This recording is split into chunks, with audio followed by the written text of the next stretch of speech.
Career ಅಲ್ಲಿ ಮಾಸ್ತಿ ಗುಡಿ ಅನ್ನೋದು ಒಂದು ಚಾಪ್ಟರ್ ಒಂಥರ ನೆಗೆಟಿವ್ ಸ್ಪೇಸ್ ಅಲ್ಲಿ ಉಳ್ಕೊಂಡಿದೆ. ರವಿ ವರ್ಮಾ ಅಂದ್ರೆ ಎಷ್ಟೆಲ್ಲ ಒಳ್ಳೆ ಹೆಸರುಗಳು, ಎಷ್ಟೆಲ್ಲ ರಿನೌನ್ಡ್ ನೇಮ್ಸ್ ಗಳು. Kannada movie Mastigudi, in which two actors died last week, stunt master Ravi Verma have surrendered to police. ಆಗೋಗಿದೆ. ಅದ್ರ ಬಗ್ಗೆ ಮಾತಾಡಿ ಏನೋ ಪ್ರಯೋಜನ ಇಲ್ಲ. ಜೀವನದಲ್ಲೇ ಟರ್ನಿಂಗ್ ಪಾಯಿಂಟ್ 2 ಸಿನಿಮಾ ನನ್ನ ಲೈಫಲ್ಲೇ ಅಚೀವ್ ಮಾಡುವಂತ ಒಂದು ಸಿನಿಮಾ ಆಸ್ ಎ ಸ್ಟ್ಯಾಂಡರ್ಡ್. ಒಂದು ಸಂಗೊಳ್ಳಿ ರಾಯಣ್ಣ, ಒಂದು ಬಾರ್ಡರ್. ಅದು ಆಗದೇ ಇರೋ ರೀತಿ ಯಾವ ರೀತಿ ಹೋಗ್ಬೇಕು ಅನ್ನೋದ್ರ ಮೇಲೆ ಒಂದು ಫೋಕಸ್ ಮಾಡೋದು ಅಷ್ಟೇ. 2.5 ವರ್ಷ ಮನೇಲಿ ಕೂತಿದ್ದೆ, ಇಲ್ಲ ಬಟ್ ಕಾರ್ಡ್ ಬೇರೆ ತಗೊಂಡ್ಬಿಟ್ಟಿದ್ದೆ. ಮುಂದಿಟ್ಟ ಹೆಜ್ಜೆ ಯಾವುದೇ ಕಾರಣಕ್ಕೆ ಹಿಂದಕ್ಕೆ ಇಡಬಾರ್ದು ಅನ್ನೋದು ಒಂದು ಛಲ ಇಲ್ಲ. ಹಿಂಗೇ ಇದ್ದಾಗ ಅವಾಗ ನನಗೆ ದರ್ಶನ್ ಸಾಕು. ದಾಸ ಶೂಟಿಂಗ್ ಸಂಜೆ ಮೇಲೆ ಆಟೋ ಓಡಿಸ್ತಾ ಇದ್ದೆ, ಬೆಳಗ್ಗೆ ಹೊತ್ತು ಓಡಿಸ್ತೀವಿ. ಬೆಳಗ್ಗೆಲ್ಲ ಗಾಂಧಿನಗರ ಫುಲ್ ಒಂದು ರೌಂಡ್ ಹೊಡೆಯೋದು, ಸಿನಿಮಾ ಕೊಡಿ.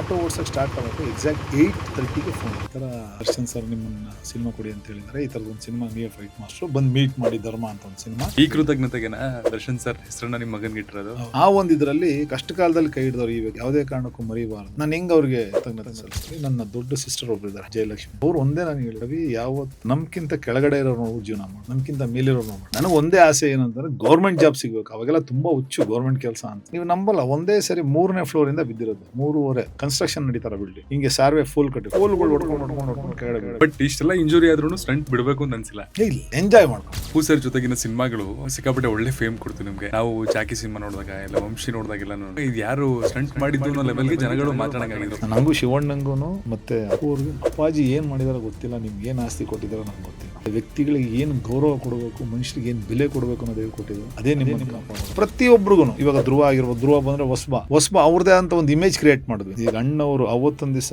ಅವ್ರದ್ದು ನೋಡ್ಕೊಂಡಿದ್ರೆ ಇವತ್ತಿನ ದಿವಸ ಕನ್ನಡ ಇಂಡಸ್ಟ್ರಿನೇ ಇರ್ತಿಲ್ಲ. ಈಗ ಅದನ್ನ ಅಳವಡಿಸ್ಕೊಂಡು ಬಂದಿದ್ದವರು ಅಂತಾನೆ ನಂಗೆ ದರ್ಶನ್ ಅವರು. ಅವ್ರದೇ ಆದಂತ ಒಂದು ಸ್ವಂತ ಯೂನಿಟ್ ಮಾಡಿದ್ರು, ಸ್ವಂತ ಪ್ರೊಡಕ್ಷನ್ ಹೌಸ್ ಮಾಡಿದ್ರು. ನಮ್ಗೆ ಕರೆಕ್ಟ್ ಆಗಿ ಏನಂತಂದ್ರೆ ಫಸ್ಟ್ ಆಫ್ ಆಲ್ ಕನ್ನಡದಲ್ಲಿ ನಮಗೆ ನಿಂತ್ಕೊಂಡು ಸಪೋರ್ಟ್ ಮಾಡೋಂತ OTT. ಸರ್ ಹಿಂದಿಲಿ ಫ್ಯಾನ್ಸ್ ಗಳ ಜೊತೆ ಎಲ್ಲ ವರ್ಕ್ ಮಾಡ್ತಾರಲ್ಲ, ಅಂದ್ರೆ ಎಲ್ಲ ದೊಡ್ಡ ಸೂಪರ್ ಸ್ಟಾರ್ಸ್. ನಾವು ಕನ್ನಡ ಸಿನಿಮಾಗಳಿಗೆ ಹೆಂಗ್ ವರ್ಕ್ ಮಾಡ್ತಿದ್ವು, ಸ್ಟಂಟ್ ಕೊರಿಯೋಗ್ರಫಿ ಇದೆಲ್ಲ ಸೇಮ್ ಪ್ಯಾಟರ್ನ್ ಅಲ್ಲೇ ಇತ್ತು, ಅದು ಕಲ್ಚರಲ್ ಡಿಫ್ರೆನ್ಸ್ ಇರುತ್ತೆ. ಬಾಲಿವುಡ್ ಹೋಗೋದೇ ಒಂದು ಚಾಲೆಂಜ್ ಅಂದ್ರೆ ಆ 3 ಜನ ಖಾನ್ಗಳ ಜೊತೆ ಕೆಲಸ ಮಾಡೋದು ಒಂದು ಇನ್ನೊಂದು ಚಾಲೆಂಜ್. ಅವ್ರ ಜೊತೆ ಕೆಲಸ ಮಾಡಿದಲ್ಲದೆ ಅಲ್ಲೇ ಒಂದು ಸಿನಿಮಾ ಡೈರೆಕ್ಷನ್ ಮಾಡಬೇಕು ಅನ್ನೋದು ಒಂದು ಇನ್ನೊಂದು ಚಾಲೆಂಜ್. ಏನಿಲ್ಲ, ಎಲ್ಲಿ ಗಂಟ ನಿಮ್ಮ ಆಟ ಛಲ, ನಿಮ್ಮ ಕಾನ್ಫಿಡೆಂಟ್ ಇದೆ, ಅಲ್ಲಿ ಗಂಟ ನೀವು ಬೆಳೀತೀರ. ಆದ್ರೆ ಎಲ್ಲೂ ಕುಗ್ಗಬೇಡಿ.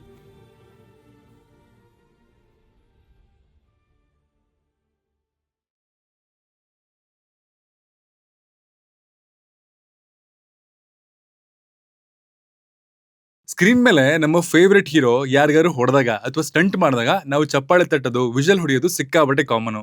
ಆದ್ರೆ ಅದರ ಹಿಂದೆ ಇಡೀ ಸಿನಿಮಾ ತಂಡದ ಪರಿಶ್ರಮ ಇರುತ್ತೆ. ಅದೇ ರೀತಿ ಒಬ್ಬ ಸ್ಟಂಟ್ ಮ್ಯಾನ್ ನ ಕೆಲಸ ಕೂಡ ಇಲ್ಲಿ ಸಿಕ್ಕಾಬಟ್ಟೆ ಇಂಪಾರ್ಟೆಂಟು. ಅದೇ ತರ ಒಬ್ಬ ಸ್ಟಂಟ್ ಮ್ಯಾನ್ ಆಗಿ ತನ್ನ ಕೆರಿಯರ್ನ ಸ್ಟಾರ್ಟ್ ಮಾಡಿ ನಂತರ ಸ್ಟಂಟ್ ಮಾಸ್ಟರ್ ಆಗಿ, ನಿರ್ದೇಶಕರಾಗಿ, ಇತ್ತೀಚೆಗೆ ನಿರ್ಮಾಪಕರಾಗಿ ಪ್ಯಾನ್ ಇಂಡಿಯಾ ಲೆವೆಲ್ ಅಲ್ಲಿ ಸ್ಟಂಟ್ ಗಳನ್ನ ಮಾಡಿ ತುಂಬಾ ಹೆಸರುವಾಸಿಯಾಗಿರುವಂತಹ ನಮ್ಮ ಕನ್ನಡದ ಹೆಮ್ಮೆಯ ಡಾಕ್ಟರ್ ರವಿ ವರ್ಮಾ ಅವರು ಇವತ್ತು ನಮ್ಮ ಪಾಡ್ಕಾಸ್ಟ್ ಬಂದಿದ್ರು. ಅವರು KFI ಬಗ್ಗೆ, ನಮ್ಮ ಸ್ಯಾಂಡಲ್ವುಡ್ ನ ಇನ್ಸೈಟ್ಸ್ ಬಗ್ಗೆ, ಸ್ಯಾಂಡಲ್ವುಡ್ ಅಲ್ಲಿ ಯಾವ ತರ ಸ್ಟಂಟ್ಸ್ ಗಳೆಲ್ಲ ನಡೆಯುತ್ತೆ, ಪ್ಯಾನ್ ಇಂಡಿಯಾ ಲೆವೆಲ್ ಅಲ್ಲಿ ಬೇರೆ ಬೇರೆ ಸೂಪರ್ ಸ್ಟಾರ್ ಗಳು ಯಾವ ರೀತಿ ಸ್ಟಂಟ್ಸ್ ಮಾಡ್ತಾರೆ, ಈ ಒಂದು ಫೀಲ್ಡ್ ಯಾವ ರೀತಿ ಆಕರ್ಷಿಸ್ತು ಇವ್ರನ್ನ, ಎಲ್ಲದರ ಬಗ್ಗೆ ಇವತ್ತು ಮಾತಾಡಿದ್ದಾರೆ. ಇದು ಖಡಕ್ ಟಾಕ್ಸ್, ಬರೀ ಕತೆ ಅಲ್ಲ, ಹೊಸ ಅಧ್ಯಾಯ. Doctor Ravi Varma sir, welcome to Khadak talks. ನಮಸ್ಕಾರ. ನಮಸ್ತೆ, ಹೇಗಿದ್ದೀರಾ? Fine, happy. ಕಂಗ್ರಾಚುಲೇಷನ್ಸ್. ಮೊದಲನೇದಾಗಿ 31 ವರ್ಷ ಕಂಪ್ಲೀಟ್ ಮಾಡಿದ್ರ. Yes. 1995, 2026, 700+ ಸಿನಿಮಾಗಳು, ಎಲ್ಲಾ ಲ್ಯಾಂಗ್ವೇಜ್ ಅಲ್ಲೂ, ಪ್ಯಾನ್ ಇಂಡಿಯಾ. ಅನ್ಕೊಂಡಿದ್ರೆ ಯಾವತ್ತಾರು ಆಟೋ ಓಡಿಸಿದ ರವಿ ವರ್ಮಾ ಸ್ಟಂಟ್ ಡೈರೆಕ್ಟರ್ ಆಗ್ತಾರೆ, ಫಿಲಂ ಪ್ರೊಡ್ಯೂಸ್ ಮಾಡ್ತಾರೆ, ಫಿಲಂ ಡೈರೆಕ್ಟ್ ಮಾಡ್ತಾರೆ, ಇಷ್ಟೆಲ್ಲ ಶಕ್ತಿ, ಪ್ರೀತಿ ಎಲ್ಲವೂ ಸಿಕ್ಕತ್ತೆ ಅಂತ? ಖಂಡಿತ ಅನ್ಕೊಂಡಿಲ್ಲ, ಯಾವುದು ಅನ್ಕೊಂಡಿಲ್ಲ. ಬಟ್ ಏನಂತಂದ್ರೆ ನನ್ನ ಜೀವನದಲ್ಲಿ ರೂಪಿಸ್ಕೊಂಡಿದ್ದು ಒಂದೇ, ಅಂದ್ರೆ ನನಗೆ ಬುದ್ಧಿ ಬಂದಂಗೆ ನನ್ನ ದೊಡ್ಡ ಸಿಸ್ಟರ್ ಒಬ್ರು ಇದ್ದಾರೆ, ಜಯಲಕ್ಷ್ಮಿ ಅಂತ. ಅವ್ರು ಒಂದೇ ನಾನು ಹೇಳಿದ್ರು, ರವಿ ಯಾವತ್ತು ನಮ್ಗಿಂತ ಕೆಳಗಡೆ ಇರೋರು ನೋಡ್ಬಿಟ್ಟು ಜೀವನ ಮಾಡು, ನಮ್ಗಿಂತ ಮೇಲಿರೋರು ನೋಡೋಣ. ಭಗವಂತ ಅಟ್ಲೀಸ್ಟ್ ನನಗೆ ಇಷ್ಟ ಆದ್ರೂ ಇಟ್ಟಿದೆಯಲ್ಲ ಅಷ್ಟಕ್ಕೆ ತೃಪ್ತಿ ಪಡು, ಅಷ್ಟೇ ಸಾಕು ಅಂತ ಹೇಳಿದ. ಹಾಗೆ ಪ್ರತಿಯೊಂದು ಜೀವನದಲ್ಲಿ ಏನು ಸಿಕ್ತು ಅದನ್ನು ನಾನು ಅವಕಾಶವಾಗಿ ಏನು ಶ್ರದ್ಧೆಯಿಂದ ಕೆಲಸ ಮಾಡೋದು ಅದನ್ನು ಉಪಯೋಗಿಸ್ಕೊಂಡು ಹೋಗಿರೋದಕ್ಕೆ ಇವತ್ತು ದಿವಸ ಭಗವಂತ ಇಲ್ಲಿ ಕರ್ಕೊಂಡ್ಬಂದಿದ್ದಾನೆ ಅಷ್ಟೇ. ಆಟೋ ಡ್ರೈವರ್ ಕೆರಿಯರ್ ಸ್ಟಾರ್ಟ್ ಮಾಡಿದಾಗ ಯಾವುದು ಸ್ಪಾರ್ಕಿಂಗ್ ಮೂಮೆಂಟ್, ಇಲ್ಲ ಸಿನಿಮಾಗೆ ಬರಬೇಕು, ಅಲ್ಲಿ ಸ್ಟಂಟ್ ಮಾಡಬೇಕು, ಎಲ್ಲರಿಗೂ ಸಿನಿಮಾ ಬರಬೇಕು ಅಂತ ಪ್ರತಿಯೊಂದು ಮನೇಲಿ ಒಬ್ರಿಗಾರು ಆಸೆ ಇದ್ದೇ ಇರುತ್ತೆ. ನಿಮ್ಗೆ ಯಾವ್ದು ಟ್ರಿಗರಿಂಗ್ ಪಾಯಿಂಟ್, ಇಲ್ಲ ಸಿನಿಮಾಗೆ ಹೋಗ್ತೀನಿ ಸ್ಟಂಟ್ ಮಾಡ್ತೀನಿ ಅಂತ ಅನ್ಸೋದಕ್ಕೆ? ಯಾವುದು ಇಲ್ಲವೇ ಇಲ್ಲ. ಇಲ್ಲ, ನನಗೆ ಒಂದು ಆಸೆ ಇದೆ. ನಾನು ಅವಾಗ ವಾಲಿಬಾಲ್ ಆಡ್ತಾ ಇದ್ದೆ. ನಾನು ನಮ್ಮ ಸ್ನೇಹಿತರು ಪ್ರಕಾಶ್ ಅಂತೆಲ್ಲ ಇದ್ದು, ಕೃಷ್ಣ, ಪ್ರಕಾಶ್ ಮತ್ತೆ ಎಲ್ಲ ಒಂದಷ್ಟು ಜನ ಸ್ನೇಹಿತರುಗಳೆಲ್ಲ ನಾವು CR police quarters, Mysuru road, ಅಲ್ಲಿ ವಾಲಿಬಾಲ್ ಆಡ್ತಾ ಇದ್ದೆ. ನನಗೆ ಒಂದೇ ಆಸೆ ಏನಂತಂದ್ರೆ ಗೌರ್ಮೆಂಟ್ ಜಾಬ್ ಸಿಗ್ಬೇಕು. ಅವಾಗೆಲ್ಲ ತುಂಬಾ ಹುಚ್ಚು ಗೌರ್ಮೆಂಟ್ ಕೆಲಸ ಅಂತಂದ್ರೆ. ಅದರಲ್ಲೂ ಪೊಲೀಸ್ ಆಗಬೇಕು ಅನ್ನೋದು ಒಂದು ಆಸೆ ಇತ್ತು. ಅವಾಗ ನಮ್ಮ ತಂದೆ ಜೊತೆ ಎಲ್ಲ ರನ್ನಿಂಗ್ ಎಲ್ಲ ಹೋಗ್ತಾ ಇದ್ವಿ. CR ಅಲ್ಲಿ ನಮ್ಮ ತಂದೆ ಸ್ಪೋರ್ಟ್ಸ್ ಮ್ಯಾನ್ ಆಗಿದ್ರು, ಶಾರ್ಟ್ ಪುಟ್ ಪ್ಲೇಯರ್. ಅವ್ರ ಜೊತೆ ಹೋಗಿ ಪ್ರಾಕ್ಟೀಸ್ ಮಾಡಿಕೊಂಡು ಎಲ್ಲ ಕಂಟಿನ್ಯೂ ಹಂಗೇ ಪ್ರಾಕ್ಟೀಸ್ ಮಾಡಿದೆ. ಬಟ್ ನನ್ನ ಎಜುಕೇಷನ್ ಮುಗಿಯೋಷ್ಟು ನಮ್ಮ ತಂದೆ ರಿಟೈರ್ಡ್ ಆಗೋರು. ಓಕೆ. ಅನ್ಫಾರ್ಚುನೇಟ್ಲಿ ನಮ್ಮ ಮನೇಲಿ ಒಂದು ಆಟೋ ತೊಗೊಂಡಿದ್ದು, ರಿಟೈರ್ಡ್ ಅಮೌಂಟ್ ಒಂದು ಆಟೋ ತೊಗೊಂಡಿದ್ದು. ಆ ಆಟೋನ ನಾನು ಓಡಿಸ್ಕೊಂಡಿದ್ದೆ. ಡ್ರೈವರ್ ಬಂದಿರಲಿಲ್ಲ ಅವಾಗ. ಅವ್ರು ಬಂದಿಲ್ಲ ಅಂತಂದ್ಬಿಟ್ಟು ನಾನು ಓಡಿಸ್ಕೊಂಡಿದ್ದೆ. ಮನೆಗೆ ಆವಾಗಲೇ 60 ರೂಪೀಸ್ ಕೊಡಬೇಕು, 100 ರೂಪೀಸ್ ಆಯಿತು. ಆ ಥರ ಓಡಿಸ್ಕೊಂಡಿದ್ದವನು. ನಮ್ಮ ಅಣ್ಣ ಇದ್ರು ಫಸ್ಟ್ ಮೆಂಬರ್, ಅಂದರೆ ಅಸೋಸಿಯೇಷನ್ಲಿ. ಅವ್ರ ಮೆಂಬರ್ ಆಗೋ ಕಾರಣ ನಮ್ಮ ಚಿಕ್ಕಪ್ಪ ಇದ್ರು. ಓಕೆ. ಅವರೆಲ್ಲ ಸಿನಿಮಾದಲ್ಲೇ ಸಿನಿಮಾ ಅವ್ರು ಫೈಟರ್ ಆಗಿದ್ರು ಚಿಕ್ಕಪ್ಪ. ಅವ್ರ ಮುಖಾಂತರ ನಾನು ನಮ್ಮಣ್ಣ ಸೇರ್ಕೊಂಡ, ನಮ್ಮ ಅಣ್ಣನ ಮುಖಾಂತರ ನಾನು ಸೇರ್ಕೊಂಡೆ. ಈ ಥರ ಅಂದರೆ ಫೈಟರ್ ಆಗಿ ತೊಗೊತಾ ಇದ್ದಾರೆ ನೋಡಿ, ಇಂಟ್ರೆಸ್ಟ್ ಇದೆ ಸೇರ್ಕೊ ಅಂತ ಸೇರ್ಕೊಂಡೆ. ಬಟ್ ಫೈಟರ್ ಆಗಿ ಸೇರ್ಕೊಂಡ್ಮೇಲೆ ಅದನ್ನ ಕಂಟಿನ್ಯೂ ಮಾಡ್ಬೇಕಾದ್ರೆ ಅದು ಆಸಕ್ತಿಯಿಂದನಾ, ಇಲ್ಲ ಅಂದ್ರೆ ಓಕೆ ಕೈಯಲ್ಲಿ ಹಣ ಓಡಾಡ್ತಿದ್ಯಲ್ಲ ಅನ್ನೋ ವಿಷಯದಿಂದನ? ಏನಿಲ್ಲ, ಎಲ್ಲಿ ಹಣ ಎಲ್ಲಿತ್ತು. ಈಗೀಗ ನಾವು ನೋಡ್ತಾ ಇರೋದು ಹಣ. ಅವಾಗೆಲ್ಲ ನೀವು ನಂಬ್ತೀರಾ, ನಾನು ಮೊದಲನೇ ಸಿನಿಮಾ ಹಾಯ್ ಬೆಂಗಳೂರು ಅಂತ, ಮೊದಲನೇ ಸಿನಿಮಾ ಫಸ್ಟ್ ಬ್ರಹ್ಮ ಅಂತ ಮಾಡಿದ್ದು. ರಜನಿ ಸರ್ ಬಂದಿರೋ ಸೆಟ್ಗೆ ಅಂಬರೀಷ್ ಅಣ್ಣನ ಜೊತೆ ಫೈಟು. ಸುದೀಪ್ ಅವರು ಫಸ್ಟ್ ಟೈಮ್ ಅವ್ರೂ ಕ್ಯಾಮ್ರಾ ಫೇಸ್ ಮಾಡಿದಂಥದ್ದು. ಬ್ರಹ್ಮ ಸಿನಿಮಾದಲ್ಲಿ ಒಂದು ಫೈಟ್ ಮಾಡಿದೆ. ಎರಡನೇ ಸಿನಿಮಾ ಬಂದು ಹಾಯ್ ಬೆಂಗಳೂರು ಅಂತ ಒಂದು ಸಿನಿಮಾ. ಅದರಲ್ಲಿ ಬ್ರಹ್ಮ ಮಾಡಾದ್ಮೇಲೆ ಫೈಟರ್ಸ್ಗಳನ್ನ, ಅಂದರೆ ಡಿಪೆಂಡ್ ಎಷ್ಟು ಜನ ಬೇಕು, ಈ ಲೀಸ್ಟ್ ಆದಮೇಲೆ ಇವರು ಎಕ್ಸ್ಪೀರಿಯನ್ಸ್ ಇರೋರನ್ನ ಕರ್ಕೊಂಡು ಹೋಗೋದು, ಆ ಥರದ್ದೆಲ್ಲ ಒಂದಿತ್ತು. ಅದರಲ್ಲಿ ಯಾರು ಇಲ್ಲದಾಗ ಸರಿ ಎಕ್ಸ್ಟ್ರಾ ಜನ ಬೇಕು ಅಂತ ಅಂದ್ಬಿಟ್ಟು ನಮ್ಮನ್ನು ಕರ್ಕೊಂಡು ಹೋಗಿದ್ದು. ನೀವು ನಂಬಲ್ಲ, ಒಂದೇ ಸರಿ 3ನೇ ಫ್ಲೋರಿಂದ ಬಿದ್ದಿರೋದು. 3.5 ಅಂದರೆ 3 ಫ್ಲೋರು ಪ್ಲಸ್ ಒಂದು ಸರ್ಜಾ ಇರುತ್ತೆ. ಆ ಸರ್ಜಾ ಮೇಲಿಂದ ಕನ್ಸ್ಟ್ರಕ್ಷನ್ ನಡೀತಾರೆ ಬಿಲ್ಡಿಂಗ್. ಹಿಂಗೆ ಸಾರ್ವೆ ಫೋಲ್ ಕಟ್ಟಿರ್ತಾರೆ. ಆ ಫೋಲ್ಗಳು ಹೊಡ್ಕೊಂಡು ಕೆಳಗಡೆ ಬೀಳ್ಬೇಕು. Just 500 rupees. ಯಾಕಿದೆ ಏರಿಯಾ? ಸ್ಟಂಟ್ ಮಾಡೋಣ ನಡೀರಿ, ಏನಾಗುತ್ತೆ ನೋಡೋಣ ಅಷ್ಟೇ, ಅಷ್ಟು ಬಿಟ್ರೇನೇ ಇಲ್ಲ. 500 ರೂಪಾಯಿ ನಾನು ಮಾಡಿದ್ದೆ ಅಷ್ಟೇ. ಹಾಯ್ ಬೆಂಗಳೂರಿಗೆ? ಹಾಯ್ ಬೆಂಗಳೂರು ಅಂತ ಒಂದು ಸಿನಿಮಾ. ಅಲ್ಲಿಂದ ಕಂಟಿನ್ಯೂ. ಅವಾಗ ನಮ್ಮ KD ವೆಂಕಟೇಶ್ ಮಾಸ್ಟರ್ಗೆ ನಾವಿಷ್ಟ ಆಗಿ ಅವ್ರು ಕಂಟಿನ್ಯೂ ಆಗಿ ನಮ್ಮನ್ನ ಜೊತೆಲಿ ಕರ್ಕೊಂಡು ಒಂದಷ್ಟು ಕೆಲಸ ಕೊಟ್ಟು. ಅಂಡ್ ಪ್ರಾಬ್ಲಿ ಆಗಿನ ಕಾಲದಲ್ಲೆಲ್ಲ ಆ ಥರದ್ದು ಸ್ಟಂಟ್ ಮಾಡಿಸೋದಕ್ಕೆ ಚೆನ್ನೈಯಿಂದ, ಇಲ್ಲಾಂದ್ರೆ ಒಂಥರ ಟ್ರೈನ್ಡ್ ಸ್ಟಂಟ್ ಮ್ಯಾನ್ಗಳನ್ನ ಕರ್ಕೊಂಡ್ಬರ್ತಿರಲ್ವ. ಇಲ್ಲಿ ಕನ್ನಡದವರು ಅಂತಂದ್ರೆ ಯಾರೂ ಆ ಮಟ್ಟಿಗೆ ಬಿಡೋ ರಿಸ್ಕ್ ಆಗಲಿ ಇದಾಗ್ಲಿ ತಗೋತಿರ್ಲಿಲ್ಲ ಅಂತ ಕೇಳಿದೀನಿ. ಇಲ್ಲ, ಎಲ್ಲಿ ಗಂಟ ಅಂತಂದ್ರೆ ಮಂಜು ಮಾಸ್ಟರ್ ಬಂದಾಗ ಒಂದು ರೇಂಜಿಗೆ ಎಲ್ಲ ಕನ್ನಡದವರೇ ಕೆಲಸ ಮಾಡ್ತಾ ಇದ್ರು. ಥ್ರಿಲ್ಲರ್ ಮಂಜು ಮಾಸ್ಟರ್ ಬಂದಾಗ ಎಲ್ಲ ಒಂದಷ್ಟು ಜನ ಅವರ ಗರಡಿಯಲ್ಲಿ ಬೆಳೆದಂಥವ್ರೆ. KD ವೆಂಕಟೇಶ್ ಇರ್ಬೋದು, ಇನ್ನೊಂದಷ್ಟು ಜನ ಡ್ಯಾನಿ ಇರ್ಬೋದು, ಇವರೆಲ್ಲ ಅವ್ರ ಗರಡಿಯಲ್ಲಿ ಬೆಳೆದಂಥ ಹುಡುಗರುಗಳು, ಅವ್ರುಗಳೆಲ್ಲ ಅಲ್ಲೇ ಕೆಲಸ ಮಾಡ್ತಾ ಇದ್ರು. ಯಾವಾಗ ಮಂಜು ಮಾಸ್ಟರ್ ಡೈರೆಕ್ಷನ್ಗೆ ಹೋದ್ರು, ಅವಾಗ 96 ಪೊಲೀಸ್ ಸ್ಟೋರಿ, ಅದು ಯಾವ ಡೈರೆಕ್ಷನ್ಗೆ ಹೋದ್ರು, ಮತ್ತೆ ಅಗೇನ್ ಗ್ಯಾಪ್ ಆಯ್ತು ಇಂಡಸ್ಟ್ರಿಯಲ್ಲಿ, ಯಾರು ಇಲ್ಲ ಅಂತ. ಅವಾಗ ಮತ್ತೆ ಹೊರಗಡೆಯಿಂದ ಕರ್ಕೊಂಬರೋದು ಶುರು ಮಾಡಿ. ಬಟ್ 3ನೇ ಫ್ಲೋರಿಂದ ಬಿದ್ರಲ್ಲ, ಆ ಸ್ಟಂಟ್ ಮಾಡ್ಬೇಕಾದ್ರೆ ಏನು ಇಂಜುರಿ ಆಗ್ಲಿಲ್ವಾ? ಇಲ್ಲ, ಅದು ಮಾಮೂಲಿ ಹಾಕ್ತಾ ಇರ್ತಾವೆ ಸಣ್ಣ ಪುಟ್ಟವೆಲ್ಲ. ಅಂದರೆ ಆ ಬ್ಯಾಂಬೂಸ್ ಎಲ್ಲ ಹೊಡ್ಕೊಂಡು ಹೋಗ್ತಾ ಇದ್ರೆ ಅದೆಲ್ಲ ಕಟ್ಟ ಕೆಳಗಡೆ ಬೀಳ್ತಾ ಇದ್ರೆ ಹಂಗೆ ಕವರ್ ಮಾಡಿದಾಗ ಇದೆಲ್ಲ ಕಿತ್ಕೊಂಡು ಹೋಗಿರೋದು ಇಲ್ಲಿ ಕಾಲ ಹತ್ರ. ಸುಮಾರು ಮಾರ್ಕ್ ಇದೆ ಬಾಡಿಲಿ, ತುಂಬಾ ಇದೆ. ನಾವೆಲ್ಲ ಸಿನಿಮಾ ನೋಡಿ ಹೀರೋ ಹೊಡಿಬೇಕಾದ್ರೆ ಶಿಲೆ ಹೊಡಿತೀವಿ, ಚಪ್ಪಾಳೆ ಹೊಡಿತೀವಿ, ಅಂಡ್ ಅವ್ರನ್ನ ಸೆಲೆಬ್ರೇಟ್ ಮಾಡ್ತಾ ಇರ್ತೀವಿ. ಫ್ಯಾನ್ಸ್ ಎಲ್ಲ ನೋಡಿ ಮಜಾ ಮಾಡ್ತಾ ಇರ್ತಾರೆ. ಬಟ್ ಹಿಂದೆ ಓಡಿಸ್ಕೊತಿರೋ ವ್ಯಕ್ತಿ ಅವ್ರ ಫ್ಯಾಮಿಲಿ ಯಾವ್ದಾದ್ರು ಸಿನಿಮಾ ನೋಡ್ಬೇಕಾದ್ರೆ ಅವ್ರದ್ದು ನಾವಪ್ಪ ಓದೇ ತಿಂತಾನಲ್ಲ, ಇಲ್ಲ ನನ್ನ ಗಂಡ ಓದೇ ತಿಂತಿದ್ದಾನಲ್ಲ ಅಂದಾಗ ಅವ್ರಿಗೆ ಬೇಜಾರಾಗ್ತಿರುತ್ತೆ. ಮನೆಗೆ ಬಂದಾಗ ಆ ಏಟ್ಗಳೆಲ್ಲ ಇರುತ್ತಲ್ಲ. ಸೊ ಈ ತರದ್ದು ಯಾವ್ದಾದ್ರು ಅಂದ್ರೆ ರಿಸ್ಕಿ ಸ್ಟಂಟ್ಸ್ ಎಲ್ಲ ಮಾಡ್ಕೊಂಡು ಮನೆಗೆ ಬಂದಾಗ ನಿಮ್ ಫ್ಯಾಮಿಲಿ ಯಾಕಿದಲ್ಲ ಬೇಕಾ ಬಿಟ್ಬಿಡು ಅಂತೆಲ್ಲ ಹೇಳ್ತಿರ್ಲಿಲ್ವಾ? ಇಲ್ಲ, ಅದೆಲ್ಲ ನಾನು ಇನ್ವಾಲ್ವ್ ಮಾಡಿರ್ಲಿಲ್ಲ ಆಕ್ಚುಲಿ ಹೇಳ್ಬೇಕಂತಂದ್ರೆ. ನಾನು ಸ್ಟಂಟ್ ಮ್ಯಾನ್ ಆದಾಗ ಜಾಸ್ತಿ ನನ್ಗಿನ್ನೂ ಅವಾಗಿನ್ನೂ ಮದುವೆ ಆಗಿರ್ಲಿಲ್ಲ. ಅಂದ್ರೆ ಮಾಸ್ಟರ್ ಆಗೋಕ್ಕೂ ಮುಂಚೆ, ಬಿಫೋರ್ ನಾನು ಅವಾಗ ಮ್ಯಾರೇಜ್ ಆಗಿದ್ದು. ಅಲ್ಲಿ ಗಂಟ ನಮ್ಮ ತಾಯಿ ಒಂದೊಂದ್ಸರಿ 2 ಕೈಗೆ ಬ್ಯಾಂಡೇಜ್ ಹಾಕೊಂಡು ಹೋಗಿದ್ದೀನಿ ನೋಡಿ. ಇದು ಪೂರ್ತಿ ಮಾಂಸ ಇಷ್ಟಾಗಲ್ಲ, ಪೂರ್ತಿ ಇದು ಕಿತ್ತೋಗಿತ್ತು. ಈ ಬೆಟ್ಟು ಮುರಿದೋಗಿತ್ತು ಮೋಟರ್ ಬೈಕ್ ಜಂಪ್ ಮಾಡಿ. 2 ಕೈಗೆ ಬ್ಯಾಂಡೇಜ್ ಹಾಕೊಂಡು ಹೋಗಿದೆ. ನಮ್ಮಮ್ಮ ನೋಡ್ಬಿಟ್ಟು, ಅಯ್ಯೋ ಯಾಕೋ ನಿನ್ಗೆ ಇಷ್ಟು ಕಷ್ಟ, ಯಾವ್ದಾರು ಒಂದು ಕೆಲ್ಸಕ್ಕೆ ಹೋಗ್ಬೋದಲ್ಲ ಹಂಗೆ ಹಿಂಗೆ ಅಂತ ಅವಾಗೆಲ್ಲ ರಿಕ್ವೆಸ್ಟ್ ಮಾಡಿದ್ದು. ಅಂದರೆ ತುಂಬ ಟ್ರೈ ಮಾಡಿದೆ ಅವಾಗ ನಾನು. ಗೌರ್ಮೆಂಟ್ ಕೆಲ್ಸಕ್ಕೆ ಹೋಗ್ಬಿಟ್ರೆ ಸಾಕು. ಅವಾಗೆಲ್ಲ ಇತ್ತಲ್ಲ ಗೌರ್ಮೆಂಟ್ ಕೆಲ್ಸಕ್ಕೆ ಹೋಗೋರಿಗೆ ಒಂದೊಳ್ಳೆ ಬೆಲೆ ಮರ್ಯಾದೆ ಇರೋದು, ಒಂದು ಅಂದರೆ ಮದುವೆ ಆಗಿರ್ಬೋದು, ಎಲ್ಲ ಒಂದು ಲೆವೆಲ್ಗೆ ಇರೋರಿಗೆ ರೆಸ್ಪೆಕ್ಟ್ ಸ್ಟೇಟಸ್ ಎಲ್ಲ ಇರ್ತಿದ್ದಲ್ಲ. ಅದಕ್ಕೋಸ್ಕರ ಒಂದು ಗೌರ್ಮೆಂಟ್ ಕೆಲಸ ಸಿಕ್ಲಿ ಅಂತ ಜನತಾ ಬಜಾರ್ಲೂ ನಾನು ಇದು ಎಂಪ್ಲಾಯ್ಮೆಂಟ್ ಕಾರ್ಡ್ ಮಾಡಿಸಿದ್ದೆ, ಡಬಲ್ ರೋಡಲ್ಲೂ ಎಂಪ್ಲಾಯ್ಮೆಂಟ್ ಕಾರ್ಡ್ ಮಾಡಿಸಿದ್ದೆ. 2 ಕಡೆ ಒಂದಷ್ಟು ಟ್ರೈ ಮಾಡಿದೆ, ಯಾವುದೂ ಸಿಕ್ಲಿಲ್ಲ ನನಗೆ. ಬಟ್ ಇಷ್ಟೆಲ್ಲ ಇಂಜುರಿ ಆದ್ರೂ ಸ್ಟಂಟ್ ಬಿಡಬೇಕು ಅಂತ ಅನ್ಸಿಲ್ಲ? ಇಲ್ಲ, ಎಂಜಾಯ್ ಮಾಡ್ಕೊಂಡು ಮಾಡೋದು ಖುಷಿ. ಯಾವುದೇ ಆದರೂ ಎಂಜಾಯ್ ಮಾಡ್ಕೊಂಡು ಮಾಡ್ತಾರೆ. ಫಸ್ಟ್ ಟೈಮ್ ಕಾರ್ ಜಂಪ್ ಮಾಡಿದಾಗ ಅದೇ ಬೆಂಗಳೂರಲ್ಲೇ ಕಾರ್ ಅಪ್ಸೆಟ್ ಮಾಡ್ತಾರೆ. ಎಲ್ಲ ತಮಿಳ್ನಾಡಿಂದ ಒಂದಷ್ಟು ಜನ ಬಂದಿದ್ರು ಕಾರ್ ಜಂಪ್ ಮಾಡೋದಕ್ಕೆ ಅಂತಲೇ. ಒಂದಷ್ಟು ಜನ ಎಲ್ಲ ಬಂದಿದ್ರು. ಬಂದಾಗ ಹಿಂಗೆ ನೋಡ್ತಾರೆ, ಮಾಸ್ಟರ್ ನಾವು ಮಾಡ್ತೀವಿ ಅಂತ KD ವೆಂಕಟೇಶ್ ಅವ್ರಿಗೆ ಹೇಳ್ತಾರೆ. ಆ ಬಾಬು ಅಂತ ಒಬ್ಬ ವ್ಯಕ್ತಿ ಇದ್ದರು ನೋಡಿ, ಅವ್ರ ಹೆಸರಿನ ಜ್ಞಾಪನ ಇದೆ. ಅವ್ರು ಮಾಡಬೇಕಾಯಿತು. ಅವರು ಒಂದು ಯಾವುದೋ ಒಂದು ಜಂಪ್ ಮಾಡಿದಾಗ ಅವ್ರಿಗೆ ಒಂದು ಸ್ವಲ್ಪ ಏಟ್ ಆಗಿತ್ತು. ಸರಿ ನಮ್ಮವ್ರು ಯಾರು ಮಾಡಲ್ಲ ಅಂತಂದ್ರೆ ನಾನು ಮಾಡ್ತೀನಿ ಅಂತ ಮಾಸ್ಟ್ರಿಗೆ ರಿಕ್ವೆಸ್ಟ್ ಮಾಡ್ಕೊಂಡು ಇದು ಮಾಡ್ತಾಯಿದ್ದೆ. ಸರಿ ಒಂದು ಕಾರ್ ಜಂಪ್ ಮಾಡು ಅಂತ. ಸರಿ ನಾನು ಕಾರ್ ಜಂಪ್ ಮಾಡಕ್ಕೆ ಕೂತ್ಕೊಂಡ್ರೆ ಪಟ್ಟಿ ಕಟ್ಟಿದ್ರು. ಹಿಂಗೊಂದು ಪಟ್ಟಿ ಕಟ್ಕೋಬೇಕು. ಆ ಪಟ್ಟಿ ಕಟ್ಕೊಳ್ಳೋಕ್ಕೆ ಅದು ಹೆಂಗೆ ಕಟ್ಕೊಬೇಕು ಏನು ಅಂತ ಕೂಡ ಅವ್ರು ಟಿಪ್ಸ್ ಕೂಡ ಕೊಡಲಿಲ್ಲ ಅವರು. ಅಂದರೆ ನೀವು ಮಾಡ್ತೀರಾ, ನೀವು ಮಾಡ್ಕೊಳ್ಳಿ ಅಂತ ಅವರು ರಿಲ್ಯಾಕ್ಸ್ ಅವರು. ಸರಿ ಹಿಂಗೊಂದು ಹಗ್ಗ ಕಟ್ಕೊಂಡು ಡ್ರೈವ್ ಮಾಡಿದ್ರು. ನಮ್ಮ ಬ್ರದರ್ ಪಕ್ಕದಲ್ಲಿದ್ದಲ್ಲ, ಅವ್ರು ಹೆಂಗಿರೋ ಆಲ್ರೆಡಿ ಫೈಟರ್ ಆಗಿದ್ರಲ್ಲ, ಅವರು ಬೇಡ ಅಂತೇಳಿ ಅವ್ನಿಗೆ ಯಾಕೆ ಇಷ್ಟೆಲ್ಲ ರಿಸ್ಕ್ ಹಿಂಗೆ ಅಂತೇಳಿ ಏನು ಕೇಳಿಲ್ಲ, ಸೀದಾ ಹೋಗಿ ಅಂಬಾಸಿಡರ್ ಕಾರ್ ಅಪ್ಸೆಟ್ ಮಾಡಿದ್ವಿ ರೋಡಲ್ಲಿ. ಅವಾಗ ರಾಜರಾಜೇಶ್ವರಿ ನಗರ ಏನೂ ಇಲ್ಲ ಅವಾಗ. ಇವತ್ತಿನ ಏನು ಪೊಲೀಸ್ ಸ್ಟೇಷನ್ ಇದೆ ಅದೇ ರೋಡಲ್ಲೇ ಅಪ್ಸೆಟ್ ಮಾಡಿದ್ದು ಕಾರ್ನ. ಅದು ಅಪ್ಸೆಟ್ ಮಾಡಿದಾಗ 2 ಡೋರ್ ಓಪನ್ ಆಗಿ ಒಂದು ಹಗ್ಗ ಕಟ್ಟಾಗೋಗ್ಬಿಟ್ಟು ಉಲ್ಟಾ ಮಲಗ್ಬಿಟ್ಟಿದೆ. ಸ್ಟೇರಿಂಗ್ ಹತ್ರ ಹೋಗಿ ಕಾಲ್ಸಿ ಹಾಕೊಂಡ್ಬಿಟ್ಟು ತಲೆ ಬಂದು ಈ ಕಡೆ ಡೋರ್ ಹತ್ರ ಗಾಡಿ ಹೆಂಗೆ ಪಲ್ಟಿ ಹೊಡಿತಾ ಇದೆ, ಒಳಗಡೆ ನಾನು ರೊಟೇಟ್ ಆಗ್ತಾ ಇದೆ. ಆ ಥರದ್ದೆಲ್ಲ ಒಂದು ಸಿಚುವೇಶನ್ಗಳೆಲ್ಲ ನೋಡಿ, ಆವಾಗ ಡೋರ್ ಹೆಂಗೆ ಕಟ್ಕೊಬೇಕು, ಬೆಲ್ಟ್ ಹೆಂಗೆ ಹಾಕೋಬೇಕು, ಅದೆಲ್ಲ ನೋಡಿ ಅಲ್ಲಿಂದ ಇನ್ನೂ ಮುಂದಕ್ಕೆ ಏನು ಮಾಡ್ಬೋದು ನಾವು, ಅಂದರೆ ಸೇಫ್ಟಿ ತೊಗೊಂಡು ಏನು ಮಾಡ್ಬೋದು ಅನ್ನೋದನ್ನ ಕಂಟಿನ್ಯೂ ಮಾಡ್ಕೊಂಡು. ಸೊ ಈ ನಿಯರ್ ಟು ಡೆತ್ ಎಕ್ಸ್ಪೀರಿಯನ್ಸ್ ಸುಮಾರು ಸಲ ಆಗಿದೆಯಾ? ಅಂದರೆ ಡೆತ್ ಅಂತ ಯಾರು, ಅಂದರೆ ಡೆತ್ ಪ್ರೆಡಿಕ್ಟ್ ಮಾಡೋಕ್ಕಾಗಲ್ಲ ಅದನ್ನ. ಸ್ಟಂಟ್ ಏನೋ ಒಂದು ಮಾಡೋಣ ಅನ್ನೋ ರೀತಿಲಿ ಹೋಗಿರೋದು ಅಷ್ಟೇ. ಓಕೆ. ಆ್ಯಂಡ್ 2004ರಲ್ಲಿ ಮೊದಲನೇ ಸಿನಿಮಾ ಸ್ಟಂಟ್ ಮಾಸ್ಟರ್ ಆಗಿ, ಸ್ಟಂಟ್ ಡೈರೆಕ್ಟರ್ ಆಗಿ ಕಾರ್ಯನಿರ್ವಹಿಸ್ತೀರಾ, ಅದೇ ಧರ್ಮ ಸಿನಿಮಾಗೆ. ಸೊ ಆ ಅವಕಾಶ ಹೆಂಗೆ ಸಿಗುತ್ತೆ? 9 ವರ್ಷ ಆದಮೇಲೆ, ಅಂದರೆ 1995 ಅಲ್ಲಿಂದ 2004, 9 ವರ್ಷ ಆದಮೇಲೆ ಮೊದಲನೇ ಸಿನಿಮಾ. ಅದಕ್ಕೂ ಮುಂಚೆ 2 ವರ್ಷ ಮುಂಚೆನೇ ನಾನು ಕಾರ್ಡ್ ತೊಗೊಂಡಿದ್ದೆ. ಧರ್ಮ ಸೇರೋಕ್ಕೂ ಮುಂಚೆ 2.5 ವರ್ಷ ಮನೇಲಿ ಕೂತಿದ್ದೀನಿ. Okay. Because of fight master ಆದಮೇಲೆ ಯಾರು ಕೆಲಸ ಕೊಡ್ತಾ ಇಲ್ಲ. ಅಂದರೆ ಎಲ್ಲರೂ ಓಕೆ ಫೈಟರ್ ಆಗಿದ್ದಾಗ ಒಳ್ಳೆ ಫೈಟರ್ ಅಂತ ಒಂದು ರೆಸ್ಪೆಕ್ಟ್ ಇರೋದು, ಒಳ್ಳೆ ಹುಡುಗ ಕೆಲಸ ಮಾಡ್ತಾನೆ ಅನ್ನೋದು ರೆಸ್ಪೆಕ್ಟ್ ಇರೋದು. ಬಟ್ ಇಂಡಿಪೆಂಡೆಂಟ್ ಆದಾಗ ಅವ್ರಿಗೂ ಎಲ್ಲೋ ಒಂದು ಕಡೆ ನಂಬಿಕೆ ಇರಲ್ಲ.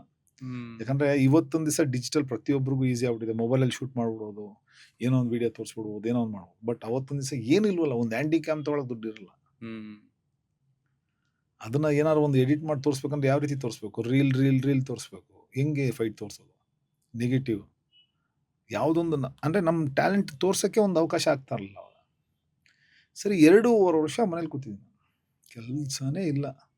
ಬಟ್ ಕಾರ್ಡ್ ಬೇರೆ ತೊಗೊಂಡ್ಬಿಟ್ಟಿದ್ದೀನಿ. ಬಟ್ ಮುಂದಿಟ್ಟ ಹೆಜ್ಜೆ ಯಾವುದೇ ಕಾರಣಕ್ಕೆ ಹಿಂದಕ್ಕೆ ಇಡಬಾರ್ದು ಅನ್ನೋದು ಒಂದು ಛಲ ಆಯಿತು. ಮನೇಲೆಲ್ಲ ಒಂದಷ್ಟು ಸಮಸ್ಯೆಗಳು, ತಿರುಗಿ ಹೇಳೋರು. ಅವಾಗ ಬೇರೆ ಹಾಸ್ಟೆಲ್ ನಮ್ಮ ತಂದೆ ಬೇರೆ ಎಕ್ಸ್ಪೈರ್ಡ್ ಆಗಿಬಿಟ್ಟಿದ್ರು. ಮದುವೆ ಆಗಿತ್ತು, ಒಂದು ಮಗುನೂ ಆಗೋಯ್ತು, ಹೆಣ್ಣು ಮಗು. ಏನು ಮಾಡಬೇಕು ಅಂತ ಗೊತ್ತಿಲ್ಲ. ಸರಿ ಹಿಂಗೇ ಇದ್ದಾಗ ಆವಾಗ ನನಗೆ ದರ್ಶನ್ ಸರ್ ಕರೆದ್ಬಿಟ್ಟು ದಾಸ ಶೂಟಿಂಗ್ ನಡೀತಾ ಇದೆ.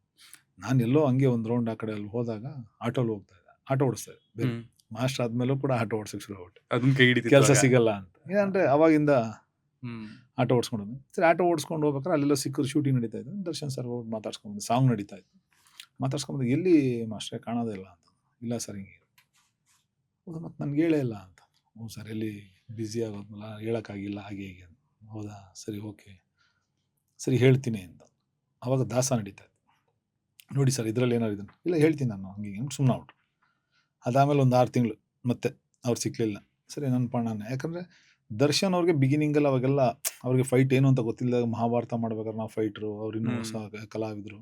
ಅವತ್ತಿನ ಸಹ ಸ್ಟೆಂಟ್ ಎಲ್ಲ ಹೆಂಗೆ ಮಾಡೋದು, ಟೈಮಿಂಗು ಅದೆಲ್ಲ ಜೊತೆಲಿ ಕೂತಿದ್ದಾಗ ನಾವು ಜನರಲ್ ಇವಾಗ ನೀವು ಒಂದು ಕಡೆ ಎಲ್ಲ ಸಿಗ್ತೀರಾ ಅಂತಂದರೆ ಹೆಂಗೆ ಬ್ಲೋ ಮಾಡೋದು, ಹೆಂಗೆ ಪಂಚಸ್ಸು, ಅದು ಇದೆಲ್ಲ ಜನರಲಾಗಿ ಹೇಳ್ಕೊಡ್ತಾ ಇರ್ತೀವಿ.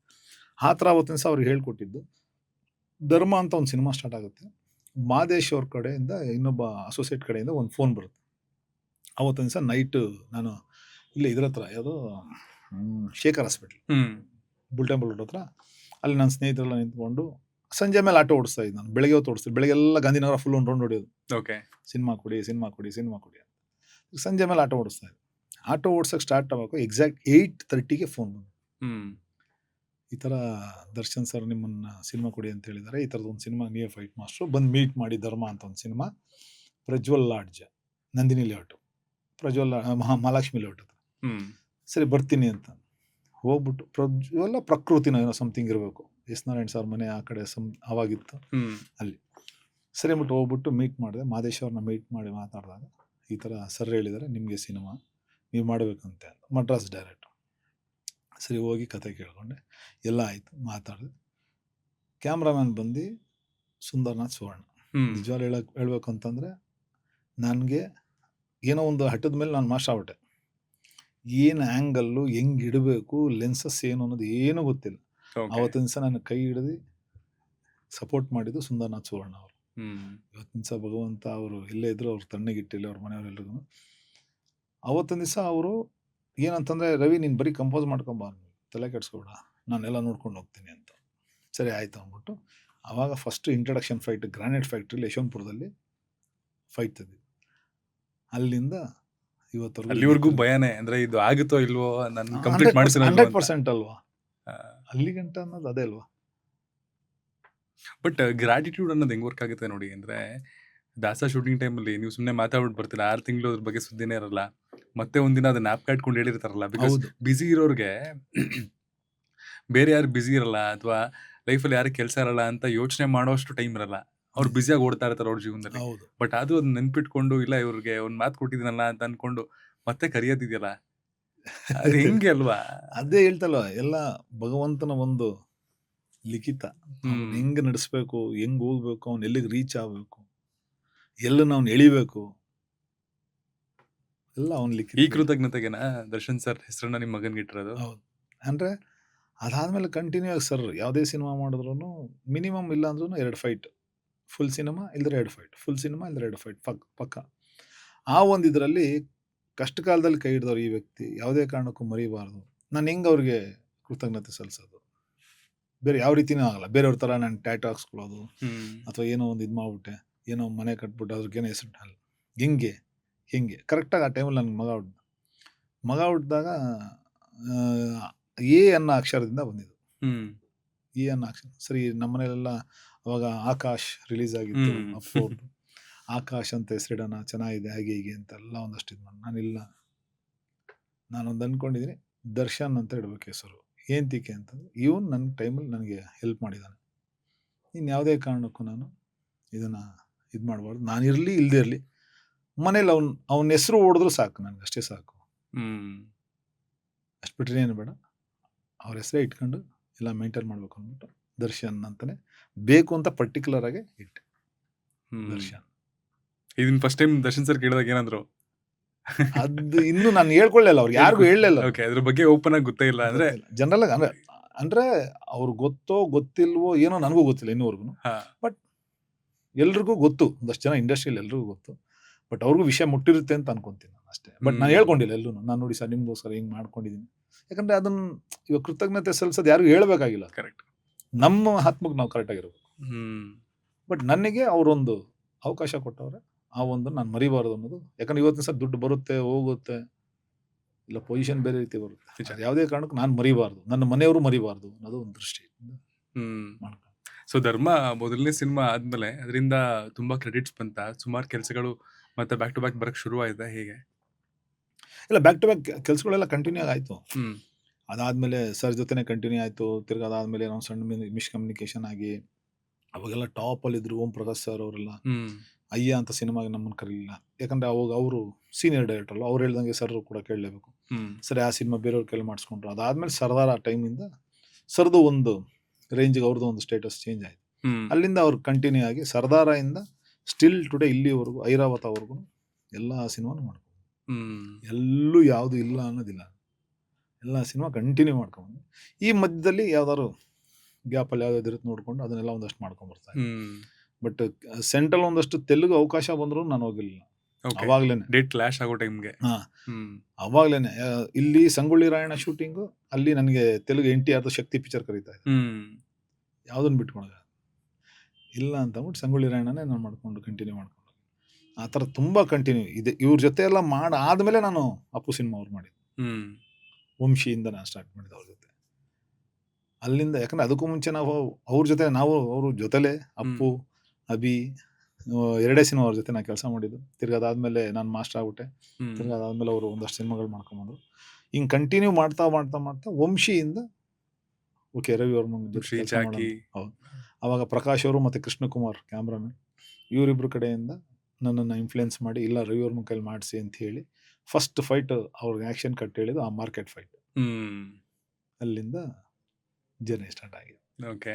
ಅಂಡ್ ದರ್ಶನ್ ಅವ್ರ ಸಿನಿಮಾಗಳು ಅಂತಂದ್ರೆ ಅದರಲ್ಲಿ ಮೇಜರ್ ಮಾಸ್ ಅಪೀಲು ಅಥವಾ ಅವ್ರ ಸಿನಿಮಾಗಳಲ್ಲಿ USPನೇ ಸ್ಟಂಟ್ಸು. ಅಂದ್ರೆ ಸ್ಟಂಟ್ಸ್ನ ಅವರು ತುಂಬಾ ಎಂಜಾಯ್ ಮಾಡ್ತಾರೆ. ಅಂಡ್ ಆ ಫಿಸಿಕ್ಗೆ, ಆ ಪರ್ಸ್ನಾಲಿಟಿಗೆ ಸ್ಟಂಟ್ ಯಾವತ್ತೂ ಸಿಕ್ಕಾಪಟ್ಟೆ ಸೂಕ್ತವಾಗಿ ಕಾಣುತ್ತೆ. ಅಂಡ್ ಸಿನಿಮಾದಲ್ಲಿ ತುಂಬಾ ಹೈಲೈಟಿಂಗ್ ಫ್ಯಾಕ್ಟರೇ ದರ್ಶನ್ ಸರ್ ಸಿನಿಮಾಗಳಲ್ಲಿ ಸ್ಟಂಟ್ ಹೌದು ಆಗಿರುತ್ತೆ. ಹೌದು ಸೊ ಅವ್ರಿಗೆ ಕೊರಿಯೋಗ್ರಾಫ್ ಮಾಡ್ಬೇಕಾದ್ರೆ ಅದೊಂದು ಚಾಲೆಂಜಿಂಗ್, ಬಿಕಾಸ್ ಏನಕ್ಕೆ ಅವ್ರು ತುಂಬಾ ಇಷ್ಟಪಡ್ತಾರಲ್ಲ ಫಸ್ಟ್ ಹೌದು ಆಫ್ ಆಲ್ ಅದನ್ನ. ಹೌದು ಹೌದು ಅಲ್ಲಿ ಹಿಂಗ್ ನಡೀತಿತ್ತು ಅಂದ್ರೆ ಡಿಸ್ಕಷನ್ ಆಗ್ಲಿ, ಅಥವಾ ಅವರು ಹೇಳ್ತಿರ ಕೆಲವೊಂದ್ಸಲಿ "ಈ ಬೇರೆ ಏನಾರು ಮಾಡೋಣ", ಅಥವಾ ನೀವು ಇನ್ನೂ ಲಾಸ್ಟ್ ಸಿನಿಮಾ ಮಾಡಿದಕ್ಕಿಂತ ಬೇರೆ ಏನಾರು ಮಾಡ್ಬೇಕು ಅನ್ನೋ ಇಲ್ಲ ಥರ ಅವ್ರು ಏನಾಗ್ತಿತ್ತು? ಅಂದ್ರೆ ನಾವು ಸರ್ ಹೇಳೋದ್ಕಿಂತ ಮುಂಚೆ ಇವಾಗ ಏನಂತಂದ್ರೆ ಇವಾಗ ಸರ್ ರವಿ ವರ್ಮನ್ನ ಇನ್ಫ್ಲುಯೆನ್ಸ್ ಮಾಡಿದ್ದಾರೆ ಅಂತಂದ್ರೆ ಹ್ಮ್ ಅದ್ರ ತಕ್ಕನಾಗೆ ನಾನು ಕೆಲಸ ತೋರಿಸ್ಬೇಕು. ಹ್ಮ್ ನಾನು ಹೋಗೋಕ್ಕೂ ಮುಂಚೆನೆ ಒಂದಷ್ಟು ಬೇರೆ ರೀತಿ ಪ್ರಿಪೇರ್ ಮಾಡ್ಕೊಂಡು ಹೋಗ್ಬಿಡ್ತಿದ್ದೆ ನಾನು. ಹೋಗ್ಬೇಕಾದ್ರೆ ಅವ್ರು ಕ್ವಶನ್ ಕೇಳಕ್ಕೆ ಬಿಡ್ತಿಲ್ಲ ನಾನು. ದರ್ಶನ್ ಸರ್ ಕ್ವಶನ್ ಕೇಳಕ್ಕೆ ಇದ್ಯಾಕೆ ಇದೇನು ಅಂತ ಕ್ವಶನ್ ಕೇಳಕ್ಕೆ ಬಿಡ್ತಿಲ್ಲ. ಅವರು ನಮ್ಮ ಮೇಲೆ ಇಟ್ಟಿರೋ ಒಂದು ನಂಬಿಕೆ, ಹ್ಮ್ ಆ ನಂಬಿಕೆಗೂ ಮೀರಿದಂಥದ್ದು ಒಂದಷ್ಟು ಕೊರಿಯೋಗ್ರಾಫ್ ಮಾಡ್ಕೊಂಡು ನಾವು ಹೋಗ್ತಾ ಇದ್ವಿ. ಅಲ್ಲಿಂದ ಇಲ್ಲಿವರೆಗೂ ಯಾವ್ದು ಹೇಳ್ತಾ ಇಲ್ಲ, ಅದೇ ಹೇಳಿದ್ನಲ್ಲ, ಸಂಗೊಳ್ಳಿ ರಾಯಣ್ಣ, ಚಿಂಗಾರಿ ಎಲ್ಲಾ ಸಿನಿಮಾ ಜೊತೆಲೆ, ಗಜ ಎಲ್ಲ ಯಾವುದೇ ತಗೊಳ್ಳಿ ಹ್ಮ್ ಎಲ್ಲ ಅದ್ರಲ್ಲೂ ಈ ಸಿನಿಮಾದಲ್ಲಿ ಮಾಡಿದ್ವಿ, ನೆಕ್ಸ್ಟ್ ಸಿನಿಮಾದಲ್ಲಿ ಏನ್ ಮಾಡ್ಬೇಕು, ಈ ಫೈಟಲ್ಲಿ ಇದು ಮಾಡಿದ್ವಿ, ನೆಕ್ಸ್ಟ್ ಫೈಟಲ್ಲಿ ಏನ್ ಮಾಡ್ಬೇಕು, ಹಂಗೆ ಹೋಗಿದೀವಿ ಹೊರತು ಯಾವುದನ್ನು ಇದನ್ನ ರಿಪೀಟ್ ಮಾಡ್ಕೊಂಡು ಯಾವ್ದು ನಾವು ಕೆಲಸ ಮಾಡಲಿಲ್ಲ. ಹ್ಮ್ ಯಾಕಂದ್ರೆ ಜನಗಳ ಒಂದು ಎಕ್ಸ್ಪೆಕ್ಟೇಷನ್ ಆ ರೀತಿ ಇತ್ತು. ದರ್ಶನ್ ಸರ್ ನೋಡಿದ್ರೆ ನನ್ಗೆ ಇನ್ನೊಂದು ಏನಂತಂದ್ರೆ ಮೇನ್, ಎಸ್ಪೆಷಲಿ ದರ್ಶನ್ ಅವ್ರು ಕೊರಿಯೋಗ್ರಾಫ್ ಮಾಡ್ಬೇಕಂತಂದ್ರೆ ಹ್ಮ್ ನಾನು 4 ಸ್ಟೇಟಲ್ಲಿ 4 ಜನ ನಾನು ಒಂದು ರೇಂಜ್ ನಾನು ಇಷ್ಟಪಡ್ತೀನಿ. ಒಂದು ಪ್ರಭಾಸ್, ಋತಿಕ್ ರೋಷನ್, ನಮ್ಮ ದರ್ಶನ್ ಅವರು, ಈ ತಮಿಳಲ್ಲಿ ವಿಶಾಲು, ಇಲ್ಲಾಂದ್ರೆ ಈ ತರ ಹೈಟ್ ಇರೋರು. ಹ್ಮ್ ಇವ್ರುಗಳಿಗೆ ಫ್ರೇಮ್ ಇಟ್ರೆ ಯಾವ ರೀತಿ ಇಡಬೇಕು ಅನ್ನೋದು ಒಂದು. ಯಾಕಂದ್ರೆ ಅವ್ರಿರೋ ಹೈಟಿಗೆ ಫ್ರೇಮ್ ಹಂಗ್ ತೋರ್ಸಿದ್ರೆ ಜನಗಳೇ ಹಿಂಗ್ ನೋಡ್ಬೇಕು ಅನ್ನೋದೇ ಒಂದು ನನ್ನಲ್ಲಿ ಇದೇದಂತ ಒಂದು ಚಾಲೆಂಜ್. ಹ್ಮ್ ಅವ್ರು ಮಾತ್ರ ಯಾಕೆ ಹಂಗೆ ತೋರಿಸ್ತಾರೆ, ನಾವ್ಯಾಕೆ ಇವ್ರನ್ನ ತೋರಿಸ್ಬಾರ್ದು ಅಂತಾನೆ Correct. ಬೇರೆ ಸರ್ನೇ ಬೇರೆ ರೀತಿಯ ಒಂದು ಕೊರಿಯೋಗ್ರಾಫಲ್ಲಿ ತೋರಿಸೋದಕ್ಕೆ ಒಂದು ಪ್ಲಾನ್ ಮಾಡ್ಕೊಂಡು ಸ್ಟಾರ್ಟ್ ಮಾಡ್ಕೊಂಡಿದ್ದು. ನನಗೆಲ್ಲ ಒಂದ್ ಕಡೆ ಅದು ಪ್ಲಸ್ ಆಯ್ತು ಅಷ್ಟೇ. ಅಂಡ್ ಧರ್ಮ ಪಿಕ್ಚರ್ಗೆ ಮೊದಲನೇ ಫಿಲಮ್ ಅಲ್ವಾ ನಿಮ್ದು, ಸ್ಟಂಟ್ ಕೊರಿಯೋಗ್ರಾಫರ್ ಆಗಿ ಅಥವಾ ಸ್ಟಂಟ್ ಮಾಸ್ಟರ್ ಆಗಿ. ಅವಾಗ ತಗೊಂಡಿದ್ ಸ್ಯಾಲ್ರಿ ಎಷ್ಟು ಜ್ಞಾಪಕ ಇದೆಯಾ? ಇಲ್ಲ ಹೇಳ್ಬೇಕಂತಂದ್ರೆ ಏನಂತಂದ್ರೆ ಅವಾಗೆಲ್ಲ ದುಡ್ಡಿಗೆ ಅಂತಾನೆ ಹೋಗಿಲ್ಲ ನಾವು. ಕಾನ್ ಬಿಲೀವ್, ನೀವು ಅವಾಗೆಲ್ಲ ನಾನು ತಿಳಿದಂಗೆ ಮೇ ಬಿ 5,000ನೋ 10,000ನೋ ಅಷ್ಟೊಳಗನೆ ಕೊಟ್ಟಿರೋದು ನಮಗೆ. ಅಂದ್ರೆ 4-5 ದಿವಸ ಕೆಲಸ ಮಾಡಿದ್ರೆ ಅಷ್ಟೇ ಕೊಟ್ಟಿದ್ದು. ಗಜ ಸಿನಿಮಾ ಬಂದು 75ನೇ ಸಿನಿಮಾ ನಂದು ಅವಾಗ. ಓಕೆ. ಓ, ಅಲ್ಲಿಂದ ಅಲ್ಲಿಗೆ 75 ಸಿನಿಮಾ ಆಗೋಯ್ತು. ಗಜಾನೇ 75ನೇ ಸಿನಿಮಾ. ಆ ಸಿನಿಮಾದಲ್ಲೇ ಒಂದು ಫೈಟ್ 5 ದಿವಸನೋ ಏನೋ ಮಾಡಿದ್ವಿ. 5 ದಿವಸ ಮಾಡಿದ್ದಕ್ಕೆ 40,000 rupees ಸ್ಯಾಲ್ರಿ. ಅಂದ್ರೆ 5,000ದಿಂದ 40,000 ಏನು ಅಂತಂದ್ರೆ ಅಲ್ಲ, ಅದು 40,000 ಅಲ್ಲಿ 5 ದಿವಸ ಮಾಡಿದ್ದು. ತಿರುಗಿ ಮೈಸೂರಲ್ಲಿ 2-3 ದಿವಸ ಮಾಡಿದ್ವಿ. ಈ ಈ ಒಡವೆ ಶಾಪ್ ಅಲ್ಲಿ ಹೋಗ್ಬಿಟ್ಟು ಯಾರೋ ಒಂದು ಹುಡುಗಿನ ರೇಗಿಸ್ಬಿಟ್ಟು ಹೋಗಿರ್ತಾರೆ, ದರ್ಶನ್ ಅವ್ರು ಬಂದು ಹುಡಿಕೊಂಬಂದು ಹೊಡಿತಾರೆ, ಅದ್ರಲ್ಲಿ ಆಕ್ಟಿಂಗ್ ವಿತ್ ಫೈಟ್ ಮಾಡಿದ್ವಿ. ಆ 2 ಸೀಕ್ವೆನ್ಸ್ ಸೇರಿಸಿ 40,000 ರೂಪಾಯಿ ಇಸ್ಕೊಂಡೆ. ಬಟ್ ಎಲ್ಲೂ ಕೂಡ ಏನಂತಂದ್ರೆ ಪೇಮೆಂಟ್ ಮಾತಾಡ್ಬೇಕಾದ್ರೆ ಇವಾಗ ದರ್ಶನ್ ಸರ್ ನನಗೆ ಹೇಳೋರೆ ಅಂತಂದ್ರೆ ಅವ್ರಿಗೂ ಒಂದು ಕೆಟ್ಟ ಹೆಸರು ನಾವು ತರಬಾರ್ದು ಅಂತ. ಎಲ್ಲೂನು ಅವ್ರು ಹೇಳೋರೆ ಅಂತ ಅಂದ್ಬಿಟ್ಟು ನಾವು ಒಂದು ಇನ್ಫ್ಲೂಯೆನ್ಸ್ನ ಎಲ್ಲೂ ಮಿಸ್ಯೂಸ್ ಮಾಡ್ಕೊಂಡಿರ, ಯಾವುದೇ ನಿರ್ಮಾಪಕರಿಗೆ ಆಗಲಿ ದಬ್ಬಾಳಿಕೆ ಮಾಡಿದ್ರೆ ಅವ್ರೇನು ಹೇಳ್ತಾರೆ ಆ ಪೇಮೆಂಟ್ ಕೊಡಿ ಸರ್ ಅಂತ ಅಂದ್ಕೊಂಡು ಕೆಲಸ ಮಾಡ್ಕೊಂಡು, ಎಲ್ಲೂ ನನಗೆ ಸರ್ ಇನ್ಫ್ಲೂಯೆನ್ಸ್ ಮಾಡೋರು ನನಗೆ ಇಷ್ಟೇ ಕೊಡಿ ದುಡ್ಡು ಆ ಥರದ್ದೆಲ್ಲ ಎಲ್ಲೂ ನಾವು ಮಾತಾಡಲ್ಲ. ಅದು ಹೇಳ್ತಾ ಇಲ್ಲ. 75ನೇ ಸಿನಿಮಾ ಗಜ ಅಂದ್ರೆ ಬರೀ 40,000 ಅಂದ್ರೆ ಒಟ್ಟು 8 ದಿವಸ ವರ್ಕ್ಗೆ 40,000 ಆ ಥರನೇ ಇಸ್ಕೊಂಡು ನಾವು ಕೆಲಸ ಮಾಡಿದ್ವಿ. ಅಷ್ಟು ಬಿಟ್ರೆ ಏನಿಲ್ಲ. ಈಗ ಲೇಟೆಸ್ಟ್ ಆಗಿ ಕೊನೆಯದಾಗಿ ತಗೊಂಡಿರುವಂತಹ ಹೈಯೆಸ್ಟ್ ಪೇಮೆಂಟ್ ಯಾವ ಸಿನಿಮಾಗೆ? ಅದೆಲ್ಲ ಹೇಳ್ಬಿಟ್ರೆ ಆಮೇಲೆ ಹಿಂಸೆ. ನಂಬರ್ಸ್ ಹೇಳಿದಾರೆ ಯಾವ ಸಿನಿಮಾಗೆ? ಇಲ್ಲ, ಇವಾಗ ಸ್ಟಿಲ್ ಇವಾಗ ತಗೊಂತಾರದೇ ಒಂದು ಬೇರೆ ರೀತಿಲೇ ನಾವು ತಗೊಂತಾರೆ. ಈಗ ಹಿಂದಿಗೆಲ್ಲ ಅಂತಂದ್ರೆ ಒಂದು ರೀತಿ ಒಂದು ಚಾರ್ಜ್ ಮಾಡ್ಕೊಂತೀವಿ, ಇದಂದ್ರೆ ಒಂದು ರೀತಿ ಚಾರ್ಜ್ ಮಾಡ್ಕೊಂತೀವಿ. ಆ ಥರ ಡಿಪೆಂಡ್ ಆಗುತ್ತೆ ಅಷ್ಟೇ. ಹೇಳಿದ್ರೆ ಅಡ್ಡಿಸ್ಕೊಂಬತ್ತಾರೆ ಆಮೇಲೆ. ಧರ್ಮ ಮಾಡ್ಬೇಕಾರಾಗ್ಲಿ ಇಲ್ಲ ಗಜ ಮಾಡೋ ಟೈಮಲ್ಲಾಗ್ಲಿ ಈ ತರದೆಲ್ಲ ಆಗುತ್ತೆ ಅಂತ ಅನ್ಕೊಂಡಿದ್ರ? 100%. ನಾನು ಫಸ್ಟ್ ಆಫ್ ಆಲ್ ಬಾಲಿವುಡ್ಗೆ ಎಂಟ್ರಿ ಆಗ್ತೀನಿ ಅನ್ನೋದು ಗೊತ್ತಿಲ್ಲ, ತೆಲುಗು ಸಿನಿಮಾ ಮಾಡ್ತೀನಿ ಅನ್ನೋದು ಗೊತ್ತಿಲ್ಲ, ಎಕ್ಸ್ಪೆಷಲಿ ಫ್ಲೈಟ್ ಹತ್ತೀನಿ ಅನ್ನೋದು ಗೊತ್ತಿಲ್ಲ. ಆಸ್ ಎ ಫೈಟರ್ ಆದಾಗಲೇ ನಾನು ಇಂಟರ್ನ್ಯಾಷನಲ್ ಫ್ಲೈಟ್ ಹತ್ಬಿಟ್ಟೆ. ಅಂದರೆ ರಾಮ್ ಶೆಟ್ಟಿ ಅವ್ರಿಗೆ ನಮ್ಮ ಕೆಲಸ ಇಷ್ಟ ಆಗಿ ಅವರೇ ನನ್ನ ಕನ್ನಡ ಸಿನಿಮಾ ಒಂದಕ್ಕೆ ನನ್ನ ಮಾರಿಷಸ್ ಕರ್ಕೊಂಡು ಶಿವಣ್ಣ ಅವ್ರದ್ದು. ಓಕೆ. ಗಲಾಟೆ ಆಳಿಂದ ಸಿನಿಮಾ. ಆ ಥರ ಆ ಫ್ಲೈಟ್ ಹತ್ತೀನಿ ಅನ್ನೋದೇ ನನಗೆ ಗೊತ್ತಿಲ್ಲ. ಫ್ಲೈಟ್ ಅಂದ್ರೆ ಏನೋ ಗೊತ್ತಿಲ್ಲ. ಇವತ್ತಿನ ದಿವಸ ಆಟೋಲ್ ಓಡಾಡ್ದಂಗೆ ಓಡಾಡ್ತೀವಿ ನಾವು ಸರಿ. ಕನ್ನಡ ಬಿಟ್ಟು ನಾನ್ ಕನ್ನಡ ಫಿಲಮ್ ಹೊರಗಡೆ ಮಾಡಿದಂತಹ ಮೊದಲ ಸಿನಿಮಾ ಯಾವುದು, ಅಂದ್ರೆ ಬಂದಂತಹ ಮೊದಲನೇ ಅವಕಾಶ? ಇದು ತೆಲುಗು ಸಿನಿಮಾ, ಶ್ರೀಕಾಂತ್ ಅವ್ರದ್ದು 100ನೇ ಸಿನಿಮಾ. ಇದು ಕೃಷ್ಣವಂಶಿ ಅವ್ರ ಡೈರೆಕ್ಷನ್ದು ಮಹಾತ್ಮ ಅಂತ. ಓಕೆ. ಆ ಸಿನಿಮಾ ಮೊದಲು ಇಂಡಿಪೆಂಡೆಂಟ್ ಆಗಿ ನಾನು ತೆಲುಗಲ್ಲಿ ಮಾಡೋದಂತ ಮೊದಲನೇ ಸಿನಿಮಾ. ಯಾಕಂದ್ರೆ ಅದಕ್ಕೂ ಮುಂಚೆ ಒಂದಷ್ಟು ಸಿನಿಮಾಗಳಿಗೆ ಹೋಗಿ ಕೆಲಸ ಮಾಡಿದ್ವಿ. ಆಜಾದು, ಚಿರಂಜೀವಿ ಅವ್ರದ್ದು ಅಣ್ಣಯ್ಯ, ಅದೆಲ್ಲ ಅಸಿಸ್ಟೆಂಟ್ ಆಗಿ ಮಂಜು ಮಾಸ್ಟರ್ ಜೊತೆ ಒಂದ್ಸರಿ, ಜಾಲಿ ಅವ್ರ ಜೊತೆ ಒಂದ್ಸರಿ ಹೋಗಿ ತಿರುಗಿ ಬೇರೆ ಇಂಡಿಪೆಂಡೆಂಟ್ ಆಗಿ ಹೋಗಿ ಒಂದಷ್ಟು ಸಿನಿಮಾಗಳು ಮಾಡ್ಕೊಂಡ್ಬಂದ್ವಿ. ನಾನು ಇಂಡಿಪೆಂಡೆಂಟ್ ಆಗಿ ಹೋಗಿ ಕೆಲಸ ಮಾಡಿದ್ದು. ಇವ್ರಿಗೆ ಇಲ್ಲಿ ಅಂಬಾರಿ ಇಷ್ಟ ಆಗಿತ್ತು, ಕೃಷ್ಣವಂಶಿ ಅವ್ರಿಗೆ. ಅಂಬಾರಿ ಯಾವಾಗ ಇಷ್ಟ ಆಯಿತು, ಈ ಥರ ನ್ಯಾಚುರಲ್ ಆಗಿ ತೆಗಿಯೋರು ಒಬ್ರು ಬೇಕು ಅಂತ ಅಂದ್ಬಿಟ್ಟು ಮಹಾತ್ಮ ಸಿನಿಮಾ ನನ್ನ ಕರೆದು ಇಂಟ್ರೊಡ್ಯೂಸ್ ಮಾಡಿಕೊಂಡು ಅಲ್ಲಿ ಸ್ಟಾರ್ಟ್ ಮಾಡೋದು. ಯಾಕಂದ್ರೆ ಫಸ್ಟ್ ಟೈಮೇ ಅದೇನು ಹೇಳ್ತಾರಲ್ಲ, ಇವಾಗ ರಾಮ್ ಗೋಪಾಲ್ ವರ್ಮಾ ಮತ್ತು ಆ ಗರಡಿಲಿ ಬೆಳೆದಂಥ ಒಬ್ಬ ಕೃಷ್ಣವಂಶಿ ದೊಡ್ಡ ಹೆಸರಾಂತ ಡೈರೆಕ್ಟ್ರು ನಮ್ಮನ್ನು ಕರೆದು ಅವ್ರು ನಮ್ಮ ಕೆಲಸನ ಇಷ್ಟಪಟ್ಟು ಕೆಲಸ ಕೊಟ್ಟವ್ರೆ ಅಂತಂದರೆ ನನಗೆ ಏನೋ ಇನ್ನೊಂದು ಈಗ ಡಿಗ್ರಿ ಎಕ್ಸಾಮ್ ಬರ್ದಂಗೆ. ಇಷ್ಟು ದಿವಸ ಇಲ್ಲಿ ನಾನು SSLC ಬರ್ದಿದ್ದೆ ಅಂದ್ಕೊಳ್ಳಿ, ಇವಾಗ ನೆಕ್ಸ್ಟ್ ಹೋದರೆ PUC ಎಕ್ಸಾಮು ಇಲ್ಲ ಡಿಗ್ರಿ ಎಕ್ಸಾಮ್ನ ಹೋಗಿ ನಾನು ಆಂಧ್ರದಲ್ಲಿ ಬರ್ದಂಗೆ. ಅಲ್ಲಿ ಹೋಗ್ಬಿಟ್ಟು 4 ದಿವಸ 5 ದಿವಸ ಇದನ್ನ ಹಾಕ್ಕೊಂಡಿದ್ರು ಶೆಡ್ಯೂಲ್, ಫೈಟ್ ಮಾಡ್ಬೇಕು. ರವಿ ಈ ಥರದೊಂದು ಕನ್ಸ್ಟ್ರಕ್ಷನ್ ಫೈಟ್ ಮಾಡ್ಬೇಕು, ಹಂಗೆ ಸರಿ ಅಂತ ಸೆಟ್ಟಲ್ಲಿ ಹೋಗಿ ಕೂತ್ಕೊಂಡು ಯಾವ ರೀತಿ ಸೆಟ್ ಹಾಕ್ಬೇಕು ಅಂತ ಸಾಯಿ ಆರ್ಟ್ ಡೈರೆಕ್ಟ್ರು ಫುಲ್ ಎಲ್ಲ ಸೆಟ್ ಹಾಕು, ಇಂಟ್ರಡಕ್ಷನ್ ಫೈಟ್ ಕಾಂಟ್ ಬಿಲೀವ್ 2 ದಿವಸದಲ್ಲಿ ಮುಗಿಸ್ಬಿಟ್ಟು ನಾವು ಆಚೆ ಮಾಡ್ಬಿಟ್ಟು. 5 ದಿವಸ ಹಾಕಿದ್ದು 2 ದಿವಸದಲ್ಲಿ ಮುಗಿಸ್ಬಿಟ್ಟು, ಅರ್ಧ ದಿವಸ ಸೀನ್ 2.5 ದಿವಸ ಮುಗಿಸ್ಕೊಂಡು ಆಚೆ ಮಾಡ್ಬಿಟ್ಟು ಅವ್ರು ಶಾಕ್ ಆಗ್ಬಿಟ್ರು. ಇಷ್ಟು ಕ್ಲಾರಿಟಿ, ಇಷ್ಟು ಇದರಲ್ಲಿ ಕೆಲಸ ಮಾಡ್ತೀವಿ ಅಂತ ಅಂದ್ಬಿಟ್ಟು ಅಲ್ಲಿಂದ ಕಂಟಿನ್ಯೂ ರೆಪ್ಯುಟೇಷನ್ ಹಂಗೆ ಬೆಳೀತಾ ಹೋಯ್ತು. ಫುಲ್ ಇಲ್ಲಿವರೆಗೂ ಪವನ್ ಕಲ್ಯಾಣ್ ಸರ್ದಿರ್ಬೋದು, ಅಲ್ಲು ಅರ್ಜುನ್ ಅವ್ರದ್ದಿರ್ಬೋದು, ಎಲ್ಲ ಇರೋದು, ರಾಮ್ ಚರಣ್ದು, ಧ್ರುವ ಇರ್ಬೋದು, ಎಲ್ಲ ಇರೋದು ಸಿನಿಮಾ ಮುಗಿಸ್ಕೊಂಡು, ವೆಂಕಟೇಶ್ ಅವ್ರದ್ದು, ನಾಗಾರ್ಜುನ ಅವ್ರದ್ದು, ಎಲ್ಲ ಇರೋದು ಸಿನಿಮಾ ಮುಗಿಸ್ಕೊಂಡು. ಎಕ್ಸೆಪ್ಟ್ ಇನ್ನೂವರೆಗೂ NTR ಮಹೇಶ್ ಬಾಬು ಇಬ್ರದ್ದು ಮಾಡಿಲ್ಲ, ಅಷ್ಟೇನಿಲ್ಲ. ಇನ್ನೆಲ್ಲರದು ಮುಗಿಸ್ಕೊಂಡು, ಯಾಕಂದ್ರೆ ಅವಾಗ ಅವಕಾಶ ಬಂತು ಹೋಗ್ಲಿಲ್ಲ, ಇನ್ನು ಮಿಕ್ಕಿದೆಲ್ಲರದು ಮುಗಿಸ್ಕೊಂಡು. ಬೇಸಿಕಲಿ ಅಂದ್ರೆ ನಾವು ಅನ್ಕೋತೀವಲ್ವಾ, ನಮ್ಮ ಚಿತ್ರರಂಗ ಚಿಕ್ಕದು, ಇಲ್ಲಿನ ಸಿನಿಮಾಗಳು ಅಲ್ಲಿ ರಿಲೀಸ್ ಆಗಲ್ಲ ಅಥವಾ ಅಲ್ಲಿನ ಜನಗಳು ನೋಡಲ್ಲ, ಈ ತರ ಎಲ್ಲ ಅನ್ಕೋತೀವಿ. ಬಟ್ ಟೆಕ್ನಿಷಿಯನ್ ಸಿಕ್ಕಾಬಿಟ್ರೆ ಟ್ಯಾಲೆಂಟೆಡ್ ಆಗಿದ್ರೆ ಅದು ನಿಜ.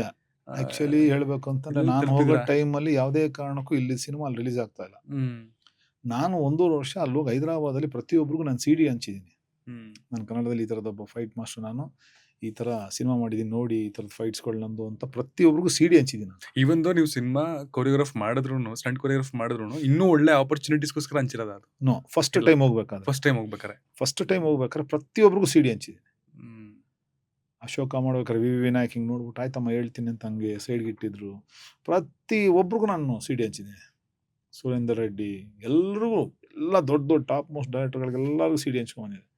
ಬಟ್ ಅಲ್ಲಿ ಹೋಗಿ ಕೆಲಸ ಮಾಡಿ ಅವ್ರು ಮತ್ತೆ ರೆಕಗ್ನೈಸ್ ಮಾಡಿ ಕರೆದ್ರು ಹೊರತು ಯಾರಿಗೂ ಕನ್ನಡದಲ್ಲಿ ಈ ಥರದ್ದು ಒಬ್ಬ ಟೆಕ್ನಿಷಿಯನ್ ಇದ್ದಾನೆ ಅಂತ ಯಾರು, ಅವಾಗೆಲ್ಲ ಏನಿದ್ರು ಚೆನ್ನೈ ಅನ್ನೋದೇ ಹೆಸರಿತ್ತು.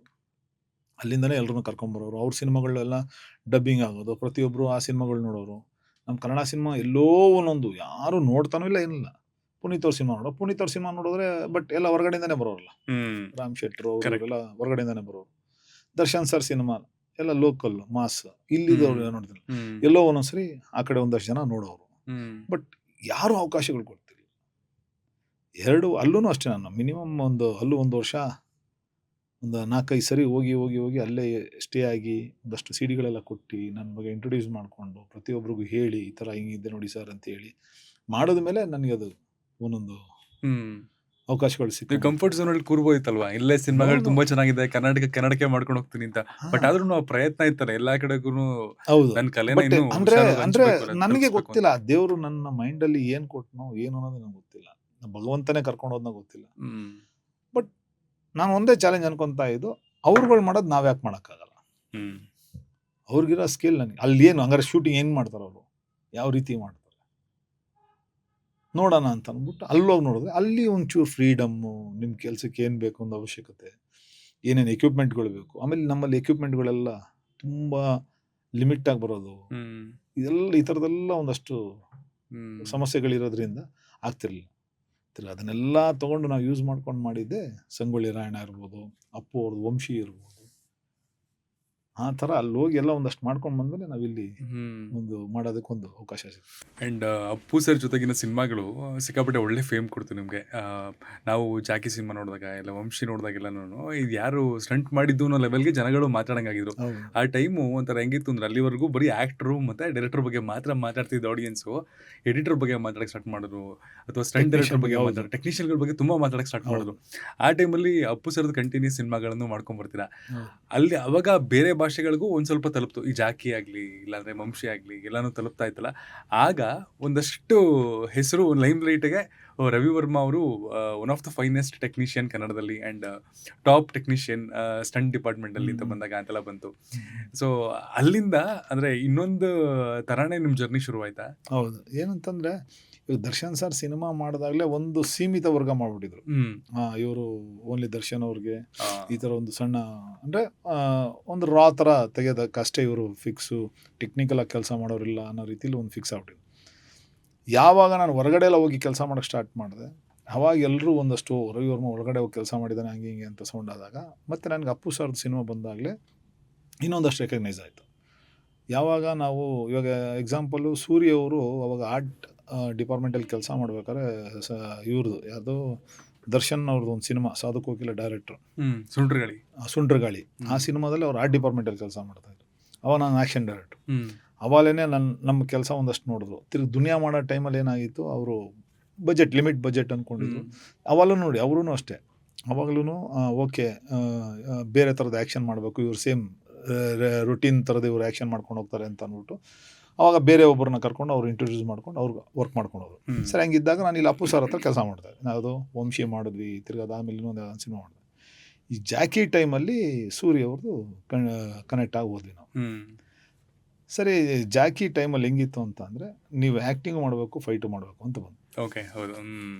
ಮಂತ್ರವಾದಿ ಕ್ಯಾರೆಕ್ಟರ್ದು. ಯಾಕಂದರೆ ಅಲ್ಲಿ ವಿತ್ ಫೈಟ್ ಮಾಡೋಂಥವ್ರೆ ಬೇಕಾಗಿತ್ತು.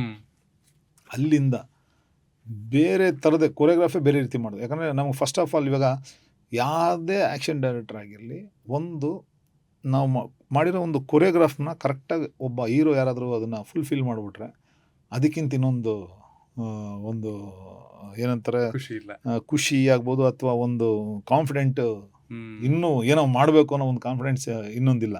ಈಗ ನಮ್ಮ ಫೈಟರ್ಗಳ ಜೊತೆ ಮಾಡ್ಬೇಕಾದ್ರೆ ನಮಗೆಲ್ಲ ಈಸಿಯಾಗಿ ಅಲ್ಲಿ ಬೀಳ ಹಿಂಗಾಗೋ ಹಿಂಗೆ ಮಾಡೋ ಅಂತ ಅನ್ನೋದು ಹೇಳ್ತೀವಿ, ಅದು ಈಸಿಯಾಗಿ ಮಾಡ್ಕೊಂಡು ಹೋಗ್ಬಿಡ್ತಾರೆ. ಆ ಥರ ಆರ್ಟಿಸ್ಟ್ ಮಾಡಿಬಿಟ್ರೆ ತೋರ್ಸೋದು ಲೆವೆಲೇ ಬೇರೆ ರೀತಿ ಹೋಗ್ತದೆ. ಅದನ್ನು ನನಗೆ ಆಲ್ರೆಡಿ ಇಲ್ಲಿ ನನಗೆ ದರ್ಶನ್ ಸರ್ ಹತ್ರ ನಾನು ಮಾಡೋ ಹೋಗಿತ್ತಲ್ಲ, ದರ್ಶನ್ ಸರ್ ಮಾಡೋದು ಪ್ರತಿಯೊಂದು ಸ್ಟೆಂಟನ್ನು ಬೇರೆ ರೀತಿಯಲ್ಲಿ ನಾವು ಒಂದು ರೇಂಜಲ್ಲಿ ತೋರಿಸಿದ್ವಿ. ಇವ್ರದ್ದೇನಂದರೆ ಇವ್ರದ್ದೊಂದು ಬೇರೆ ರೀತಿ ಒಂದು ವರ್ಗ. ಯಾಕಂದರೆ ಇವರು ಜಿಮ್ನಾಸ್ಟಿಕ್ ಮಾಡೋದಿರ್ಬೋದು, ಒಂದು ಹೈಟಿಂದ ಒಂದು ಕಿಕ್ಸ್ಗಳು ಮಾಡೋದಿರ್ಬೋದು, ಬ್ಯಾಕ್ ಫ್ಲಿಪ್ ಹೊಡೆಯೋದಿಂದ ಇರ್ಬೋದು, ಎಲ್ಲ ಒಂದು ಬೇರೆ ರೀತಿಯೇ ಮಾಡೋರು. ನನಗೆ ಇನ್ನೊಂದು ಥರದ ಒಂದು ಚಾಲೆಂಜಿಂಗ್ ಆಗಿ ನಾನು ಸಿಕ್ತು ಅಪ್ಪು ಸರ್ ಜೊತೆ ಕೆಲಸ ಮಾಡೋಕ್ಕೆ. ಆವಾಗ ಅಲ್ಲಿಂದ ನಾವೇನು ಮಾಡಿದ್ವಿ, ಹಂಗೆ ಅಂದ್ಬಿಟ್ಟು ಇವಾಗ ಅಪ್ಪು ಅವ್ರು ಸಿಕ್ಕಿದ್ರು ಅಂದ್ಬಿಟ್ಟು ಸೇಮ್ ಹೋಗ್ಬಿಟ್ಟು ಇವಾಗ ದರ್ಶನ್ ಸರ್ಗೆ ಏನು ನಾವು ಕೊರಿಯೋಗ್ರಾಫ್ ಮಾಡ್ತೀವಿ ಆ ಥರದ್ದೆಲ್ಲ ನಾನು ಮಾಡೋದು. ಈಗ ಅಪ್ಪು ಅವ್ರದ್ದೇ ಒಂದು ಇಮೇಜ್ ಬೇರೆ ಇದೆ. ನಾನು ಇವತ್ತರೆಗೂ ನಾನು ಫಾಲೋ ಮಾಡ್ಕೊಂಬಂದಿರೋದು ಇದು. ದರ್ಶನ್ ಅವ್ರಿಗೆ ಬೇರೆ ಥರದ್ದು, ಅವ್ರ ಇಮೇಜಿಗೆ ಅವ್ರ ಆಡಿಯನ್ಸು, ಅವ್ರ ಫ್ಯಾನ್ಸ್ ಫಾಲೋವರ್ ಏನಿದ್ದಾರೆ ಅದೇ ಥರ ಕೊರಿಯೋಗ್ರಾಫ್. ಅಪ್ಪು ಅವ್ರಿಗೆ ಸೇಮ್, ಅವ್ರ ಆಡಿಯನ್ಸು ಅವ್ರ ಇಮೇಜ್ ಏನಿದೆ ಅದೇ ಥರನೇ ಫಾಲೋ ಮಾಡ್ಕೊಂಡು ಹೋಗ್ತಾರೆ. ಹಾಗೆ ಸುದೀಪ್ ಅವ್ರದ್ದು ಅಷ್ಟೇ, ಅವ್ರ ಇಮೇಜು ಅವ್ರ ಆಡಿಯನ್ಸ್ ಏನಿದ್ದಾರೆ ಅದೇ ರೀತಿ ಫಾಲೋ ಮಾಡಿಕೊಂಡು ಪ್ರತಿಯೊಬ್ಬರಿಗೂ, ಇವಾಗ ಧ್ರುವ ಆಗಿರ್ಬೋದು, ಧ್ರುವ ಬಂದರೆ ಹೊಸ್ಬ ಅವ್ರದ್ದೇ ಅಂತ ಒಂದು ಇಮೇಜ್ ಕ್ರಿಯೇಟ್ ಮಾಡಿದ್ವಿ ನಾವು. ಅಂಬಾರಿ, ಅದ್ದೂರಿಲಿಲ್ಲ ನಾವು, ಅದ್ದೂರಿ ಮತ್ತು ಬಹದ್ದೂರು, ಅದೆಲ್ಲ ಅವ್ರದ್ದೇ ಅಂತ ಒಂದು ಕ್ರಿಯೇಟ್ ಮಾಡ್ಕೊಂಬಂದ್ವಿ. ಏನು ಮಾಡ್ಬೋದು ಈ ಹುಡುಗಂಗೆ, ಏನು ಮಾಡ್ಬೋದು ಅನ್ನೋದು. ಹಾಗೆ ಆ ಸ್ಕಿಲ್ನ ನಾನು ಪ್ರತಿ ಒಂದು ಆರ್ಟಿಸ್ಟಲ್ಲೂ ನಾನು ಮೇಯ್ನ್ ಮೇಂಟೈನ್ ಮಾಡ್ಕೊಂಬಂದಿದ್ದು ಇದೆ. ಇವಾಗ ಪುನೀತ್ ಅವ್ರದ್ದು ಸ್ಟೆಂಟ್ ಮಾಡ್ತಾರೆ ಅಂತ ಅಂದರೆ ಪ್ರತಿಯೊಬ್ಬರು ತಿರುಗಿ ಏನಪ್ಪ ಪುನೀತ್ ಅವ್ರು ಈ ರೀತಿ ಮಾಡ್ತಾರೆ. ಇವಾಗ ನೋಡಿ, ನಾವು ನಮ್ಮದು ಅಪ್ಪು ಅವ್ರದ್ದು ಕಾಂಬಿನೇಷನ್ ಬಂದರೆ ಸಿನಿಮಾಗಳೆಲ್ಲ ಬೇರೆ ಆ್ಯಕ್ಷನ್ ಇರೋ ಜಾಕಿ, ಅಣ್ಣ ಬಾಂಡು, ಆಮೇಲೆ ಹುಡುಗರು, ತಿರ್ಗಾದಾದ್ಮೇಲೆ ಪವರು, ತಿರ್ಗಾದಾದ್ಮೇಲೆ ಜೇಮ್ಸ್ ಇರ್ಬೋದು, ತಿರ್ಗಾದಾದ್ಮೇಲೆ ಏನು ಲೆಕ್ಕ ನಾನು ಹೇಳ್ಕೊಂಡು ಹೋಗ್ತಾರೆ ನನಗೆ ಗೊತ್ತಾಗಲ್ಲ, ರಾಮ್ ಇರ್ಬೋದು, ತಿರ್ಗಾದಾದ್ಮೇಲೆ ನೀವೇ ಹೇಳ್ಬಿಡಿ ಹೆಸರುಗಳು ಗೊತ್ತಾಗ್ತಾ ಇಲ್ಲ. ಕಂಟಿನ್ಯೂ ಅಷ್ಟು ಸಿನಿಮಾಗಳು ಎಲ್ಲೋ ನೀವು ನೋಡಿ, ಇವಾಗ ಅಷ್ಟು ಸಿನಿಮಾ ನೀವು ಫೈಟ್ ನೋಡಿದ್ರೆ ಯಾವುದು ಒಂದೇ ಥರ ಅಂತ ಅನ್ಸಲ್ಲ. ಅದೇ ಬೇರೆ ಹಿಂಗೆ ಬೇರೆ. ಆ ಕತೆಗೆ ಏನು ನಾನು ಮೇನ್ ಫಾಲೋ ಮಾಡ್ಕೊಂಡು ಹೋಗಿದೆ, ಕತೆ ಒಳಗಡೆ ಕ್ಯಾರೆಕ್ಟರ್ನ ಹೆಂಗೆ ತರಬೇಕು ಅನ್ನೋದೇ ಒಂದು ಬೇರೆ ರೀತಿ ನಮ್ಗೊಂದು ಕೊರಿಯೋಗ್ರಾಫ್. ಒಂದು ಜಿಮ್ನಾಸ್ಟಿಕ್ ಬಾಡಿ ಇದ್ರಿಂದ ಫಿಟ್ ಅಂಡ್ ಫೈನ್ ಆಗಿರ್ತಿದ್ರು, ಆಮೇಲೆ ತುಂಬಾ ಫ್ಲೆಕ್ಸಿಬಲ್ ಆಗಿರ್ತಿದ್ರು ಅಪ್ಪು ಸರ್ದು. ಸೊ ಅವ್ರ ಫೈಟ್ ಕಂಪೋಸ್ ಮಾಡ್ಬೇಕಾದ್ರೆ ನಿಮ್ಗೆ ಬೇರೆ ಥರನೇ ಅಫ್ಕೋರ್ಸ್ ಚಾಲೆಂಜ್ ಇದ್ದೇ ಇರುತ್ತೆ. ಇದು ಬಿಟ್ಟು ಪರ್ಸ್ನಲಿ ಅವ್ರ ಜೊತೆ ನಿಮ್ಮ ಬಾಂಡ್ ಹೆಂಗಿತ್ತು ಅಪ್ಪು ಸರ್ ಜೊತೆಗೆ? ತುಂಬ ಸೂಪರ್, ಚೆನ್ನಾಗಿತ್ತು, ವೆರಿ ಗುಡ್. ಅಂದರೆ ಅವ್ರ ಬಗ್ಗೆ ಹೇಳೋಕ್ಕೆ ನಾನು ಏನೋ ಹೊಸ್ದಾಗಿ ಹೇಳ್ಬೇಕು ಅನ್ನೋದಲ್ಲ, ಪ್ರತಿಯೊಬ್ಬ ಕನ್ನಡಿಗರಿಗೂ ಗೊತ್ತು ಅಪ್ಪು ಸರ್ ಹೆಂಗೆ ಏನು ಅನ್ನೋದನ್ನು. ನಾನೇನೋ ಸ್ಪೆಷಲಾಗಿ ಹೇಳಬೇಕಾಗಿಲ್ಲ. ಈಗ ನಾನು ಹೇಳಿದ್ರೆ ಮತ್ತೆ ನಾನು ಹೊಗಳ್ಕೊಂಡಂಗೆ ಆಗೋದು. ಯಾಕಂದರೆ ಅವ್ರೊಂಥರ ಏನಂತ ಹೇಳ್ತಾರೆ ಅದಕ್ಕೆ, ಎಲ್ಲೂ ಅವ್ರ ಮನಸ್ಸಲ್ಲಿ ಕಲ್ಮಶ ಇಲ್ದಿರ ಎಲ್ಲರೂ ಒಂದೇ ರೀತಿಯಿಂದ ನೋಡೋಂಥ ವ್ಯಕ್ತಿ ಹೇಳಬೇಕು, ಅಷ್ಟು ಹೇಳೋಕ್ಕೆ ಇಷ್ಟಪಡ್ತೀನಿ. ಯಾಕಂದರೆ ಇದನ್ನು ನನ್ನ ಕಣ್ಣಾರೆ ನಾನು ಅಣ್ಣವರಿಂದ ನೋಡಿಕೊಂಡು, ಅಪ್ಪು ಅವರಿಂದ ನೋಡಿಕೊಂಡು ನಾನು ಬಂದಂಥದ್ದು. ಬಟ್ ಅಣ್ಣವ್ರ ಜೊತೆ ವರ್ಕ್ ಮಾಡೋ ಆಪ್ಷನ್ ಇರಲಿಲ್ಲ ಅನ್ಸುತ್ತೆ. ಮಾಡಿದ್ರಾ? ಶಬ್ದವೇದಿ ಮಾಡಿದ್ವಿ. ಓಕೆ, ಅದೇ ಹೇಳಿದ್ನಲ್ಲ ನಾನು, ಅದಕ್ಕೆ ಹೇಳಿದೆ ಅಣ್ಣವ್ರದ್ದು ಶಬ್ದವೇದಿ ನಾನು ಮಾಡಿದಾಗ, ಶಬ್ದವೇದಿ, ಅಪ್ಪು, ಅಭಿ, ಇದು 3 ಅವ್ರ ಪ್ರೊಡಕ್ಷನ್. ಸರ್ ಇಲ್ಲಿ ಮೇನ್ ಡೈರೆಕ್ಟ್ರಿಗೆ ಏನು ಬರುತ್ತೆ ಫುಡ್ಡು, ಹೀರೋ ಕೂಡ ಅದೇ ಫುಡ್, ಸಾರಿ ಪ್ರೊಡಕ್ಷನ್ ಬಾಯ್ ಕೂಡ ಅದೇ ಫುಡ್. ಇಲ್ಲಿ ಹೀರೋಗೆ ಬೇರೆ, ಡೈರೆಕ್ಟ್ರಿಗೆ ಬೇರೆ, ಟೆಕ್ನಿಷಿಯನ್ಸ್ಗೆ ಬೇರೆ ಅನ್ನೋದು ಇರ್ತಿರಲಿಲ್ಲ. ಯಾವತ್ತೂ ಇಲ್ಲ. ಹೀರೋಗೆ ಏನು ಬರುತ್ತೆ ಪ್ರೊಡಕ್ಷನ್ ಬಾಯ್ಗೂ ಕೂಡ ಅದೇ ಫುಡ್ ಇರಬೇಕು. ಬಟ್ ಅಲ್ಲೇ ಗೊತ್ತಾಗ್ಬಿಡುತ್ತೆ ನೋಡಿ ಹೆಂಗಿದೆ ಇವ್ರದ್ದು ಒಂದು ಅಂದರೆ ಅವರ ಒಂದು ಮನಸ್ಸು ಹೆಂಗಿದೆ, ಅವರ ಒಂದು ಒಳ್ಳೆತನ ಹೆಂಗಿದೆ, ಅವರು ಯಾವ ಮಟ್ಟದಲ್ಲಿದ್ದಾರೆ ಅನ್ನೋದನ್ನು ನಾವು ಹೆಂಗೆ ತಿಳ್ಕೊಬೋದು ಅನ್ನೋದು ಇಲ್ಲೇ ಗೊತ್ತಾಗ್ಬಿಡುತ್ತೆ. ಯಾರನ್ನೂ ಭೇದ ಭಾವ ಮಾಡ್ತಿರ್ಲಿಲ್ಲ. ಇದನ್ನು ಪಾಲನೆ ಮಾಡ್ಕೊಂಬಂದವ್ರೆ ಪುನೀತ್ ಅವರು.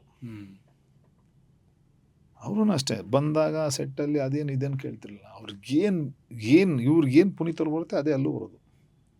ನಾನು ಹಂಗೂ ಶಿವಣ್ಣಂಗೂ ಮತ್ತು ಅಪ್ಪು ಅವ್ರಿಗೆ 3 ಜನ ಕೇಳಿದೆ, ಅಪ್ಪಾಜಿ ಏನು ಮಾಡಿದಾರೋ ಗೊತ್ತಿಲ್ಲ, ನಿಮ್ಗೆ ಏನು ಆಸ್ತಿ ಕೊಟ್ಟಿದ್ದಾರೋ ನನಗೆ ಗೊತ್ತಿಲ್ಲ, ಬಟ್ ಮನುಷ್ಯರಿಗೆ ಮತ್ತು ವ್ಯಕ್ತಿಗಳಿಗೆ ಏನು ಗೌರವ ಕೊಡಬೇಕು, ಮನುಷ್ಯರಿಗೆ ಏನು ಬೆಲೆ ಕೊಡಬೇಕು ಅನ್ನೋದು ಹೇಳ್ಕೊಟ್ಟಿದ್ದಾರೆ, ಅದೇ ನಿಮ್ಮನ್ನು ಕಾಪಾಡೋದು ಅಂತೇಳಿ. ಅವಾಗ ಪುನೀತ್ ಅವ್ರು ನಿಜ ಮಾಸ್ಟರ್, ಅವರಿಲ್ಲ ಅಂದರೆ ನಾವೆಲ್ಲ ಎಲ್ಲಿ ಅಂತ ಅವರು ಹೇಳ್ಕೊಂಡು, ಅಂದರೆ ತುಂಬ ನಮ್ಮ ಅವರ ಜೊತೆಲಿರೋಂಥ ಬಾಂಡಿಂಗ್ ಬೇರೆ ಲೆವೆಲ್ಗೆ ಇದ್ದಂಥದ್ದು. ಆ್ಯಸ್ ಎ ಬ್ರದರ್ ಆಗಿದ್ವಿ, ಫ್ರೆಂಡ್ ಆಗಿದ್ವಿ, ಕೊಲೀಗ್ಸ್ ಆಗಿದ್ವಿ, ಎಲ್ಲ ಥರದಲ್ಲೂ ಇದೆ. ಬಟ್ ನಿಜವಲ್ಲೂ ನಾನು ಭಗವಂತ ಇಲ್ಲಿ ಗಂಟ ಒಬ್ಬ ಆಟೋ ಡ್ರೈವರ್ ಹೋಗಿ ದರ್ಶನ್ ಸರ್ ಇರ್ಬೋದು, ಪುನೀತ್ ಅವ್ರು ಇರ್ಬೋದು, ಸುದೀಪ್ ಅವ್ರು ಇರ್ಬೋದು, ಮತ್ತು ಬಾಲಿವುಡ್ ಇರ್ಬೋದು, ಆಮೇಲೆ ತೆಲುಗು ಇಂಡಸ್ಟ್ರಿ ಇರ್ಬೋದು, ಎಲ್ಲ ಕಡೆ ಹೋಗೋವಂಥ ಒಂದು ದಾರಿ ಮಾಡಿಕೊಟ್ನಲ್ಲ ದೇವರು, ಅಷ್ಟೇ ಸಾಕು. ಅದನ್ನ ಉಳಿಸ್ಕೊಂಡ್ರೆ ಸಾಕು ನನಗೆ, ಅಷ್ಟು ಬಿಟ್ಟರೆ ಏನಿಲ್ಲ. ಯಾವ್ದಾದ್ರು ಒಂದು ಕಲಿಕೆ ಅಥವಾ ಬಿಗ್ಗೆಸ್ಟ್ ಲರ್ನಿಂಗ್ ಅಪ್ಪು ಸರಿಂದ ನೀವು ಕಲ್ತಿದ್ದು, ಎಂಥ ವಿಷಯ ಇದು, ನಾನು ಕಲಿಬೇಕು ಅಂತ ಅನ್ಕೊಂಡಿದ್ದೇನೆ ಇತ್ತ? ಅಂದರೆ ಅದೇ ಹೇಳಿದ್ನಲ್ಲ ನಾನು, ಅದರ ಏನು ಹೇಳ್ತಾರೆ ಅದು ಕೇಳಬೇಕು ಅಂತಂದರೆ, ಅವರ ಒಂದು ನೈಜ ಗುಣ. ಎಲ್ಲೂ ನಾನು ಅಣ್ಣವ್ರ ಮಗ ಅನ್ನೋದಿಲ್ಲ, ನಾರ್ಮಲಾಗೆ ಓಡಾಡಿಕೊಂಡು ನಾರ್ಮಲಾಗೆ ಎಲ್ಲರ ಜೊತೆ ಮಿಂಗಲಾಗಿ ಕೆಲಸ ಮಾಡ್ತಾಯಿತ್ತಲ್ಲ, ನಂಗೆ ತುಂಬ ಇವತ್ತಿಗೂ ಕಣ್ಣು ಕಟ್ಟದಂಗೆ ಇದೆ ಅದನ್ನು ಹೇಳೋದು. ನನ್ನ ಮಗನಿಗೂ ಎಷ್ಟೋ ಸರಿ ಹೇಳ್ತಾ ಇರ್ತೀನಿ. ಇದು ನಮ್ಮದು ಸಿನಿಮಾದ ಅಕ್ಕಸಪುರದೊಳಲ್ಲಿ ನನ್ನ ಮಗನ ಅಸಿಸ್ಟೆಂಟ್ ಡೈರೆಕ್ಟ್ರಾಗಿ ಕಳಿಸಿದ್ದೆ. ಹಂಗನ್ಬಿಟ್ಟು ನಾನು ಹೋಗಿದ್ದೀನಿ ಅಂದ್ಬಿಟ್ಟು ಪ್ರೊಡ್ಯೂಸರ್ ಮಗ ಚೇರ್, ಡೈರೆಕ್ಷನ್ ಟೀಮಲ್ಲಿ ಕೂತ್ಕೊಂಡು ಊಟ ಮಾಡ್ತಾರೆ, ಅಲ್ಲೋ ಕೂತ್ಕೊಂಡು ಊಟ ಮಾಡೋದು. ನನ್ನ ಪ್ರೊಡಕ್ಷನಲ್ಲಿ ಅಷ್ಟೇ, ಯಾರು ಇಲ್ಲಿ ಮೇಯ್ನ್ ಹೀರೋಗೆ ಏನು ಬರುತ್ತೆ ಫುಡ್ಡು, ಕೊನೆವರೆಗೂ ಅದೇ ರೀತಿ ಫುಡ್ ಬರಬೇಕು. ಯಾವುದೇ ಕಾರಣಕ್ಕೂ ನೋ ಎನಿ ಚೇಂಜಸ್. ಹೆಂಗಿದೆ ರಿಯಾಲಿಟಿ ಇಂಡಸ್ಟ್ರಿನಲ್ಲಿ? ಅಂದರೆ ಎಲ್ಲ ಕಡೆನೂ ಹಾಗೆ ಇದೆಯಾ? ಎಲ್ಲರಿಗೂ ಬರೋ ಫುಡ್ ಸೇಮ್ ಹಂಗೆ ಬರ್ತಿದ್ಯಾ, ಅಥವಾ ಇವತ್ತಿಗೂ ಅವಾಗೆಲ್ಲ ನಾವು ನೋಡ್ಬಿಟ್ಟಿದ್ದೀವಿ. ಈಗ ಆ ಥರದ್ದು ಜಾಸ್ತಿ ಜನ ಈಗ ಯಾರು ಆ ಥರದ್ದು ಇದು ಮಾಡ್ಕೊಳ್ಳಲ್ಲ, ಎಲ್ರಿಗೂ ಒಂದೇ ರೀತಿಯೇ ಫುಡ್ ಕೊಡ್ತಾರೆ. ಅವತ್ತೊಂದು ದಿವಸಕ್ಕೆ ತುಂಬ ಕಷ್ಟ ಆಯಿತು.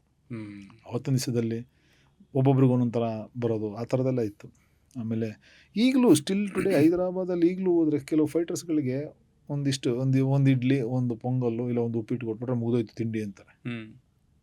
ಅಷ್ಟು ಬಿಟ್ಟರೆ ಇನ್ನೇನಿಲ್ಲ. ತಿರ್ಗಿ ಅದಾದಮೇಲೆ ಈಗ ಕಂಪಲ್ಸರಿ ಈಗ ಏನು ಮಾಡ್ರು, ಅವಾಗೆಲ್ಲ ಒಂದಷ್ಟು ದಿವಸ ಮೇಂಟೈನ್ ಮಾಡ್ಕೊಂಬರೋ ಫೈಟರ್ಸ್ಗೆ, ಅಂದರೆ ನಾನ್ ವೆಜ್ ಎಲ್ಲ ಇರಬೇಕು, ಅದು ಇದು ಅನ್ನೋದು ಮಾಡೋದು.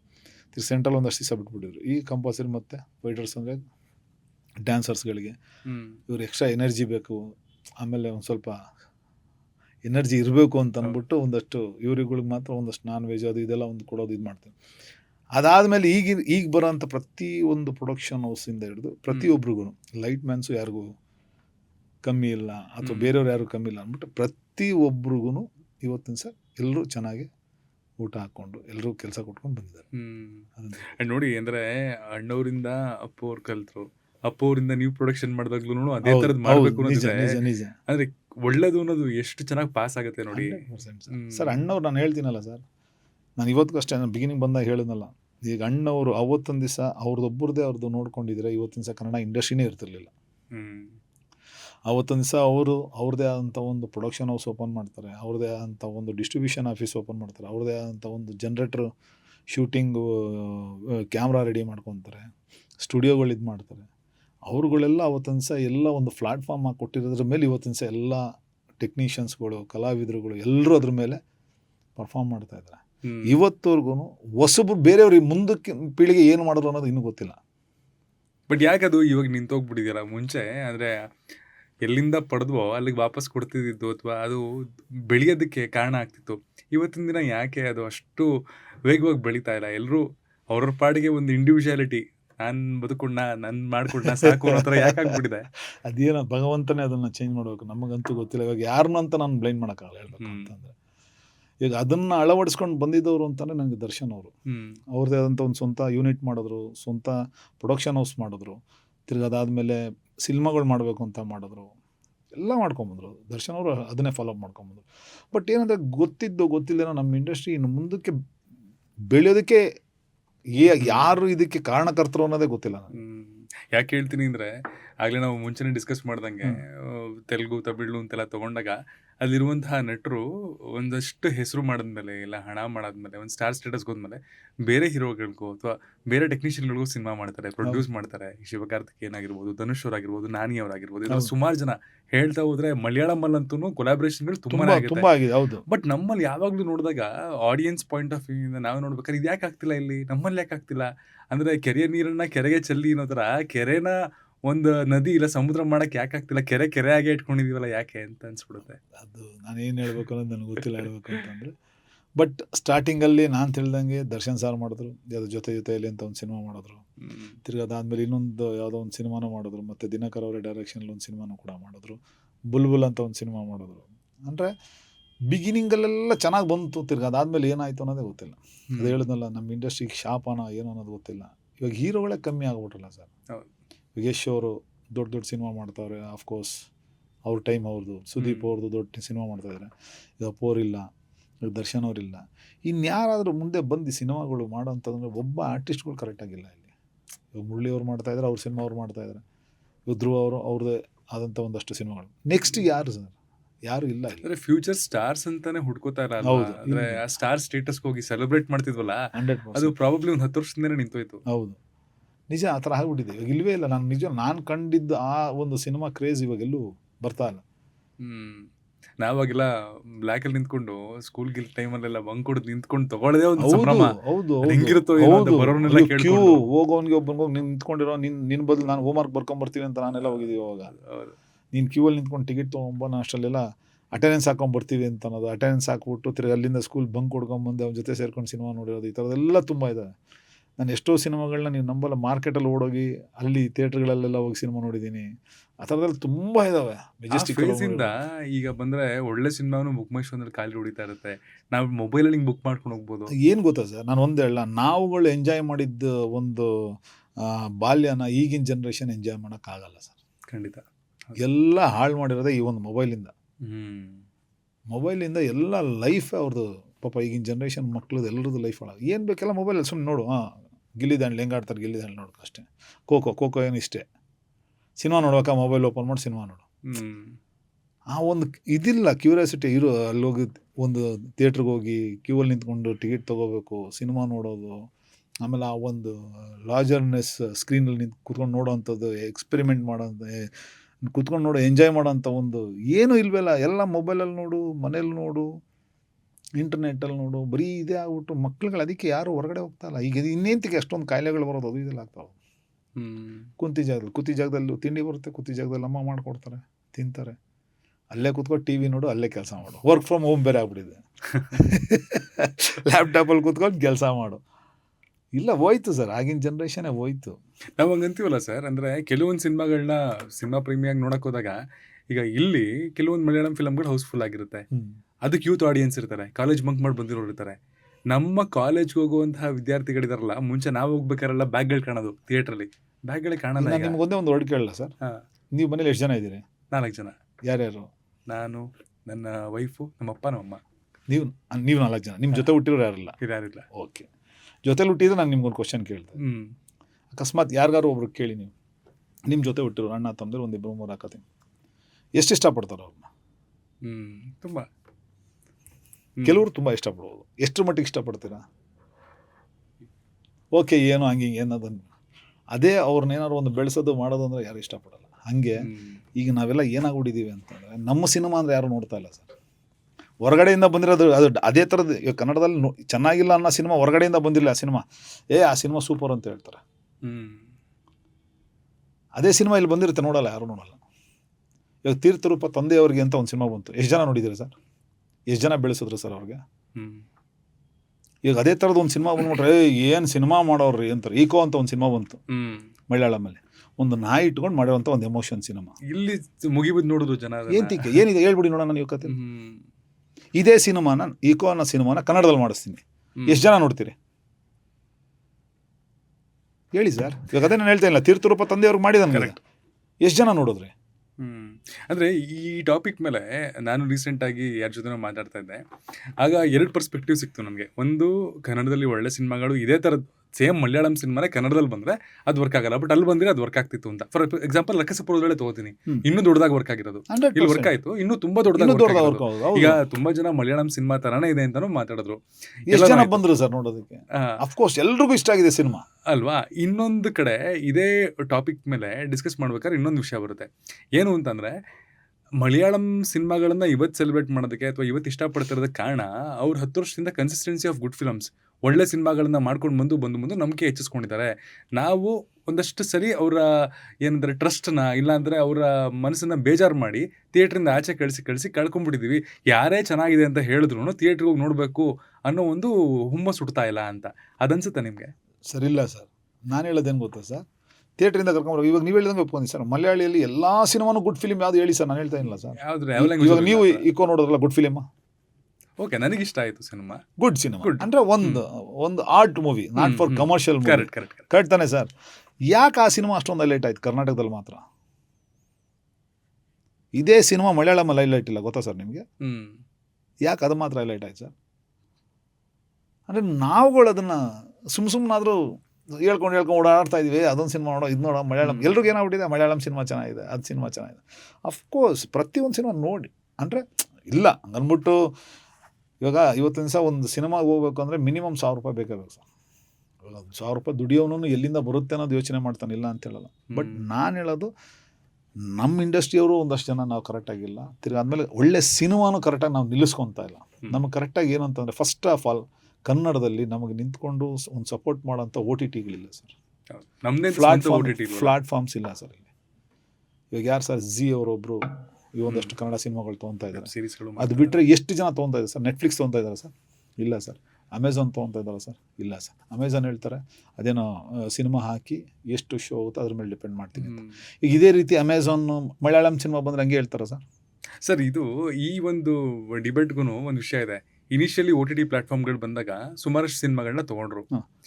ಆ ಸಿನಿಮಾಗಳು ಅಷ್ಟಾಗಿ ವರ್ಕ್ ಆಗಲಿಲ್ಲ ಅನ್ನೋ ಕಾರಣಕ್ಕೆ ಆಮೇಲೆ ಹೋಗ್ತಾ ನಿಲ್ಲಿಸಿದ್ರು ಅಂತಾರೆ. ಅವ್ರ ಬಿಸ್ನೆಸ್ ಪಾಯಿಂಟ್ ಆಫ್ ವ್ಯೂ ಇಂದ ನಮಗೆ ದುಡ್ಡಾದ್ರೆ ನಾವು ಖಂಡಿತ ತೊಗೊತೀವಿ, ದುಡ್ಡಾಗಲ್ಲ ಅನ್ನೋ ವಿಷಯ ಬರುತ್ತೆ ಅಂತಾರೆ. ಅದೆಷ್ಟು ಸರಿ ಅಂತ ಅನ್ಸುತ್ತೆ? ಸರಿ, ನಾನು ಕೇಳೋದು ಸರ್, ಸಿನಿಮಾ ತಗೋ ಅಂತ ಹೇಳಿದ್ದು ಯಾರು ಸರ್? ನಿಮ್ಗೆ ಅವಾಗ ಜಡ್ಜ್ಮೆಂಟ್ ಇರಲಿಲ್ವ ಸರ್? ನಿಮ್ಗೆ ಅವಾಗ ಯಾರು ಸರ್ ತೊಗೊಂಡಿದ್ದು ಸಿನಿಮಾ? ನೀವುಗಳು ಡಿಸೈಡ್ ಮಾಡ್ತಾನೆ ತೊಗೊಂಡಿದ್ದು. ಇವಾಗ ಮಾಡಿರೋ ಟೈಟ್ನ ನೀವು ಅವಾಗಿಂದನೇ ಕೂತ್ಕೊಂಡು ನೋಡ್ಬೇಕಾಯ್ತು ಸಿನಿಮಾನ. ಅದು ಒಂದಷ್ಟು ಒಳ್ಳೆ ಸಿನಿಮಾಗಳಿಗೂ ತೊಂದರೆ ಆಯ್ತಾ? 100%. ಇವಾಗ ಪ್ರತಿಯೊಂದು ಜಾಗದಲ್ಲೂ ಏನಾಗ್ತಾ ಇದೆ ಅಂತಂದರೆ ಸರ್, ಮಧ್ಯವರ್ಗದವ್ರನ್ನ ಮಾತುಗಳು ಕೇಳೋ ಸ್ಟಾರ್ಟ್ ಆಗ್ಬಿಟ್ಟಿದೆ ಸರ್ ಎಲ್ಲದರಲ್ಲೂ. ನೀವು ಡೈರೆಕ್ಟ್ ಓಪನ್ ಡಿಸಿಷನ್ ನೀವು ಕೂತ್ಕೊಂಡು ನೋಡಿ, ನೀವು ಡಿಸಿಷನ್ ತೊಗೊಳ್ಳಿ ಸರ್. ಫಿಸಿಕಲಿ ವರ್ಕ್ ಬೇರೆ ಸರ್, ಟೆಕ್ನಿಕಲಿ ವರ್ಕ್ ಮಾಡೋದು ಬೇರೆ. ಇನ್ನೂ ನಾನು ಓಪನ್ ಆಗಿ ಹೇಳಲ್ಲ ಸರ್. ಈಗ ನೀವು ಸಾಫ್ಟ್ವೇರ್ ಆಡ್ಬೇಡ ಸರ್, ನೀವು ಫೀಲ್ಡ್ ಜನರಲ್ ಆಗಿ ಸಾಫ್ಟ್ ಕರೆಕ್ಟಾ ಸರ್? ನೀವು ಹೋಗ್ಬಿಟ್ಟು ಕ್ರೈನ್ ಕೆಲಸ ಮಾಡೋದ್ರೆ ಆಗುತ್ತಾ ಸರ್ ನಿಮ್ಮ ಕೈಲಿ? ಇಲ್ಲ ಫೈಟರ್ ಕೆಲಸ ಮಾಡೋದ್ರೆ ಆಗುತ್ತಾ ಸರ್? ಆಗಲ್ಲ. ಕರೆಕ್ಟಾ ಸರ್? ಇಲ್ಲ ಮೂವಿ ಮೇಕಿಂಗ್ ಏನೋ ಒಂದು ಹಾರ್ಡ್ ವರ್ಕ್ ಮಾಡೋದ್ರೆ ಆಗಲ್ಲ. ಇವಾಗ ನಾನು ಹೋಗ್ಬಿಟ್ಟು ಒಂದು ಗಾರೆ ಕೆಲಸ ಮಾಡೋದ್ರೆ ಆಗಲ್ಲ, ಇಲ್ಲ ನಾನು ಹೋಗ್ಬಿಟ್ಟು ಡ್ಯಾನ್ಸ್ ಮಾಡೋದ್ರೆ ಆಗಲ್ಲ, ನಾನು ಹೋಗ್ಬಿಟ್ಟು ಏನೋ ಒಂದು ಕತೆ ಬರಿ ಅಂದರೆ ಆಗಲ್ಲ ನನಗೆ, ಅಲ್ವಾ ಸರ್?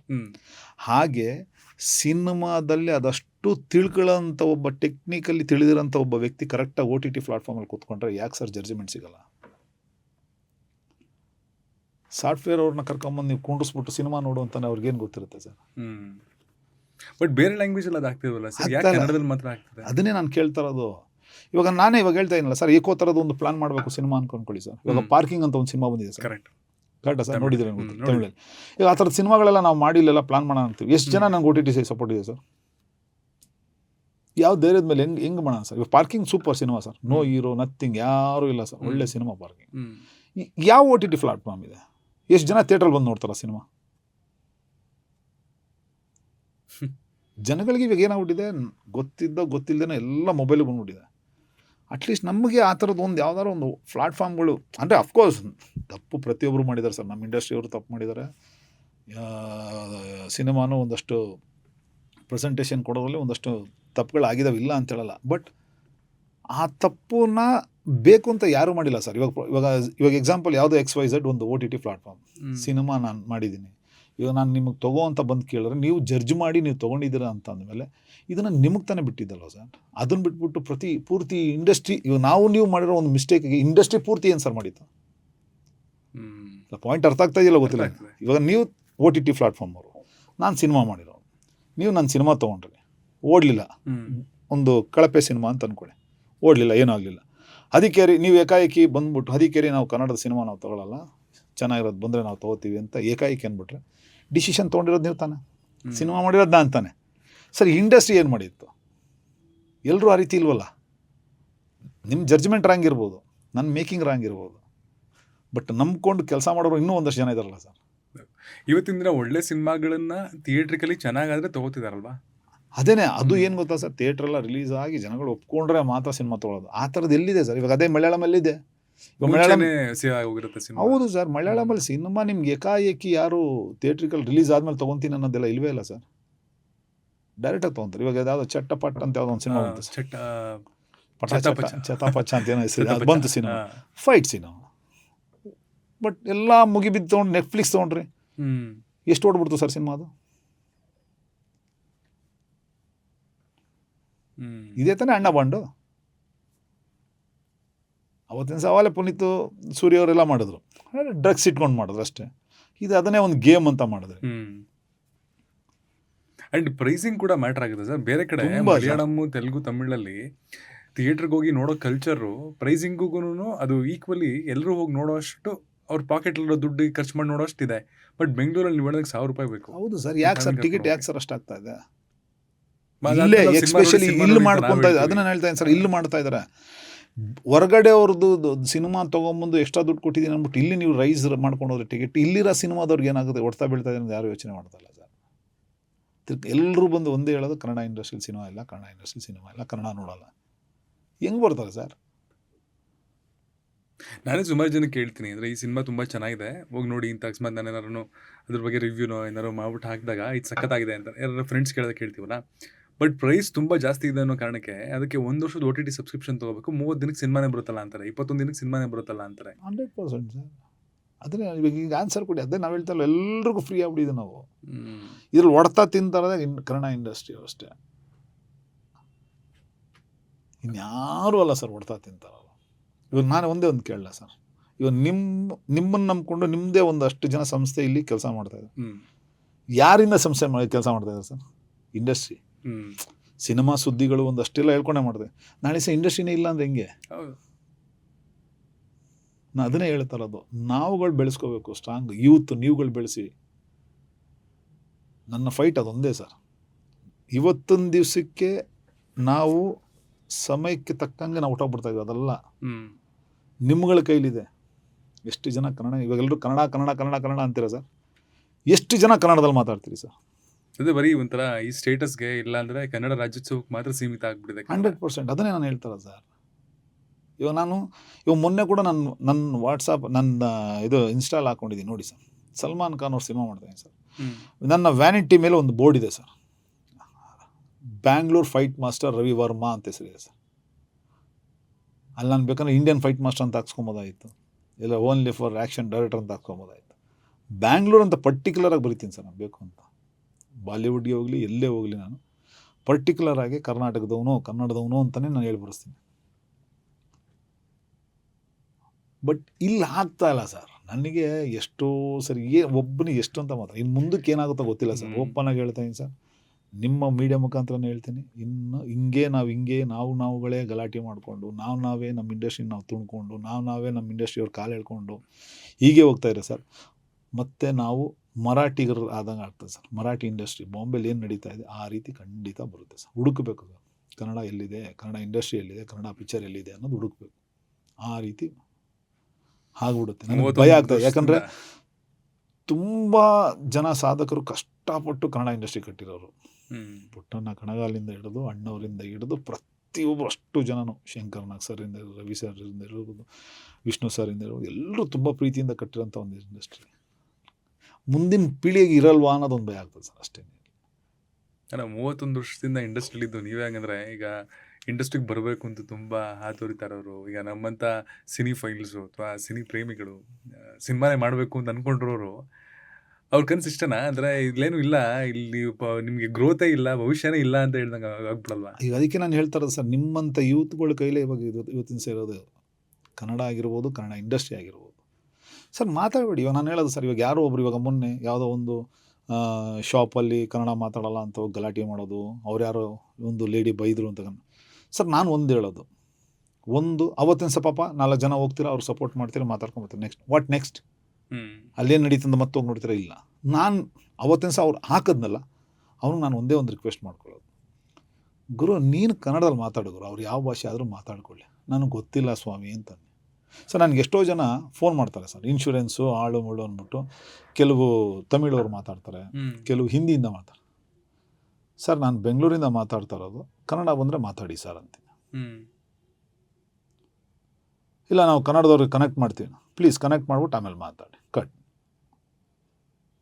ಸರ್ ನಮ್ಮ ಕಡೆಯಿಂದಲೇ ಫಸ್ಟ್ ಪ್ರಪೋಸ್ ಇರಲಿ ಸರ್, ಅವ್ರು ಮಾಡ್ತಾರೋ ಬಿಡ್ತಾರೋ ನಮಗೆ ಬೇಡ. ನಾವೇನು ಮಾಡ್ತೀವಿ, ಅಚ್ಚಾ ಕ್ಯಾ ಚಾಹಿಯೆ ಬೋಲೋ, ಅವ್ರ ಭಾಷೆ ನಾವೇ ಮಾತಾಡ್ತೀವಿ. ಅವಾಗ ಏನಾಗುತ್ತೆ, ಅವನು ಇನ್ನೂ ಈಸಿ ಅವನೇ ಮಾತಾಡ್ತಾನೆ. ಇವಾಗ ನಾನೇ ಬಾಂಬೆಗೆ ಹೋಗ್ತೀನಿ, ನಾನು ಹೋಗ್ಬಿಟ್ಟು ಕನ್ನಡದಲ್ಲಿ ಕೇಳಿದ್ರೆ ಅವ್ರು ನನಗೇನು ಹೇಳ್ತಾರ ಸರ್ ಅವರು? ಇಲ್ಲ ಸರ್, ಹೇಳಲ್ಲ ಸರ್. ಸರ್ ಇದೇ ನಾನು ಓಪನ್ ಆಗಿ ಹೇಳ್ತೀನಿ ಸರ್, ಇದೇ ತಮಿಳ್ನಾಡಲ್ಲಿ ಪ್ರತಿಯೊಬ್ಬ ಹಿಂದಿ ಮಾತಾಡೋನು ತಮಿಳ್ ಮಾತಾಡ್ತಾನೆ ಸರ್. ಪ್ರತಿಯೊಬ್ಬ ಹಿಂದಿ ಮಾತಾಡೋನು ತಮಿಳ್ ಮಾತಾಡ್ತಾನೆ ಸರ್. ವಿಧಿ ಇಲ್ಲ, ಮಾತಾಡ್ತಾನೆ ಸರ್. ಅಂದರೆ ಅಲ್ಲಿರೋರು ಯಾರೂ ಮಾತಾಡಲ್ಲ. ಅವರಲ್ಲಿರೋಂಥ ಒಂದು ಒಗ್ಗಟ್ಟು ಯಾವುದೇ ಕಾರಣಕ್ಕೂ ಅವ್ರು ಮಾತಾಡಲ್ಲ ಸರ್, ತಮಿಳಲ್ಲೇ ಮಾತಾಡ್ತಾರೆ ಅವರು. ಹಿಂದಿಯವನು ಕೂಡ, ಮುಸ್ಲಿಮ್ ಅವ್ರು ಇರ್ಬೋದು, ಅವರೂ ಕೂಡ ತಮಿಳಲ್ಲೇ ಮಾತಾಡ್ತಾರೆ, ಯಾವುದೇ ಕಾರಣಕ್ಕೂ ಬಿಟ್ಕೊಡಲ್ಲ. ಹೈದರಾಬಾದಲ್ಲಿ ಸರ್ ಬರೀ ಮುಸ್ಲಿಮ್ಸ್ ಎಲ್ಲ ಸರ್ ಇರೋದು ಸರ್, ಅವರು ತೆಲುಗುನೂ ಕೂಡ ಮಾತಾಡ್ತಾರೆ ಸರ್. ಅಂದರೆ ಹಿಂದೀಲಿ ಮಿಕ್ಸ್ ಮಾಡಿಕೊಂಡು ತೆಲುಗೇ ಮಾತಾಡ್ತಾರೆ ಸರ್ ಅವರು. ಯಾವುದೇ ಕಾರಣಕ್ಕೂ ಅವ್ರ ಭಾಷೆನ ಅವರು ಬಿಟ್ಕೊಡ್ತಾ ಇಲ್ಲ ಸರ್. ನಮ್ಮಲ್ಲಿ ನಾವು ಮಾಡ್ತಾ ಇದ್ದೀವಿ ಸರ್ ಆ ಥರ. ಈಗ ನಾನೇ ಸರ್ ಒಂದು ಸಂಸ್ಥೆ, ಒಂದು ಸಿನಿಮಾ ಮಾಡಿದೆ ಸರ್, ರಕ್ಕಸಾಪುರದೋಳು ಸಿನಿಮಾ ಮಾಡಿದೆ. ಈಗ ನನಗಿರೋ ಇನ್ಫ್ಲುಯೆನ್ಸ್ಗೆ, ಇವಾಗ ನನಗೆ ಇರೋ ಒಂದು ಪರಿಚಯ ಒಂದು ಕಾಂಟ್ಯಾಕ್ಟ್ಗೆ ನಾನು ಇದೇ ಸಿನಿಮಾನ ನಾನು ತೆಲುಗಲ್ಲಿ ಮಾಡ್ಬೋದಾಗಿತ್ತು, ಇಲ್ಲ ಹಿಂದಿಲಿ ಮಾಡ್ಬೋದಾಗಿತ್ತು, ಇಲ್ಲ ತಮಿಳಲ್ಲಿ ಮಾಡ್ಬೋದಾಗಿತ್ತು, ಇಲ್ಲ ನೀವು ಹೇಳ್ದಂಗೆ ಮಲಯಾಳಮಲ್ಲೇ ನಾನು ಮಾಡ್ಬೋದಾಗಿತ್ತು. ಯಾಕೆ ಸರ್ ನಾನು ಕನ್ನಡದಲ್ಲೇ ಮಾಡಿದೆ? ಇದೇ ಡೈರೆಕ್ಷನು ಕೂಡ ಸರ್, ಯಾಕೆ ಸರ್ ನಾನು ಕನ್ನಡದಲ್ಲೇ ಮಾಡಿದೆ? ಯಾಕಂದರೆ ನಾನು ಇಲ್ಲಿಂದ ಬೆಳೆದವನು. ಫಸ್ಟ್ ಮೊದಲನೇ ಹೆಜ್ಜೆ ನಂದು ಇಲ್ಲಿಂದ ಇರಬೇಕು. ಅಷ್ಟು ಬಿಟ್ಟರೆ ಇನ್ನೇನಿಲ್ಲ ಸರ್. ನೋಡಿ ನಮ್ಮ ಸಿನಿಮಾ ರಕ್ಕಸಾಪುರದೋಳು ಪ್ರತಿಯೊಬ್ಬರು ಎಲ್ರಿಗೂ ಇಷ್ಟ ಆಯಿತು, ಎಲ್ರಿಗೂ ತುಂಬ ಇಷ್ಟ ಆಗಿದೆ, ಎಲ್ಲ ನೋಡಿದವ್ರಲ್ಲ ತುಂಬ ಚೆನ್ನಾಗಿ. ಆದರೂ ಕಲೆಕ್ಷನ್ ಕಮ್ಮಿ ಸರ್. ರಿಯಾಲಿಟಿ ಕಲೆಕ್ಷನ್ ಕಮ್ಮಿ. ಅಂದರೆ ಈಗ ಜನಗಳು ಹೇಳ್ತಾರೆ, ಎಕ್ಸ್ಪೆಕ್ಟೇಷನ್ ಪ್ರಕಾರ ನೋಡ್ರೆ ಸಿನಿಮಾ ಫ್ರಮ್ ಸೋ ಇಲ್ಲ ಅಂದರೂ ಅದರಲ್ಲಿ ಅಟ್ಲೀಸ್ಟ್ ಒಂದು 25-30% ಆದರೂ ಆ ರೇಂಜ್. ಇದು ಬೈ ಚಾನ್ಸ್ ಏನಾದ್ರು ಮಲಯಾಳಂ ಡೈರೆಕ್ಟರ್ ರಿಲೀಸ್ ಆಗಿ ನಮ್ಮ ಬೆಂಗಳೂರಲ್ಲಿ ರಿಲೀಸ್ ಆಗಿದ್ರೆ ಬೇರೆ ಲೆವೆಲ್, ನಾವು ಇದನ್ನೇ ಒಂದು 10 ಕೋಟಿ ಕಲೆಕ್ಷನ್ ಮಾಡಿಸಿದ್ವಿ. ಇಲ್ಲೇ 100% ಸರ್, ಬೇರೆ ಲೆವೆಲ್ ಹೋಗಿರೋದು. ಇವು ಉತ್ತರ ಹುಡುಕೋದೇ ಕಷ್ಟ ಆಗ್ಬಿಡುತ್ತೆ. ಕಷ್ಟ ಸರ್. ಪ್ರೇಕ್ಷಕರೆಲ್ಲ ಇಷ್ಟಪಡ್ತಾ ಇದ್ದಾರೆ, ಪ್ರತಿಯೊಬ್ಬ ಕನ್ನಡಿಗನೂ ಇಷ್ಟಪಡ್ತಾರೆ. ಆದರೆ ಸಿನಿಮಾ ಹೋಗ್ತಾರೆ, ಏನು ಮಾಡೋಣ? ಅಲ್ಲಿದ್ದಲ್ಲಿಗೆ ನಾನು ಏನು ಹಾಕಿದ್ದೀನಿ ಅದು ಅಲ್ಲಿದ್ದಲ್ಲಿಗೆ ಭಗವಂತ ಒಂದು ರೇಂಜಿಗೆ ವರ್ಕೌಟ್ ಆಗಿದೆ. What next? ಅಂದರೆ ಈ ಥರ ಅಫ್ಕೋರ್ಸ್ ಇವಾಗ ಕೆಲವ್ರು ಹೇಳ್ತಾರೆ, ಕೆಲವ್ರಿಗೆ ಅದು ಸಿಗಲ್ಲ. ಇದೆ ಖಂಡಿತ ನನ್ನ ಒಂದು ಮೊದಲನೇ ಪ್ರಯತ್ನಕ್ಕೆ ಇಲ್ಲಿಗಾಗಿರೋದಕ್ಕೆ ನಾನು ಒಪ್ಕೊತೀನಿ, ಇಲ್ಲ ಅಂತ ಹೇಳ್ತಾನೆ.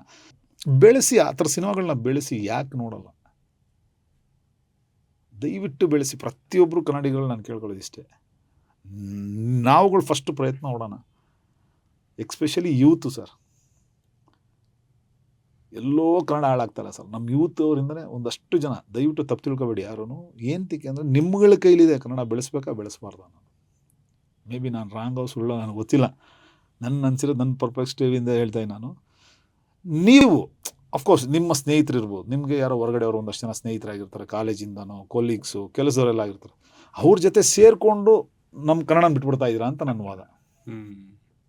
ರೈಟಾ ಸರ್? ಕರೆಕ್ಟ್, ಹೌದಲ್ವಾ? ಅವ್ರ ಜೊತೆ ಸೇರಿಕೊಂಡು ಮಚ ಬಾ ಮಗ ಹಂಗೆ ಹಿಂಗೆ ಅನ್ಕೊಂಡು ಹಂಗೆ ತಮಿಳಲ್ಲಿ ಮಾತಾಡ್ಕೊಂಡು ಅವ್ನು ಸಿನಿಮಾ ಕರ್ಕೊಂಡು ಹೋಗ್ತಾನೆ, ಹಂಗೆ ಇವಾಗ ಆ ಸಿನಿಮಾ ನೋಡೋಕೆ ಹೋಗ್ಬಿಡ್ತೀವಿ. ಅದನ್ನು ನೀವು ಉಲ್ಟಾ ಮಾಡಿ, ಅವನನ್ನು ಕರ್ಕೊಂಡು ನಮ್ಮ ಸಿನಿಮಾ ತೋರಿಸಿ. ಯಾಕೆ ಇಂಡಸ್ಟ್ರಿ ಮುಂದಕ್ಕೆ ಬರಲ್ಲ ಅವಾಗ ಹೇಳಿ ಸರ್. ಇದೇ ಒಂದು ಹಾದಿಲಿ ಡೈರೆಕ್ಷನ್ ಕೂಡ ಮಾಡ್ತೀರಾ, ರುಸ್ತುಂ ಮಾಡ್ತೀರಾ. ಅದಾದಮೇಲೆ ಸಿಕ್ಕಾಪಟ್ಟೆ ಸೌಂಡ್ ಮಾಡ್ತು ಅಪ್ಪು ಸರ್ ಮತ್ತು ಶಿವಣ್ಣ ಇಬ್ಬರೂ ಸೇರಿಸಿ ಒಂದು ಸಿನಿಮಾ ನಾನು ಮಾಡ್ತೀನಿ.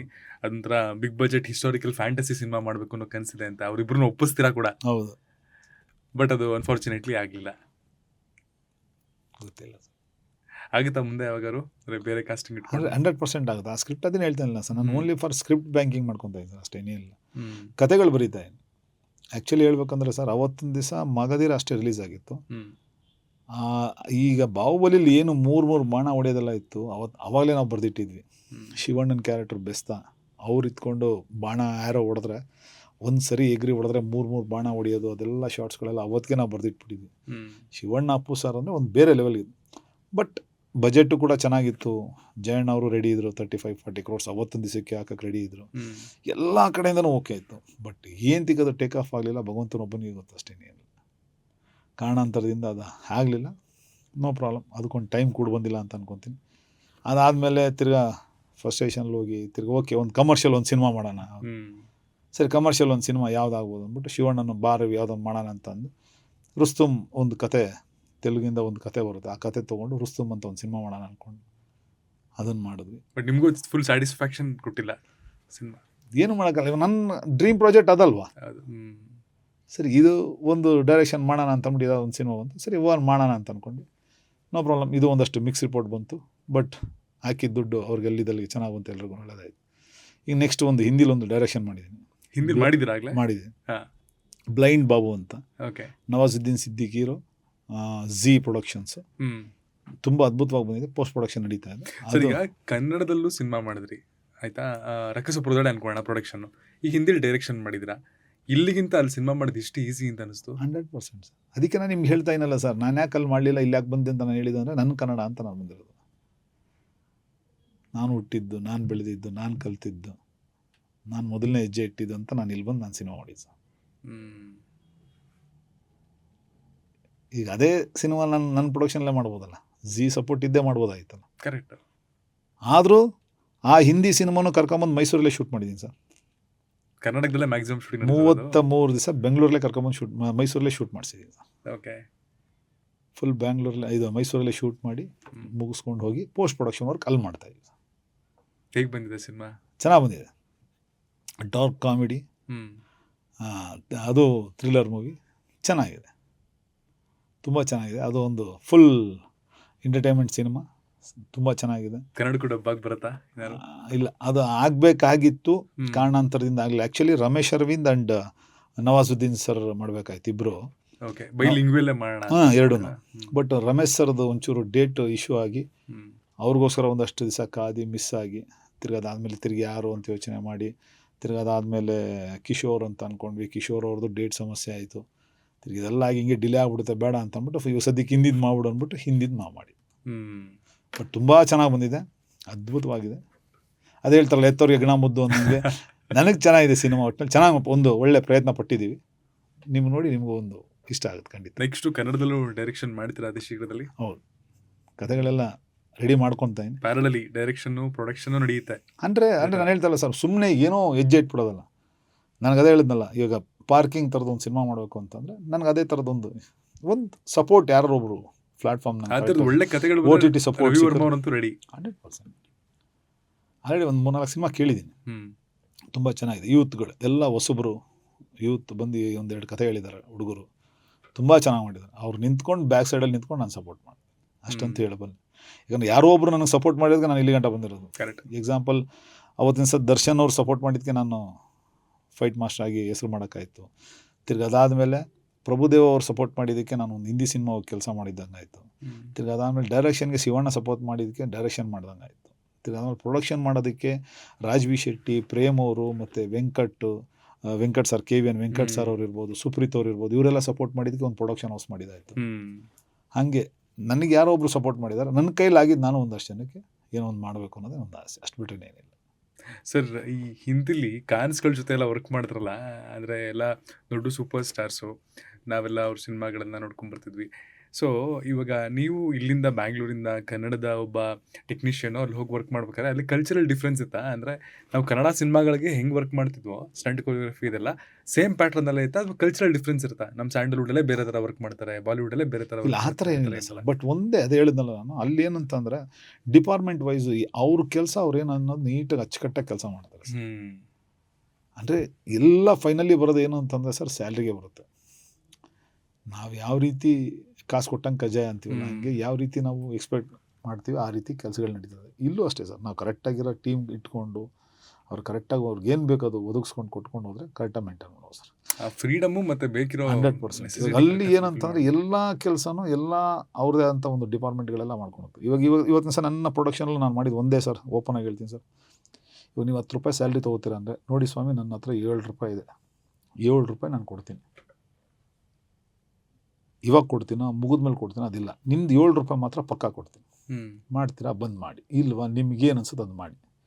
ಇಷ್ಟೇ ಸರ್ ನಾನು ಹೇಳಿರೋದು. ಬಟ್ ಆ ₹7 ಅವನಿಗೆ ಕೆಲವ್ರಿಗೆ ರಿಲೀಸ್ ಆದಮೇಲೆ ಹೋಗಿ ರೀಚ್ ಆಗಿದೆ, ಕೆಲವ್ರಿಗೆ ರಿಲೀಸ್ ಬಿಫೋರೇ ರೀಚ್ ಆಗಿದೆ, ಆ ಥರ ಎಲ್ಲ ಆಗಿದೆ. ಈ ಮಧ್ಯದಲ್ಲಿ ಒಂದಷ್ಟು ಜನ ಏನೇನೋ ಮಾತಾಡೋದು, ಅಂದ್ಕೊಳ್ಳೋರು ಅಂದ್ಕೊಳ್ಳಿ ಸರ್, ನಾನು ತಲೆ ಕೆಡ್ಸ್ಕೊಳಕ್ಕೋಗಲ್ಲ. ನನಗೆ ಗೊತ್ತು ತಾನೆ ಸರ್, ಯಾರು ಕೆಲಸ ಮಾಡಿದ್ದಾರೆ, ಯಾರು ದುಡ್ಡು ಕೊಟ್ಟಿದ್ದೀನಿ ಇಲ್ಲ ಅಂತ ನನಗೆ ಗೊತ್ತಲ್ಲ, ಅಷ್ಟೇ ಸರ್. ಅಲ್ಲೆಲ್ಲ ಹಿಂಗೆ ವರ್ಕ್ ಮಾಡ್ಬೇಕಾದ್ರೆ ಈಗ ಪವನ್ ಕಲ್ಯಾಣ್ ಅವ್ರು ಆಗಿರಲಿ, ಇಲ್ಲ ಅಂತಂದರೆ ಸಲ್ಮಾನ್ ಖಾನ್ ಅವರು, ಶಾರುಖ್ ಖಾನ್ ಆಗಿರಲಿ, ನಿಮಗೆ ಬೇಕಿರೋ ರೀತಿ ಕೆಲಸ ತೆಗೆಸ್ಕೊಳ್ಳೋ ಅಷ್ಟು ಫ್ರೀಡಮ್ ಇದೆಯಾ? ಅಂದರೆ 100%. ಒಂದು ಮೋರ್ ಹೇಳ್ಬೋದು, ಇಲ್ಲ ನನಗೆ ಹಿಂಗೆ ಬೇಕು ಹಿಂಗೆ ಮಾಡ್ಬೋದು ಅಂತ ಅಂದರೆ ಅದಕ್ಕಷ್ಟೇ ರೆಸ್ಪೆಕ್ಟ್ ಕೊಟ್ಟು ಮಾಡ್ತಾರಾ, ಅಥವಾ ಇಲ್ಲ ಸ್ಟಾರ್ಡಮ್ ಇದೆ ನಾನು ಮಾಡೋದೇ ಇಷ್ಟು ಅನ್ನೋ ಥರನೂ ಇರುತ್ತಾ? ಇಲ್ಲ ಇಲ್ಲ ಆ ಥರ ಸರ್, ಎಲ್ಲ ಪ್ರತಿಯೊಬ್ಬರು ಸರ್, ಪ್ರತಿಯೊಬ್ಬರು. ಇವಾಗ ಸಲ್ಮಾನ್ ಸರ್ ಆಗಿರ್ಬೋದು, ಪವನ್ ಕಲ್ಯಾಣ್ ಅವರಾಗಿರ್ಬೋದು, ಯಾರೇ ಆಗಿರ್ಬೋದು ಸರ್, ಸನಿ ಸರ್, ಇವನ್ ಸನಿ ಸರ್ ಆಗಿರ್ಬೋದು, ಕತೆಗೆ ಏನು ಬೇಕು ನೀವು ಪಕ್ಕ ಅದ್ರ ಬಗ್ಗೆ ಕ್ಲಾರಿಫಿಕೇಷನ್ ಕೊಟ್ಟರೆ ಖಂಡಿತ ಬಂದು ಅವ್ರು ಏನು ಹೇಳ್ತಾರೆ ಅದು ಕೆಲಸ ಮಾಡ್ಬಿಟ್ಟು ಹೋಗ್ತಾರೆ ಸರ್. ಯಾವಾಗ ನಮ್ಮಲ್ಲೇ ಡೌಟ್ ಇರುತ್ತೆ ಅವ್ರು ಕ್ವಶನ್ಗಳು ಹಾಕೋಕ್ಕೆ ಶುರು ಆಯ್ತು ಸರ್. ನಾವು ಕ್ಲಾರಿಟಿಯಾಗಿ ಇದಾದಮೇಲೆ ಇದು ಸರ್ ಹಿಂಗಿದೆ ಇದು ಕತೆ ಹಿಂಗಿದೆ, ಇದು ಶಾರ್ಟ್ಸ್ ಅಂತಂದರೆ ಅವ್ರು ನೋಡ್ತಿದ್ದಂಗೆ ವಾವ್ ಓಕೆ ಡನ್. ವಕೀಲ್ ಸಾಬ್ ಮಾಡಿದಾಗಲೂ ಅಷ್ಟೇ, ಪವನ್ ಕಲ್ಯಾಣ್ ಸರ್ ಇವತ್ತರೆಗೂ ಏನೂ ಮಾತಾಡಿಲ್ಲ. ತಿರ್ಗಿ ಅದಾದಮೇಲೆ ಮೊನ್ನೆ ಉಸ್ತಾದ್ ಭಗತ್ ಸಿಂಗ್ ಮಾಡಿದ್ವಿ, ಏನು ಹೇಳ್ತೀವಿ ಓಕೆ ರೀ ಡನ್ ರೀ ಮಾಡೋಣ ರೀ ಅಷ್ಟೇ ಡನ್. ಇವತ್ತರೆಗೂ ಮೊನ್ನೆ ಕೂಡ ಇವಾಗ ಗಲ್ವಾನ್ ಮಾಡ್ಕೊಂಬರಕ್ಕೆ ಸಲ್ಮಾನ್ ಖಾನ್ ಅವ್ರು ಏನು ಒಂದು ಮಾತು ಮಾತಾಡಿ,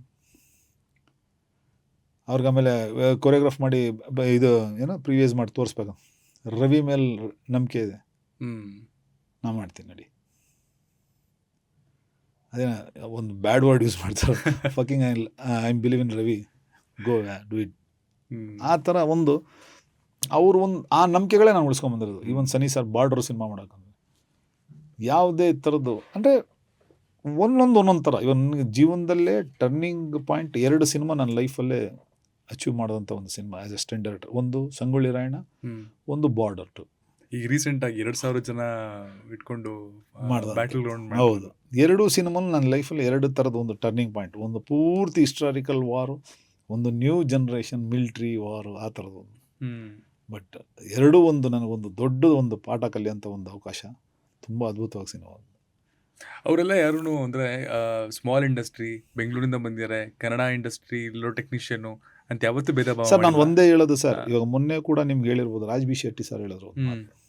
ರಾಜ್ ಬಿ ಶೆಟ್ಟಿ ಅವರು ಒಂದು ಮಾತು ಇಲ್ಲಿ ಬಡವ್ರ ಮಕ್ಕಳು ಸೌಕರ್ಯ ಮಕ್ಕಳು ಅನ್ನೋದಲ್ಲ ಸರ್, ನಿನ್ನಲ್ಲಿ ಟ್ಯಾಲೆಂಟ್ ಸ್ಕಿಲ್ ಇದೆಯಾ ಸರ್, ಯಾರೇ ಆಗಿರೋ ನಿನ್ನಲ್ಲಿ ಟ್ಯಾಲೆಂಟ್ ಇದೆ ಅಂತಂದರೆ ಅವನನ್ನು ಬೆಲೆ ಇರುತ್ತೆ ಸರ್, ಅಷ್ಟು ಬಿಟ್ಟರೆ ನೀನಿಲ್ಲ ಸರ್. ಸೌಕರ್ ಮಗ ಅಂತ ಅಂದ್ಬಿಟ್ಟು ಚಿನ್ನ ಸ್ಪೂನ್ ಇಟ್ಕೊಂಡ್ಬಿಟ್ಟೆ ನಾನು ಹೇಳಿದ್ದೆ ನಡಿಬೇಕು, ಆ ಥರದವ್ರನ್ನೆಲ್ಲರೂ ಹೋಗ್ಬಿಟ್ರು ಸರ್. ಹೌದು ಕರೆಕ್ಟಾ ಸರ್. ನಾನು ಬಡವ್ರ ಮಗ, ನನ್ನ ಹತ್ರ ಏನಿಲ್ಲ, ನನಗೆ ಕೆಲಸ ಕೊಡ್ರಪ್ಪ ಅಂದರೆ ಸುಮ್ಮನೆ ಯಾರು ಕರೆದು ಕುಂಡಿಸ್ಬಿಟ್ಟು ಕೆಲಸ ಕೊಡೋಲ್ಲ ಸರ್. ಟ್ಯಾಲೆಂಟ್ ಇದ್ದರೆ ಸಿಗುತ್ತೆ. ನೀ ಯಾರಾದರೂ ಆಗಿರಿ ಸರ್, ತೆಲುಗಲ್ಲೇ ಆಗಿರಲಿ, ಹಿಂದಿಲೇ ಆಗಿರಲಿ, ನಮ್ಮ ಕನ್ನಡದಲ್ಲೂ ಕೂಡ ಆಗಿರಲಿ ಸರ್, ನಿನ್ನಲ್ಲಿ ಸ್ಕಿಲ್ ಇದ್ದರೆ ಯಾರೂ ನಿಮ್ಗೆ ಅವಕಾಶ ಕೊಡೋಕ್ಕಾಗಿಲ್ಲ, ಭಗವಂತನೇ ನಿಮ್ಮನ್ನು ಕರ್ಕೊಂಡು ಹೋಗ್ಬಿಟ್ಟಿರ್ತಾನೆ. ನಿಮ್ಮ ಶ್ರದ್ಧೆ ವೆರಿ ಇಂಪಾರ್ಟೆಂಟ್. ಎಕ್ಸಾಂಪಲೇ ಸರ್, ಇವೆಲ್ಲ ನಾವೆಲ್ಲ ಬಾಲ್ಯದಿಂದ ನೋಡ್ಕೊಂಬಂದು. ಒಂದು ಎಕ್ಸಾಮ್ ಬರೀಬೇಕಾದ್ರೆ ನೀವು ಹೋಮ್ ವರ್ಕ್ ಮಾಡ್ಕೊಂಡು ಬರ್ಕೊಂಡು ಹೋಗ್ತೀರಾ, ಅಷ್ಟು ನೀವು ಎಕ್ಸಾಮಲ್ಲಿ ಬರೀತೀರಿ ಆನ್ಸರ್. ಇಲ್ಲಾಂದ್ರೆ ಎಲ್ಲಿಂದ ಬರೀತೀರಿ, ಆಗೋದೇ ಇಲ್ವಲ್ಲ. ಅಷ್ಟೇ, ನಿಮ್ಮ ಟ್ಯಾಲೆಂಟು ನಿಮ್ಮ ಎಫರ್ಟೇ ನಿಮ್ಮನ್ನು ಕರ್ಕೊಂಡು ಹೋಗೋದು. ಈ ಹೀರೋ ಪರ್ಸೆಪ್ಷನ್ ಅನ್ನೋದಿಲ್ಲ ಸರ್, ಆಗ ಅಣ್ಣವ್ರ ಸಿನಿಮಾಗಳಲ್ಲಿ ನೋಡ್ತಿದ್ದಾಗ ಹೀರೋ ಅಂದ ತಕ್ಷಣ ಅವನಿಗೆ ಮಿಕ್ಕಿದೆಲ್ಲ ಹೆಣ್ಮಕ್ಳು ಅಕ್ಕದಂಗಿರೋ, ಆ್ಯಂಡ್ ಹೀರೋ ಅಂದರೆ ಒಳ್ಳೆ ಕಲ್ಚರ್ ಇರುತ್ತೆ, ಒಂದು ಸ್ಮೋಕ್ ಮಾಡಲ್ಲ, ಅವ್ನು ಡ್ರಿಂಕ್ ಮಾಡಲ್ಲ, ಈ ಥರ ಇತ್ತು. ಆ್ಯಂಡ್ ಇವತ್ತಿನ ದಿನ ಅದು ಗ್ರೇ ಶೇಡಿಗೆ ಬಂತು, ಅದಾದ್ಮೇಲೆ ಟಾಕ್ಸಿಕ್ ರೋಲ್ಸಿಗೆ ಬಂತು. ಈ ಹೀರೋ ಅಂದರೆ ನಾವು ಇಷ್ಟಪಡೋದು ಅಥವಾ ಈಗಿನ ಜನ್ರೇಷನ್ ಇಷ್ಟಪಡೋದೇ ಒಂದು 100 ಜನ ಚುಚ್ಚಿ ಸಾಯಿಸ್ಬೇಕು, ಈ ಥರ ಅಂತ. ಇದ್ರ ಮಧ್ಯ ಸ್ಟಂಟ್ ಕೊರಿಯೋಗ್ರಫಿ ಕೂಡ ಅಲ್ಲಿಂದ ಇಲ್ಲಿಗೆ ಎವಲ್ಯೂಟ್ ಆಗ್ತಾ ಬಂತು, ಬೇರೆ ಥರ ಬದಲಾವಣೆ ಆಗ್ತಾ ಬಂತು. ನೀವು 3 ದಶಕಗಳಿಂದ ಇದ್ದೀರಾ. ಸೊ ಇದೊಂದು ಸ್ಟಂಟ್ ಕೊರಿಯೋಗ್ರಫಿ ಯಾವ ಮಟ್ಟಿಗೆ ಚೇಂಜ್ ಆಗಿದೆ ಅಲ್ಲಿಂದ ಇಲ್ಲಿವರೆಗೂ? ಸರ್ ಒಂದೇ ನಾನು ಹೇಳೋದು ಸರ್, ಕತೆ ಏನು ಕೇಳುತ್ತೆ ಆ ಕತೆಗೆ ನಾವು ಕೊರಿಯೋಗ್ರಾಫ್ ಮಾಡ್ಕೊಂಡು ಹೋಗ್ಬೇಕು. ಇವಾಗ ಇದೇ ಯಶ್ ಅವರೇ ರಾಮಚಾರಿ ಮಾಡಿದ್ರು, ಅವಾಗ ಇದೆಲ್ಲ ಇಲ್ಲ. ಇದೇ ಯಶ್ ಅವರೇ ಯಾವುದೋ KGF ಮಾಡಿದ್ರು, ಅದು ಬೇರೆ ಥರ ಸ್ಟೆಂಟ್. ಇದೇ ಯಶ್ ಅವರೇ ಟಾಕ್ಸಿಕ್ ಮಾಡ್ತಾವ್ರು, ಇದು ಬೇರೆ ರೀತಿಯಾದಂಥ ಒಂದು ಸ್ಟೆಂಟ್. ಅಂದರೆ ಕತೆ ಎಷ್ಟು ನಿಮಗೆ ಸಪೋರ್ಟ್ ಮಾಡುತ್ತೆ ಅದ್ರ ಪ್ರಕಾರವಾಗಿ ನಿಮಗೆಲ್ಲ ಕಂಟಿನ್ಯೂ ಆಗುತ್ತೆ. ಕತೆ ಇಲ್ಲ ಅಂತಂದರೆ ಯಾವುದು ನಿಮಗೆ ಇದಾಗಲ್ಲ ಸರ್. ಹೌದು. ಕತೆ ಏನು ಕೇಳುತ್ತದು. ಆಮೇಲೆ ತೋರಿಸೋ ವಿಧಾನ ಬೇರೆ ರೀತಿ ಸರ್. ಈಗ ಅದೇ ರೈಸ್ ಹಾಕ್ಬಿಟ್ಟು ಚಿತ್ರಾನ್ನ ಮಾಡ್ಬೋದು, ಅದೇ ರೈಸ್ ಹಾಕ್ಬಿಟ್ಟು ಬಿರಿಯಾನಿ ಮಾಡ್ಬೋದು. ನೀವೇನು ಮಾಡ್ತೀರಾ ಅನ್ನೋದ್ರ ಮೇಲೆ ಡಿಪೆಂಡ್. ಬಿರಿಯಾನಿ ಮಾಡ್ತೀರಾ, ಚಿತ್ರಾನ್ನ ಮಾಡ್ತೀರಾ. ನೀವು ಗೂಗ್ಲಿ ರಾಮಾಚಾರಿಗೆಲ್ಲನೂ ಸ್ಟಂಟ್ ಕೊರಿಯೋಗ್ರಾಫ್ ಮಾಡಿದ್ರಿ, ಅದು ತುಂಬ ಸ್ಟೈಲಿಶ್ ಆಗಿತ್ತು. ಅವತ್ತಿನ ದಿನಕ್ಕೂ ಇವತ್ತಿನ ದಿನಕ್ಕೂ ನಾವು ಪ್ಯಾನ್ ಇಂಡಿಯಾ ಹಿಂಗೆ ರೀಚ್ ಪಡ್ಕೋತೀವಿ. ನಮ್ಮ ಸಿನಿಮಾಗಳನ್ನು ಬೇರೆ ಕಡೆ ಎಲ್ಲ ಬಾರ್ಡರ್ಸ್ ತಲುಪಿ ಸಿನಿಮಾ ನೋಡ್ತಾರೆ. ಆ್ಯಂಡ್ KGF ಆಯಿತು, ಕಾಂತಾರ ಆಯಿತು, ಇವಾಗ ಟಾಕ್ಸಿಕ್ ಕೂಡ ಸಿಕ್ಕಾಪಟ್ಟೆ ಸದ್ ಮಾಡ್ತಿದೆ. ಅವತ್ತಿನ ದಿನ ಆ ವಿಷನ್ ಯಾವತ್ತಾರು ಯಶೋರ್ ಜೊತೆ ವರ್ಕ್ ಮಾಡ್ಬೇಕಾದ್ರೆ ಅನ್ಸುತ್ತೆ ನಿಮಗೆ? ಇಲ್ಲ ನಾವು ಅಂದರೆ ಬಾರ್ಡರ್ ಕ್ರಾಸ್ ಮಾಡ್ತೀವಿ ಅನ್ನೋ ಡಿಸ್ಕಷನ್ ಯಾವತ್ತಾರು ಆಗಿತ್ತಾ? ಇಲ್ಲ, ಯಶ್ ಅವ್ರದ್ದು ಒಂದು ಛಲ ಇತ್ತು ಸರ್ ಅವತ್ತಿಂದನೂ. ಪಾಪ ಹೇಳ್ಬೇಕಂದ್ರೆ ನಿಜವಾಗ್ಲೂ ಇವತ್ತಿನ ಸಹ 1000 ಜನ 1000 ಮಾತಾಡ್ಬೋದು ಸರ್. ಇವತ್ತಿನ ಸಹ ಯಪ್ಪ ಹೋಗಿ ಒಂದು ಪೊಸಿಷನಲ್ಲಿ ನಿಂತಿದ್ದಾನೆ ಅಂತಂದರೆ ಅವ್ರ ಎಫರ್ಟ್ ಅಂದರೆ ಅವ್ರನ್ನ ಇವಾಗ ನೀವು ನಿಮ್ಮಲ್ಲಿರೋ ಟ್ಯಾಲೆಂಟನ್ನು ನಾನು ಯಶ್ ಅಂತ ಅಂದ್ಕೊಳ್ಳಿ. ಇವಾಗ ನಾನು ನಿಮ್ಮನ್ನು ಎಷ್ಟು ನಾನು ಯೂಸ್ ಮಾಡ್ಕೊಬೋದು, ಅಂದರೆ ನಿಮ್ಮ ಟ್ಯಾಲೆಂಟನ್ನು ತಗೊಂಡು ನಾನು ಅದನ್ನು ಹೆಂಗೆ ರೂಪಿಸ್ಕೋಬೋದು, ಅದು ಒಂದು ಕಲೆ ಸರ್. ಅದು ಕರೆಕ್ಟ್. ಹಂಗನ್ಬಿಟ್ಟು ನಿಮ್ಮನ್ನೇನೋ ಯಾಮಾರಿಸಿರೋದು ಆ ಥರದ್ದೇನಲ್ಲ ಸರ್. ಮಿಸ್ಯೂಸ್ ಮಾಡ್ಕೋತಿಲ್ಲ, ಏನು ಮಾಡ್ಕೊಂಡು ಅವ್ರ ಟ್ಯಾಲೆಂಟ್ನ ಅವ್ರು ಹೆಂಗೆ ನಿಮ್ಮನ್ನ ಜೊತೆಲಿ ನಾನು ಮುಂದಕ್ಕೆ ಹೋಗ್ಬೋದು ಅನ್ನೋದು ಮಾಡಿದ್ರು ಬಿಟ್ಟರೆ ಬೇರೆ ಏನೂ ಇಲ್ಲ ಸರ್. ಅವ್ರು ಪಟ್ಟಿರೋ ಶ್ರಮನೇ ಇವತ್ತಿನ ಸಹ ಅವ್ರು ಕರ್ಕೊಂಡೋಗಿ ಭಗವಂತ ಅಲ್ಲಿ ನಿಲ್ಸಿರೋದು. ನಿಜವಾಗ್ಲೂ ಹೇಳ್ಬೇಕಂದ್ರೆ ಹ್ಯಾಟ್ಸ್ ಆಫ್ ಅಯ್ಯಪ್ಪಂಗೆ. ಅವ್ರ ಶ್ರಮ, ಅವ್ರು ಪಟ್ಟಂಥ ಶ್ರದ್ಧೆ, ಅವ್ರ ಧ್ಯೇಯ, ಇಲ್ಲಿಗೆ ಹೋಗಿ ನಾನು ರೀಚ್ ಆಗಬೇಕು, ಹಿಂಗೆ ಮಾಡಬೇಕು ಅನ್ನೋದು ಇವತ್ತು ಸಹ ಕರ್ಕೊಂಡೋಗಿ ಅಲ್ಲಿ ಬಿಟ್ಟಿದೆ ಸರ್. ಇಲ್ಲಾಂದರೆ ಆಗಲ್ಲ ಸರ್. ಯಾಕಂದರೆ ಅವ್ರ ದೃಷ್ಟಿಲಿ ಅದು, ನನ್ನ ದೃಷ್ಟಿಲಿ ನಾನು ಅಷ್ಟೇ ಸರ್. ಬಾಲಿವುಡ್ಗೆ ಹೋಗಿ ಸಿನಿಮಾ ಮಾಡಬೇಕು ಅನ್ನೋದು ಒಂದು ಚಾಲೆಂಜ್ ಇತ್ತು. ಬಾಲಿವುಡ್ ಹೋಗೋದೇ ಒಂದು ಚಾಲೆಂಜ್ ಅಂದರೆ ಆ 3 ಜನ ಖಾನ್ಗಳ ಜೊತೆ ಕೆಲಸ ಮಾಡೋದು ಒಂದು ಇನ್ನೊಂದು ಚಾಲೆಂಜ್. ತಿರ್ಗಿ ಅವ್ರ ಜೊತೆ ಕೆಲಸ ಮಾಡಿದಲ್ಲದೆ ಅಲ್ಲೇ ಒಂದು ಸಿನಿಮಾ ಡೈರೆಕ್ಷನ್ ಮಾಡಬೇಕು ಅನ್ನೋದು ಒಂದು ಇನ್ನೊಂದು ಚಾಲೆಂಜ್ ಅಲ್ಲ ಸರ್. ಇಲ್ಲಿ ಗಂಟ ಬಂದಿದೆ ಅಂದರೆ ಶ್ರದ್ಧೆ, ನನ್ನ ಏಮ್, ನನ್ನ ಕೆಲಸ ನಾನು ಮಾಡ್ಕೊಳ್ಳೋದು ಸರ್, ಅಷ್ಟು ಬಿಟ್ಟರೆ ಏನಿಲ್ಲ ಸರ್. ಆ್ಯಂಡ್ ಬೇರೆ ಇಂಡಸ್ಟ್ರಿಗಳಲ್ಲೂ ಕಾಂತಾರ, KGF ಅಂತೆಲ್ಲ ಆ ಟೈಮ್ ಬಂದಾಗ ಸಖತ್ ಮಾತಾಡ್ತಿದ್ರಾ? 100% ಮಾತಾಡ್ತಾರೆ. ಆಗ ತುಂಬ ಹೆಮ್ಮೆ ಆಗ್ತಿತ್ತಾ? ಹೌದು, ನಿಜ ಸಿನಿಮಾಗಳು. ಹೌದು, ಪ್ರೌಡ್ ಅಲ್ವಾ ಸರ್ ನಮ್ಮ ಕನ್ನಡದವ್ರು ಏನೋ ಒಂದು ಮಾಡಿದ್ದಾರೆ ಅಂದರೆ. ಅಂದರೆ ನಿಮ್ಮ ಕೆರಿಯರಲ್ಲಿ ಮಾಸ್ತಿ ಗುಡಿ ಅನ್ನೋದು ಒಂದು ಚಾಪ್ಟರು ಒಂಥರ ನೆಗೆಟಿವ್ ಸ್ಪೇಸಲ್ಲಿ ಉಳ್ಕೊಂಡಿದೆ. ಅಂದರೆ ರವಿ ವರ್ಮಾ ಅಂದರೆ ಎಷ್ಟೆಲ್ಲ ಒಳ್ಳೆ ಹೆಸರುಗಳು, ಎಷ್ಟೆಲ್ಲ ರಿನೌನ್ಡ್ ನೇಮ್ಸ್ಗಳು, ಮೆಡಲ್ಗಳು ಎಲ್ಲ ಹೇಳುತ್ತೋ, ಹಾಗೆ ಮಾಸ್ತಿ ಗುಡಿನ ಒಂದು ವಿಷಯ ಮಾತ್ರ ಟ್ಯಾಪ್ ಆಗಿ ಅವಾಗ ಇವತ್ತಿಗೂ ರೀಸೆಂಟಾಗಿ ನಿಮ್ಮ ಸಿನಿಮಾ ರಿಲೀಸ್ ಆದಾಗಲೂ ಅದ್ರ ಬಗ್ಗೆ ಮಾತಾಡೋದು ಸುಮಾರು. ಅಲ್ಲ, ಖಂಡಿತ ಅದು ಮಾತಾಡೋಕ್ಕೆ ಇವಾಗ ನಾನು ಒಂದೇಳ ಸರ್, ಇವಾಗ ಆಗೋಗಿದೆ ಅದರದ್ದು. ಅದ್ರ ಬಗ್ಗೆ ಮಾತಾಡೋ ಏನೂ ಪ್ರಯೋಜನ ಇಲ್ಲ. ಈಗ ನಾನು ಮಾತಾಡೋ ಪ್ರಯೋಜನ ಇಲ್ಲ, ಯಾರು ಮಾತಾಡೋ ಪ್ರಯೋಜನ. ಕರೆಕ್ಟ್. ಅದಾದ್ಮೇಲೆ ಅದು ಆಗದೇ ಇರೋ ರೀತಿ ಯಾವ ರೀತಿ ಹೋಗಬೇಕು ಅನ್ನೋದ್ರ ಮೇಲೆ ಒಂದು ಫೋಕಸ್ ಮಾಡೋದು ಅಷ್ಟೇ. ಅದಾದ್ಮೇಲೆ ಎಸ್ಪೆಷಲಿ ರವಿ ವರ್ಮಾ ಅವರು ತಗೊಳ್ಳುವಂತಹ ಸೇಫ್ಟಿ ಪ್ರೋಟೋಕಾಲ್ ಜಾಸ್ತಿ ಆಗಿದೆಯಾ? ಅಂದರೆ ನೆಕ್ಸ್ಟ್ ಸಿನಿಮಾಗಳಲ್ಲಿ ಅಥವಾ ಈಗಲೂ ಒಂದು ಬ್ಯಾಕ್ ಆಫ್ ದ ಮೈಂಡಲ್ಲಿ ಇರುತ್ತಲ್ಲ, ಇಲ್ಲ ಇನ್ನೊಂದು ಸ್ವಲ್ಪ ಅಂತ ಆ ಒಂದು ಮನಸ್ಥಿತಿ ಬಂದಿದೆ? ಇಲ್ಲ ಸರ್, ಅವಾಗಿಂದನೂ ಅಷ್ಟೇ, ಅವಾಗ್ಲೂ ಅಷ್ಟೇ, ಎಷ್ಟು ಬೇಕಷ್ಟೇ ನಾನು. ಅಂದರೆ ಇಲ್ಲಿ ಡೇಂಜರು, ಇಲ್ಲಿ ಬೇಡ ಅಂತಲೇ ಖಂಡಿತ ತೊಗೊತಾರೆ. ಆಮೇಲೆ ನಾನು ಕೇಳೋದು ಒಂದೇ, ನಿಮ್ಗೆ ಕಾನ್ಫಿಡೆಂಟ್ ಇದ್ರೇ ಕೆಲಸ ಮಾಡಿ. ಸ್ಟಂಟ್ ಮ್ಯಾನ್ ಆಗಿರಲಿ ಅಥವಾ ಆ್ಯಕ್ಟ್ರ್ ಆಗಿರಲಿ, ಯಾರೇ ಆಗಲಿ, ನಿಮಗೆ ಕಾನ್ಫಿಡೆಂಟ್, ನಾನು ಇದನ್ನು ಮಾಡಿದ್ರೆ ನನಗೆ ಸೇಫ್ ಅನ್ನೋದು ನಿಮ್ಗೆ ಕಾನ್ಫಿಡೆಂಟ್ ಇದ್ದರೆ ಮಾತ್ರ ನೀವು ಮಾಡಿ, ಇಲ್ಲಾಂದರೆ ಬೇಡ. ಈಗೇನಾಗಿದೆ ಅಂತಂದರೆ, ನಾನು ಮುಂಚೆನೇ ಅವ್ರು ನೋಡ್ತೀನಿ, ಅವ್ರ ಎಕ್ಸ್ಪ್ರೆಷನ್ ನಾನು ಫಾಲೋ ಮಾಡ್ತಾಯಿದ್ದೀನಿ. ಅವ್ರ ಮೈಂಡಲ್ಲಿ ಒಂದು ಚೂರು 2 ಮೈಂಡ್ ಇತ್ತು ಅಂದರೆ ನಾನೇ ಸ್ಟಾಪ್ ಮಾಡ್ಬಿಟ್ಟು ಬೇಡ ಅಂತ ಇಷ್ಟೊಂದು ಸರಿ ಕ್ಯಾನ್ಸಲ್ ಮಾಡಿಬಿಟ್ಟಿದ್ದೀರಾ? ಎಷ್ಟೋ ಸರಿ ಮಾಡಿದ್ದೀನಿ, ಅದನ್ನ ಹೇಳಲೇಬಾರ್ದು, ತುಂಬ ಸರಿ ಮಾಡಿದ್ದೀನಿ. ತಿರ್ಗಿ ಅದಾದಮೇಲೆ ಇವಾಗ ಮೊನ್ನೆನೂ ಕೂಡ ನಮ್ದು ರಕ್ಕಸಪುರದೊಳಗೆ ಸಿನಿಮಾ ಮಾಡೋಕ್ಕಾದ್ರೆ ಆ ಬೈಕಿಗೆ ಪೂರ್ತಿ ಒಳಗಡೆಯಿಂದ ಸಪ್ರೇಟಾಗಿ ಒಂದು ಶೀಟ್ ಹಾಕಿ ವೆಲ್ಡ್ ಮಾಡಿಸ್ಕೊಂಡು ಅದಕ್ಕೆ ಪೂರ್ತಿ ಫೈರ್ ಹಾಕಿ ಅದೆಲ್ಲ ಬರ್ನ್ ಆಗೋಂಥ ಒಂದು ಚೇಸ್ ಸೀನ್. ಅದು ರಾಜ್ ಸರ್ದು ತುಂಬ ತೆಳುಗಿರೋ ಒಂದು ಶರ್ಟ್, ಅದು ರಾಜ್ ಅವ್ರದ್ದು. ಅವ್ರಿಗೆ ಏನೇನು ಸೇಫ್ ಬೇಕು ಆ ಸೇಫ್ ಕೊಟ್ಟು, ಅದಕ್ಕೋಸ್ಕರ ಬಾಂಬೆಯಿಂದ ಒಂದಷ್ಟು ಜೆಲ್ ಅಂತ ಬರುತ್ತೆ, ಆ ಜೆಲ್ ಇಟ್ಕೊಂಡು ಅವ್ರಿಗೆ ಯಾವುದೇ ಥರದ್ದು ಹೀಟ್ ಹೊಡಿದಿರಂಗೆ ಎಲ್ಲ ಒಂದಷ್ಟು ನಮ್ಮ ಕಡೆಯಿಂದ ಏನು ಪ್ರಿಕಾಷನ್ ತೊಗೋಬೋದು ಅಷ್ಟು ಪ್ರಿಕಾಷನ್ ತೊಗೊಂಡೆ ನಾವು ಕೆಲಸ ಮಾಡ್ತೀವಿ. ನಾನೇ ಅಂತಲ್ಲ, ಯಾವುದೇ ಸ್ಟಂಟ್ ಡೈರೆಕ್ಟರ್ ಆಗಿರೋ ಎಲ್ಲ ಪ್ರಿಕಾಷನ್ ತೊಗೊಂಡು ಕೆಲಸ ಮಾಡ್ತೀವಿ. ಬಟ್ ಆದರೂ ಗೊತ್ತಿಲ್ಲದೆ ಏನೋ ಒಂದೊಂದು ಕಡೆ ಮಿಸ್ ಆಗುತ್ತೆ. ಬಿಕಾಸ್ ಆಫ್ ಆ್ಯಕ್ಷನ್ ಸ್ಟಂಟ್ ಅನ್ನೋದೇ ಒಂದು ರಿಸ್ಕಿ ಜಾಬ್. ಆ ಬೈಕ್ ಸೀಕ್ವೆನ್ಸಲ್ಲಿ ರಾಜ್ಬಿ ಶೆಟ್ಟರ್ದು ತುಂಬ ನ್ಯಾಚುರಲ್ ಆಗಿ ಬಂದಿದೆ. ಅವ್ರಿಗೇನು ಎಫೆಕ್ಟ್ ಆಗಿಲ್ವಾ ಬೆಂಕಿ ಇದರಿಂದ ಎಲ್ಲ? ಇವಾಗ ನೋಡಿ, ನಮ್ಗೆ ಅಲ್ಲೊಂದು ಚಾಲೆಂಜು, ಇವಾಗ ನೈಟ್ ಸೀಕ್ವೆನ್ಸು. ಈಗ ಅದನ್ನು CG ಕ್ರಿಯೇಟ್ ಮಾಡೋಣ ಅಂತಂದರೆ ಆ ರಿಫ್ಲೆಕ್ಷನ್ ಬೇಕು ಅಂದರೆ ಲೈಟ್ ಹಾಕೋಕ್ಕಾಗಲ್ಲ. ಇವಾಗ ಲೈಟ್ ಹಾಕ್ತೀವಿ ಅಂತಂದರೆ ವೀಲ್ ತಿರುಗಬೇಕು, ತುಂಬ ಟಫು. ವೀಲ್ ತಿರುಗಬೇಕಂದ್ರೆ ಎಲ್ಲಿಂದ ಕನೆಕ್ಷನ್ ಕೊಡೋದು? ಬ್ಯಾಟ್ರಿ ಇಡಬೇಕು, ಬ್ಯಾಟ್ರಿ ಇಟ್ಟರು ವೈರ್ ಜೊತೆಲಿ ತಿರುಗ್ತಾ ಇರ್ಬೇಕಲ್ಲ, ಚಕ್ರದಲ್ಲಿ ಎಲ್ಲಿ ಫಿಕ್ಸ್ ಮಾಡೋಕ್ಕಾಗುತ್ತೆ? ಆಗ್ತಾಯಿಲ್ಲ. ಎಲ್ಲ ಯೋಚನೆ ಮಾಡಿ ಸರಿ ಲೈವ್ ಹೆಂಗೆ ಟ್ರೈ ಮಾಡೋಣ, ಸರಿ ಲೈವ್ ಬೆಂಕಿ ಹಾಕಿದ್ರೆ ಪೆಟ್ರೋಲ್ ಟ್ಯಾಂಕ್, ಅದಕ್ಕೇನು ಸೇಫ್ ಮಾಡಬೇಕು, ತಿರ್ಗಿ ಅವ್ರು ಕೂತ್ಕೊಳ್ಳೋಂಥ ಸೀಟ್ ಬಂದು ಲೆದರ್, ಅದಕ್ಕೇನು ಸೇಫ್ ಮಾಡಬೇಕು, ಈ ಥರದ್ದೆಲ್ಲ ನೋಡಿ ಒಳಗಡೆಯಿಂದ ಪೂರ್ತಿ ಒಂದು ತಗಡು ಐರನ್ ಶೀಟ್ ವೆಲ್ಡ್ ಮಾಡಿ ಟ್ಯಾಂಕ್ ಗಂಟೆ ಹೀಟ್ ಹೋಗ್ದಿರಂಗೆ, ತಿರ್ಗಿ ಅದಾದಮೇಲೆ ಲೆದರ್ ಸೀಟ್ನ ತೆಗೆದುಬಿಟ್ಟು ನಮ್ಮ ಈ ಗೋಣ್ಚೀಲ ಮ್ಯಾಟ್ ಥರದ್ದು ಬರುತ್ತೆ, ಆ ಮ್ಯಾಟ್ನೇ ಒಂದು ಸೀಟ್ ಥರ ಅದನ್ನು ಸುತ್ತಬಿಟ್ಟು ಹೊಲ್ದು ಅದು ಹಿಂದೆಗಡೆ ಎಷ್ಟು ಬೇಕಷ್ಟು ಸೆಲೆಕ್ಷನ್ನು, ಆ ರಿಫ್ಲೆಕ್ಷನ್ಗೆ ಎಷ್ಟು ಬೇಕಷ್ಟು ಬೆಂಕಿಗಳು ಹಾಕೊಂಡು ನಾವು ತಿರ್ಗಿ ಅದಾದಮೇಲೆ ಪೋಸ್ಟಲ್ಲಿ ಒಂದಷ್ಟು ಮತ್ತೆ ಫೈರ್ ಇನ್ಕ್ರೀಸ್ ಮಾಡಿಕೊಂಡು ಅದನ್ನು ವರ್ಕ್ ಮಾಡಿ. ಸೊ ನ್ಯಾಚುರಲ್ ಆಗಿ ಕಾಣಬೇಕು ಅಂದರೆ ಇಷ್ಟೊಂದು ಪ್ರೋಸೆಸ್ ಇದೆ. 100% ಅಲ್ಲ ಸರ್, ಇಲ್ಲದ್ರೆ ಆ ರಿಯಲ್ ನ್ಯಾಚುರಲ್ ಲೈಟೇ ನಾವು ತರೋಕ್ಕಾಗಲ್ವಲ್ಲ, ಹೌದು. ಎಲ್ಲಿಂದ ಹೆಂಗೆ ತರಿಸ್ತೀವಿ, ಆಗೋದೇ ಇಲ್ಲ ಅದು. ಇಲ್ಲಾಂದರೆ ಕಾನ್ಸೆಪ್ಟ್ ಬಿಡ್ಬೇಕಾದ, ಇಲ್ಲ ಹೊಸ ಥರದ ಕಾನ್ಸೆಪ್ಟ್ ಅಂದರೆ ಏನು ಕ್ರಿಯೇಟೇ ಮಾಡೋಕ್ಕಾಗಲ್ಲ ಆ ಥರ. ಆ್ಯಂಡ್ ಸ್ಟಂಟ್ ಬಾಯ್ಸ್ಗಳಿಗೆ ನೀವಿದ್ದಾಗಿದ್ದ ಪ್ರಾಬ್ಲಮ್ಗಳು ಅಥವಾ ರಿಕ್ವೈರ್ಮೆಂಟ್ಗಳಿಗೂ ಇವತ್ತಿಗೂ ಬದಲಾಗಿದೆಯಾ, ಅಥವಾ ಇವತ್ತಿಗೂ ಅವ್ರಿಗೇನಾದ್ರು ಅನ್ಫುಲ್ಫಿಲ್ಡ್ ಅಥವಾ ಇನ್ನೂ ಈ ಕೆಲಸಗಳು ಬೆಟರ್ ಆಗಬೇಕು, ಅಥವಾ ಈಗ ಮುಂದೆ ಬರುವಂತಹ ಸ್ಟಂಟ್ಸ್ ಮ್ಯಾನ್ಗಳಿಗೂ ಏನಾದ್ರು ಒಂದಷ್ಟು ರಿಕ್ವೈರ್ಮೆಂಟ್ಗಳು ಬದಲಾಗಬೇಕು ಅಂತ ಅನ್ಸುತ್ತೆ ನಿಮಗೆ? ಸರ್ ಖಂಡಿತ ಆಗಿದೆ. ಆ್ಯಕ್ಚುಲಿ ಇವಾಗ ನಮ್ಮ ಸಂಘದಿಂದನೂ ಒಂದಷ್ಟು ಎಲ್ರಿಗೂ ಇನ್ಶೂರೆನ್ಸ್ ಅಂತ ಮಾಡಿಸಿದ್ದಾರೆ. ತಿರ್ಗಾದಾದ್ಮೇಲೆ ಆಕ್ಸಿಡೆಂಟ್ ಏನಾರು ಆದರೆ, ಎಮರ್ಜೆನ್ಸಿ ಆದರೆ ಅಲ್ಲಿಂದನೇ ಸಂಘದಿಂದನೂ ಅದಕ್ಕೊಂದು ಸಪ್ರೇಟ್ ಒಂದು ಇನ್ಶೂರೆನ್ಸ್ ಮಾಡಿಸಿದ್ದಾರೆ. ಆಮೇಲೆ ಒಂದಷ್ಟು ಜನ ಆರ್ಟಿಸ್ಟ್ಗಳ ಹತ್ರ ಕಲೆಕ್ಟ್ ಮಾಡಿಕೊಂಡು ಅದೆಲ್ಲ ಒಂದಷ್ಟು ಏನು ಬೇಕು ಸೆಕ್ಯೂರ್ಡ್ ಒಂದಷ್ಟು ಮಾಡ್ಕೊಂಡಿದ್ದಾರೆ. ತಮಿಳ್ನಾಡಲ್ಲಿ ಸೂರ್ಯ ಅವರು ಎಂಟೈರ್ ಸ್ಟಂಟ್ ಯೂನಿಯನ್ಗೆ ಇನ್ಶೂರೆನ್ಸ್ ಮಾಡಿಕೊಡ್ತಾರೆ. ಬಾಂಬೆಲಿ ಅಕ್ಷಯ್ ಕುಮಾರ್ ಅವ್ರು ಮಾಡಿಕೊಡ್ತಾ ಇದ್ದಾರೆ.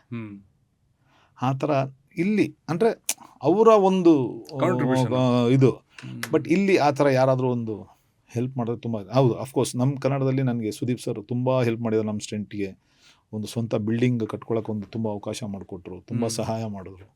ಅದನ್ನ ಯಾವುದೇ ಕಾರಣಕ್ಕೂ ಮರೆಯೋಕ್ಕಿಲ್ಲ. ಅವರಿರ್ಬೋದು, ಮತ್ತು ಇವರು ನಮ್ಮ ಕೋಟಿಗೊಬ್ಬ ಪ್ರೊಡ್ಯೂಸರ್ ಅವರು ಒಂದಷ್ಟು ನಮ್ಮ ಸಂಘಕ್ಕೆ ಅಂತ ಒಂದಷ್ಟು ಇದು ಮಾಡಿಕೊಟ್ರು. ಬಟ್ ನಾನು ಕೇಳೋದು ಇನ್ಶೂರೆನ್ಸು ಅಥವಾ ಲೈಫ್ ಒಂದು ಇದಕ್ಕೆ ಏನಾದ್ರು ಒಂದು ಯಾರ ಕಡೆಯಿಂದಾದ್ರು ಒಂದು ಸಹಾಯ ಆದರೆ ತುಂಬ ಒಳ್ಳೆಯದು ಅಂತ ಹೇಳಕ್ಕೆ ಇಷ್ಟ. Example of course last time lockdown ಆದಾಗ ಯಶ್ ಅವರು ಪ್ರತಿಯೊಬ್ಬ ಕಾರ್ಮಿಕರ ಮನೆಗೂ 5,000 ಸಾವಿರ ತಲುಪಂಗೆ ಒಂದು ಇದು ಮಾಡಿದ್ರು. ಆ ಥರ ಯಾರೋ ಒಂದು ಏನೋ ಒಂದು ಸಹಾಯ ಮಾಡಿದ್ರೆ ಎಲ್ಲ ಫೈಟರ್ಸ್ಗಳು ಒಂದು ಹೆಲ್ಪ್ ಆಗುತ್ತೆ ಅಂತ ಹೇಳಕ್ಕೆ ಇಷ್ಟ. ಈಗ ಒಂದಷ್ಟು ನಿಮ್ಮ ಜೀವನದ ಬಗ್ಗೆ, ಸಿನಿಮಾ ಕೆರಿಯರ್ ಬಗ್ಗೆ, ಫಿಲ್ಮೋಗ್ರಫಿ ಬಗ್ಗೆ, ಪರಿಸ್ಥಿತಿಗಳ ಬಗ್ಗೆ, ಇಂಡಸ್ಟ್ರಿ ಬಗ್ಗೆ ಎಲ್ಲ ಮಾತಾಡಿದ್ವಿ. ಪರ್ಸನಲಾಗಿ ಫಿಲಮ್ ಕೆರಿಯರ್ ಬಿಟ್ಟು ಮನುಷ್ಯನಿಗೆ, ಒಬ್ಬ ಮನುಷ್ಯ ಆದಂಗೆ ಬೇರೆ ಬೇರೆ ಕೆರಿಯರ್ ಇರುತ್ತೆ. ಒಂದು ಇನ್ವೆಸ್ಟ್ಮೆಂಟ್ ಕೆರಿಯರ್ ಅಂತ ಕರಿತೀವಿ, ಒಂದನ್ನು ರಿಲೇಷನ್ಶಿಪ್ ಕೆರಿಯರ್ ಅಂತೀವಿ, ಒಂದನ್ನು ಪಾರ್ಟಿ ಕೆರಿಯರ್ ಅಂತೀವಿ. ಈ ಥರದನ್ನು ಒಂದು ನೋಡೋದಾದರೆ, ನಿಮ್ಮ ಗೊತ್ತಿಲ್ಲದೆ ಇರೋ ರವಿ ವರ್ಮ ಕೂಡ ನಮ್ಮ ಜನಕ್ಕೆ ಗೊತ್ತಾಗಬೇಕು ಅನ್ನೋ ಥರ ಆದರೆ ಇನ್ವೆಸ್ಟ್ಮೆಂಟ್ ಕೆರಿಯರ್ ಅಂತ ಯೋಚನೆ ಮಾಡಿದ್ರೆ, ಫೈಟ್ ಮಾಸ್ಟರ್ ಆಗಿ ಸ್ಟಾರ್ಟ್ ಮಾಡಿ ಇವತ್ತು ಸ್ಟಂಟ್ ಡೈರೆಕ್ಟರ್ ಆಗಿ ಎಲ್ಲ ಕಡೆ ಹೆಸರನ್ನ ಮಾಡಿದ್ರಲ್ಲ, go to investment Ravi Varma ಅವರು ದುಡ್ಡು ಬಂದ ತಕ್ಷಣ ಇನ್ವೆಸ್ಟ್ ಮಾಡ್ಕೊಂಡಿದ್ದು ಅಥವಾ ಒಂದು ಸೇಫ್ ಮಾಡ್ಕೊಂಡಿದ್ದು ಯಾವ ಥರ? ಸರಿ, ಏನಿಲ್ಲ, ಅವಾಗಿಂದನೂ ನಾನು ಒಂದು ಅಂದ್ಕೊಂಡಿದ್ದೇನಂತಂದರೆ, ಇವಾಗ ಸ್ಟಂಟ್ ನನ್ನ ಒಂದು ಜಾಬ್ ಬಂದು ನಾಟ್ ಸೇಫ್, ಯಾವುದೇ ಕಾರಣಕ್ಕೂ ಸೆಕ್ಯೂರಿಟಿ ಇಲ್ಲ.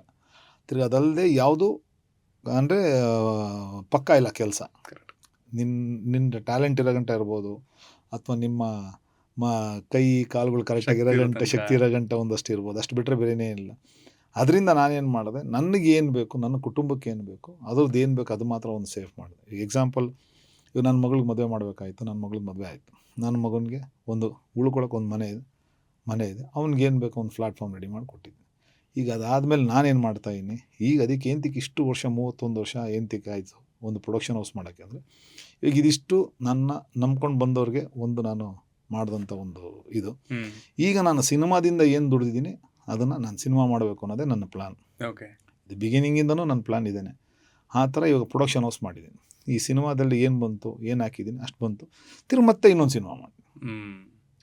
ಇದು ನನ್ನೊಂದು ಅಂದರೆ ಟ್ರಿಬ್ಯೂಟ್ ಅನ್ಬೋದು ಇಂಡಸ್ಟ್ರಿಗೆ. ಅಂದರೆ ನನ್ನ ಕೈಲಾಗಿದ್ದು, ನಾನು ಸಿನಿಮಾದಿಂದ ಸಂಪಾದನೆ ಮಾಡಿದ್ದೀನಿ, ನನಗೊಂದು ಅನ್ನ ಕೊಟ್ಟಿದೆ.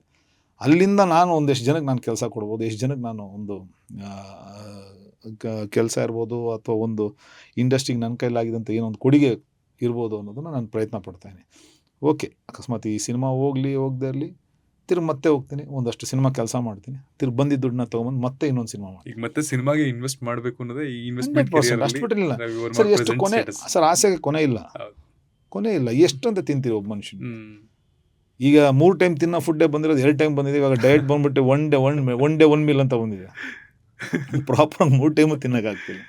ಸಾಕು, ನನ್ನ ಮಕ್ಳಿಗೆ ಎಷ್ಟು ಬೇಕು ಅಷ್ಟು ನಾನು ಕೊಟ್ಟಿದ್ದೀನಿ, ಅಷ್ಟು ಬಿಟ್ಟರೆ ಇನ್ನೇನಿಲ್ಲ. ಹಂಗನ್ಬಿಟ್ಟು ಓವರಾಗಿ ನನ್ನ ಮಗನೂ ಮಲ್ಕೊಂಡು ಒದ್ದಾಡ್ಕೊಂಡು ಸುಪ್ಪತ್ತಿಗೆಲ್ಲಿ ತೇಲ್ಕೊಂಡು ತಿನ್ನೋ ಅನ್ನೋ ಆ ಥರದ್ದೆಲ್ಲ ಇಲ್ವೇ ಇಲ್ಲ. ಅವನು ದುಡಿಬೇಕು, ಅವನು ದುಡಿಲಿ, ಅವ್ನಿಗೆ ಏನು ಬೇಕು ಅದು ಮಾಡ್ಕೊಳ್ಳಿ. ಬಟ್ ಅವ್ನು ನಿಂತ್ಕೊಳ್ಳೋಕೆ ಒಂದು ಪ್ಲಾಟ್ಫಾರ್ಮ್ ಮಾಡ್ಕೊಟ್ಟಿದ್ವಿ. ಅದಲ್ಲದೆ ಇವಾಗ ನನ್ನ ಒಂದು ಆಸೆ ಏನಿದೆ, ಒಂದು ಪ್ಯಾಷನೆಟ್ ಏನಿದೆ ಸಿನಿಮಾ ಮೇಲೆ, ಆ ಸಿನಿಮಾ ಮಾಡಬೇಕಷ್ಟೇ. ಆ ಸಿನಿಮಾಗೋಸ್ಕರ ಸಿನಿಮಾಯಿಂದ ದುಡಿತೀನಿ, ಸಿನಿಮಾಗೆ ತಂದಾಕ್ತೀನಿ, ಸಿನಿಮಾಯಿಂದ ಗೆದ್ರೂ ಸಿನಿಮಾನೇ ಮಾಡ್ತೀನಿ, ಸೋತ್ರೂ ಸಿನಿಮಾನೇ ಮಾಡ್ತೀನಿ. ಇಷ್ಟು ಬಿಟ್ಟು ರಿಲೇಶನ್ಶಿಪ್ ಕೆರಿಯರ್ ಹೇಗಿದೆ ಅಂದರೆ ನಿಮ್ಮ personal side, marriage, love marriage, arrange marriage, ಹೆಂಗೆ ಶುರು ಆಯಿತು? Arrange marriage, it's proper arrange marriage. ಇದು ಆ ಥರದ್ದೇನಿಲ್ಲ. ನಮ್ಮ ತಂದೆ ಒಂಚೂರು ಹುಷಾರಿಲ್ಲದ ಟೈಮಲ್ಲಿ ಒಂದಷ್ಟೇ ಇಲ್ಲ, ಮೊದಲನೇದೇ ಹುಡುಕಿದ್ದು, ನೋಡಿದ್ವಿ, ಮದುವೆ ಆದ್ವಿ. ಮೊದಲನೇ ನೋಡಿದ ತಕ್ಷಣ ಇಷ್ಟ ಆಗಿ ಅದೇ ಒಂದಾಗಿತ್ತು. ಯಾಕಂದರೆ ಅವಾಗ ನಾನು ಏಮೇ ಕೆಲಸ ಫೈಟರ್ ಅಂತ ಕೆಲಸ ಅನ್ನೋದೆಲ್ಲ ಇತ್ತಲ್ಲ, ಅವಾಗೆಲ್ಲ ಫೈಟರ್ ಅಂತ ಒಪ್ಕೊಂಡ್ರ? ಒಪ್ಪಿರ್ಲಿಲ್ಲ ಅವ್ರು ಆ್ಯಕ್ಚುಲಿ ಅವಾಗ. ತಿರ್ಗಾ ಅದಾದ್ಮೇಲೆ ಆಟೋನು ಇತ್ತಲ್ಲ, ಸರಿ ನಮ್ಮ ತಂದೆ ಅವ್ರದ್ದು ಬ್ಯಾಕ್ಗ್ರೌಂಡ್ ಇತ್ತಲ್ಲ, ನೇಮು ಈ ಥರ ಒಬ್ಬ ಸ್ಪೋರ್ಟ್ಸ್ ಮ್ಯಾನ್ ಮಗ, ಆಮೇಲೆ ಒಳ್ಳೆ ಕುಟುಂಬದಿಂದ ಬಂದಂಥವ್ರು ಅನ್ನೋದು ಒಂದು ನೇಮ್ ಇತ್ತಲ್ಲ, ಆ ನೇಮಿಂದ ಆಗಿದೆ. ಎಷ್ಟು ಜನ ಮಕ್ಕಳು, ಏನು ಮಾಡ್ತಿದ್ದಾರೆ? 2 ಮಕ್ಕಳು. ಮಗಳು ಬಂದು ಅದು ಡೈರಿ ಸರ್ಕಲಲ್ಲಿ ಕೆಲಸ ಮಾಡ್ತಾರೆ, ಅವರು MBA ಫಿನಿಷ್ ಮಾಡಿದ್ದಾರೆ. ಅಳಿಯ ಬಂದು HDFC ಬ್ಯಾಂಕಲ್ಲಿ ಕೆಲಸ ಮಾಡ್ತಾರೆ. ಮಗ ಬಂದು BE AE ಓದ್ತಾ ಇದ್ದಾನೆ. 2 ವರ್ಷ ಆಗಿದೆ, ಇನ್ನೊಂದು ವರ್ಷ ಆಗಿದೆ. ನೈಸ್. 4 ಜನ ನೋಡಿ, ಅದನ್ನು ನನಗೆ ಗೊತ್ತಿಲ್ಲ ಪ್ರಾಪರಾಗಿ ಏನೇನು ಓದ್ತಾರೆ ಸರಿ ಹೇಳ್ಬೇಕಂತಂದರೆ ಅಷ್ಟೇ. ಸೊ ಬೇರೆ ಬೇರೆ ಸಿನಿಮಾಗಳೆಲ್ಲ ಮಾಡಿದಾಗ ಇವ್ರನ್ನ ತುಂಬ ಹೆಮ್ಮೆ ಪಡ್ತಾರ? ಅಂದರೆ ಹೆಮ್ಮೆ ಪಡ್ತಾರೆ ಅಂದರೆ ಪಾಪ ನನ್ನ ಫ್ಯಾಮಿಲಿ ಜೊತೆ ನಾನು ಜಾಸ್ತಿ ಟೈಮ್ ಸ್ಪೆಂಡೇ ಮಾಡೋಕ್ಕಾಗಿಲ್ಲ ಹೇಳ್ಬೇಕಂತಂದರೆ. ನನ್ನ ತುಂಬ ಬೈಕೊಂಡು ಇದ್ದಾರೆ, ನನ್ನ ವೈಫ್ ಇರ್ಬೋದು, ಮಕ್ಳು ಇರ್ಬೋದು, ಎಲ್ಲೂ ಕರ್ಕೊಂಡೋಗಿಲ್ಲ ನಾವಪ್ಪ ಅಂತ. ಬಟ್ ಏನಂದರೆ ಅಲ್ಲಿ ಒಂದು ತ್ಯಾಗ ಮಾಡಿದ್ದಕ್ಕೆ ಭಗವಂತ ನನ್ನ ಇಲ್ಲಿ ಗಂಟ ಕರ್ಕೊಂಡೋಗಿರೋದಿರ್ಬೋದು. ಬಟ್ ನೋ ಪ್ರಾಬ್ಲಮ್, ನನ್ನ ಮಕ್ಕಳು, ನನ್ನ ವೈಫ್ ಅರ್ಥ ಮಾಡ್ಕೊತಾರೆ ಅಂತ ತಿಳ್ಕೊಂಡಿದ್ದೀನಿ. ಬಟ್ ಇಲ್ಲಿ ಗಂಟ ನಾನು ಏನು ನಿಂತಿದ್ದೀನಿ, ಏನು ಸಪೋರ್ಟ್ ಮಾಡಿರೋದಂದರೆ ನನ್ನ ಅಣ್ಣ ತಮ್ಮದಿರು, ನನ್ನ ಸಿಸ್ಟರ್ಸ್, ಇವ್ರುಗಳೆಲ್ಲ ಒಂದು ಅವ್ರ ಪ್ರೇಯರ್, ಎಲ್ಲಿಗೆ ಹೋದ್ರೂ ರವಿಗೆ ಒಳ್ಳೆಯದಾಗಲಿ, ಏನು ತೊಂದರೆ ಆಗದಿರಲಿ ಅಂತ ಒಂದು ಪ್ರೇಯರ್ ಮಾಡ್ತಾರಲ್ಲ, ಅದೇ ನನ್ನ ಇಲ್ಲಿ ಗಂಟ ಕರ್ಕೊಂಬಂದಿರೋದು. ಆಮೇಲೆ ನನ್ನ ಎಲ್ಲ ಸ್ನೇಹಿತರುಗಳು, ಇದಕ್ಕೆಲ್ಲ ಒಂದು ಕಡೆ ಬಿಟ್ಟರೆ ಇವತ್ತಿನ ದಿವಸ ನೀವೇನು ಹೇಳ್ತೀರಿ, ರವಿ ವರ್ಮಾ ಏನು ಬಾಲಿವುಡ್ ಹೋಗಿದ್ದಾನೆ, ಏನು ಟಾಲಿವುಡಲ್ಲಿ ಕೆಲಸ ಮಾಡ್ದೆ, ಡೈರೆಕ್ಷನ್ ಮಾಡಿದ್ರು, ಪ್ರೊಡಕ್ಷನ್ ಮಾಡಿದ್ರು ಅಂತೆಲ್ಲ ಹೇಳ್ತಾರೆ. ಇದಕ್ಕೆಲ್ಲ ನನ್ನ ಅಡಿಪಾಯ, ನನ್ನ ಬೇಸೆ ನನ್ನ ಕರ್ನಾಟಕ ಸ್ಟಂಟ್ ಯೂನಿಯನ್. ಆಮೇಲೆ ನನ್ನ ಜೊತೆ ಕೆಲಸ ಮಾಡೋ ಎಂಟೈರ್ ಟೀಮ್, ಅವ್ರುಗಳ ಒಂದು ಸಪೋರ್ಟಿಂದ, ಅವರ ಒಂದು ಸಹಕಾರದಿಂದಲೇ ನಾನು ಇಲ್ಲಿ ಗಂಟ ಬಂದಿರೋದು. ಪ್ರತಿಯೊಂದು ಡೇ 1ನಿಂದ ನನ್ನ ಜೊತೆಯಲ್ಲಿರೋ ಚಿನ್ನಯ್ಯದಿಂದ ಹಿಡಿದು ಎಲ್ಲ ನನ್ನ ಸ್ಟಂಟ್ ಯೂನಿಯನ್ ಫೈಟರ್ಸ್ಗಳಿಂದ ಹಿಡಿದು, Bombay stunt ಯೂನಿಯನ್ನು, Hyderabad stunt union, ಇವರೆಲ್ಲ ಏನು ಜೊತೆಯಲ್ಲಿ ನನ್ನ ಜೊತೆ ಕೆಲಸ ಮಾಡಿ ಏನು ಒಂದು ಸಾಥ್ ಕೊಟ್ಟಿದ್ದಾರೆ. ಅವ್ರು ಕೊಟ್ಟಿರೋ ಸಾಥ್ಗೆ ನಾನು ಒಂದು ಸಂಗೊಳ್ಳಿ ಮಾಡೋಕ್ಕಾಯ್ತು, ಒಂದು ಬಾರ್ಡರ್ 2 ಸಿನಿಮಾ ಮಾಡೋಕ್ಕಾಯ್ತು, ಗದರ್ 2 ಸಿನಿಮಾ ಮಾಡೋಕ್ಕಾಯ್ತು.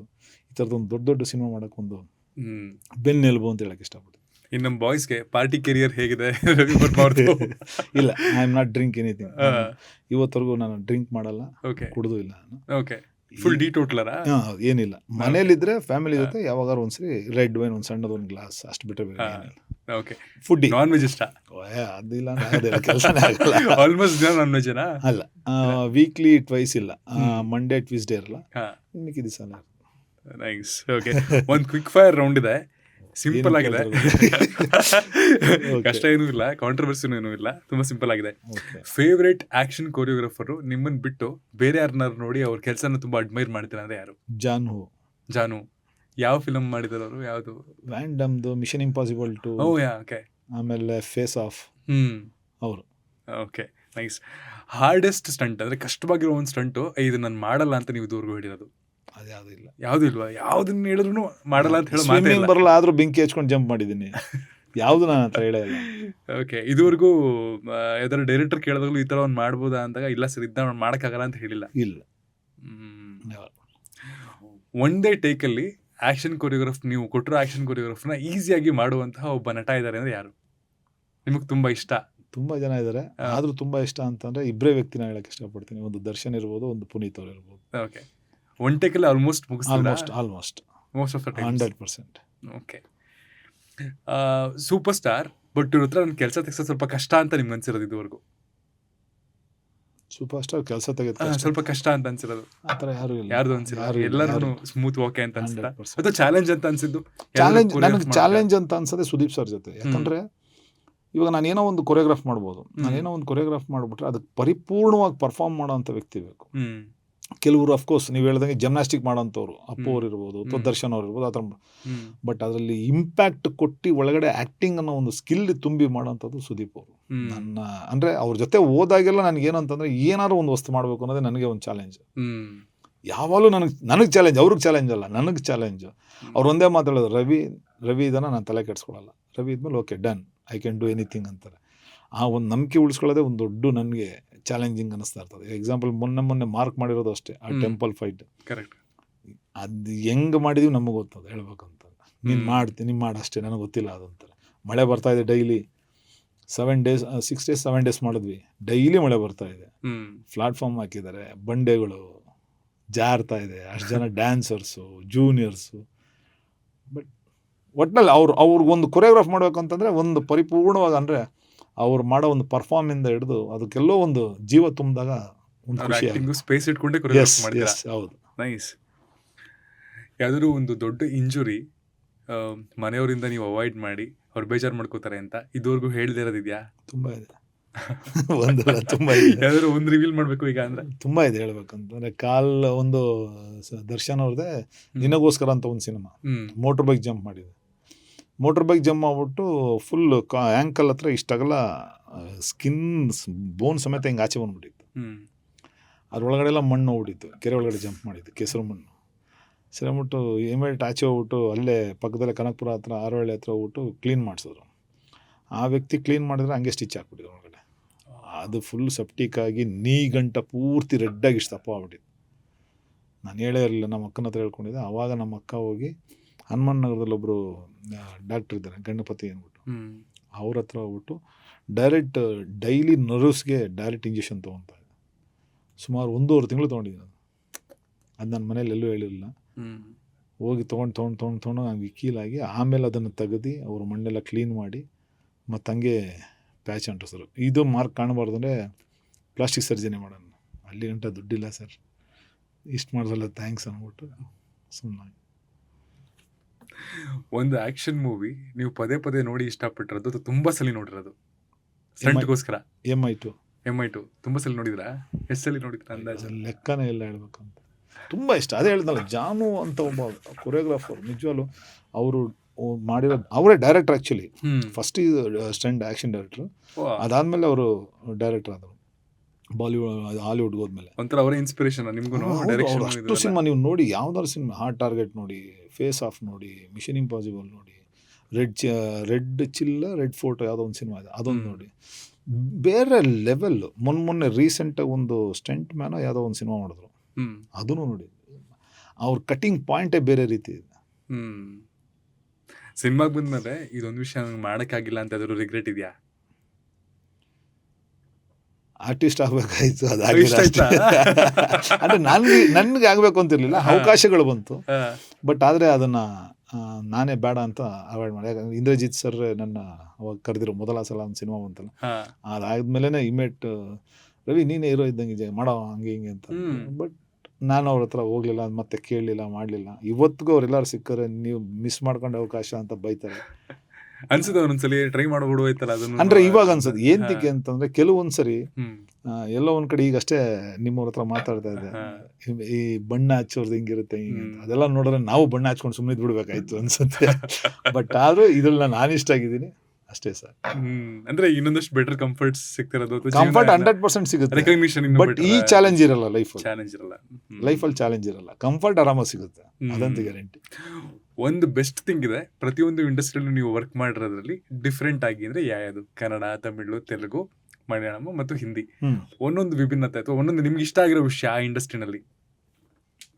ಎಲ್ಲ ಚೆನ್ನಾಗಿದೆ ಸರ್ ಇಂಡಸ್ಟ್ರಿ, ಆ ಥರ ಏನಿಲ್ಲ. ಇವಾಗ ಅಂದರೆ ನಮ್ಮ ಕನ್ನಡದಲ್ಲೇ ಒಂಥರ ಬೇರೆ ಥರ ಸ್ಕಿಲ್ಲಲ್ಲಿ ಕೆಲಸ ಮಾಡ್ತೀವಿ ನಾವು.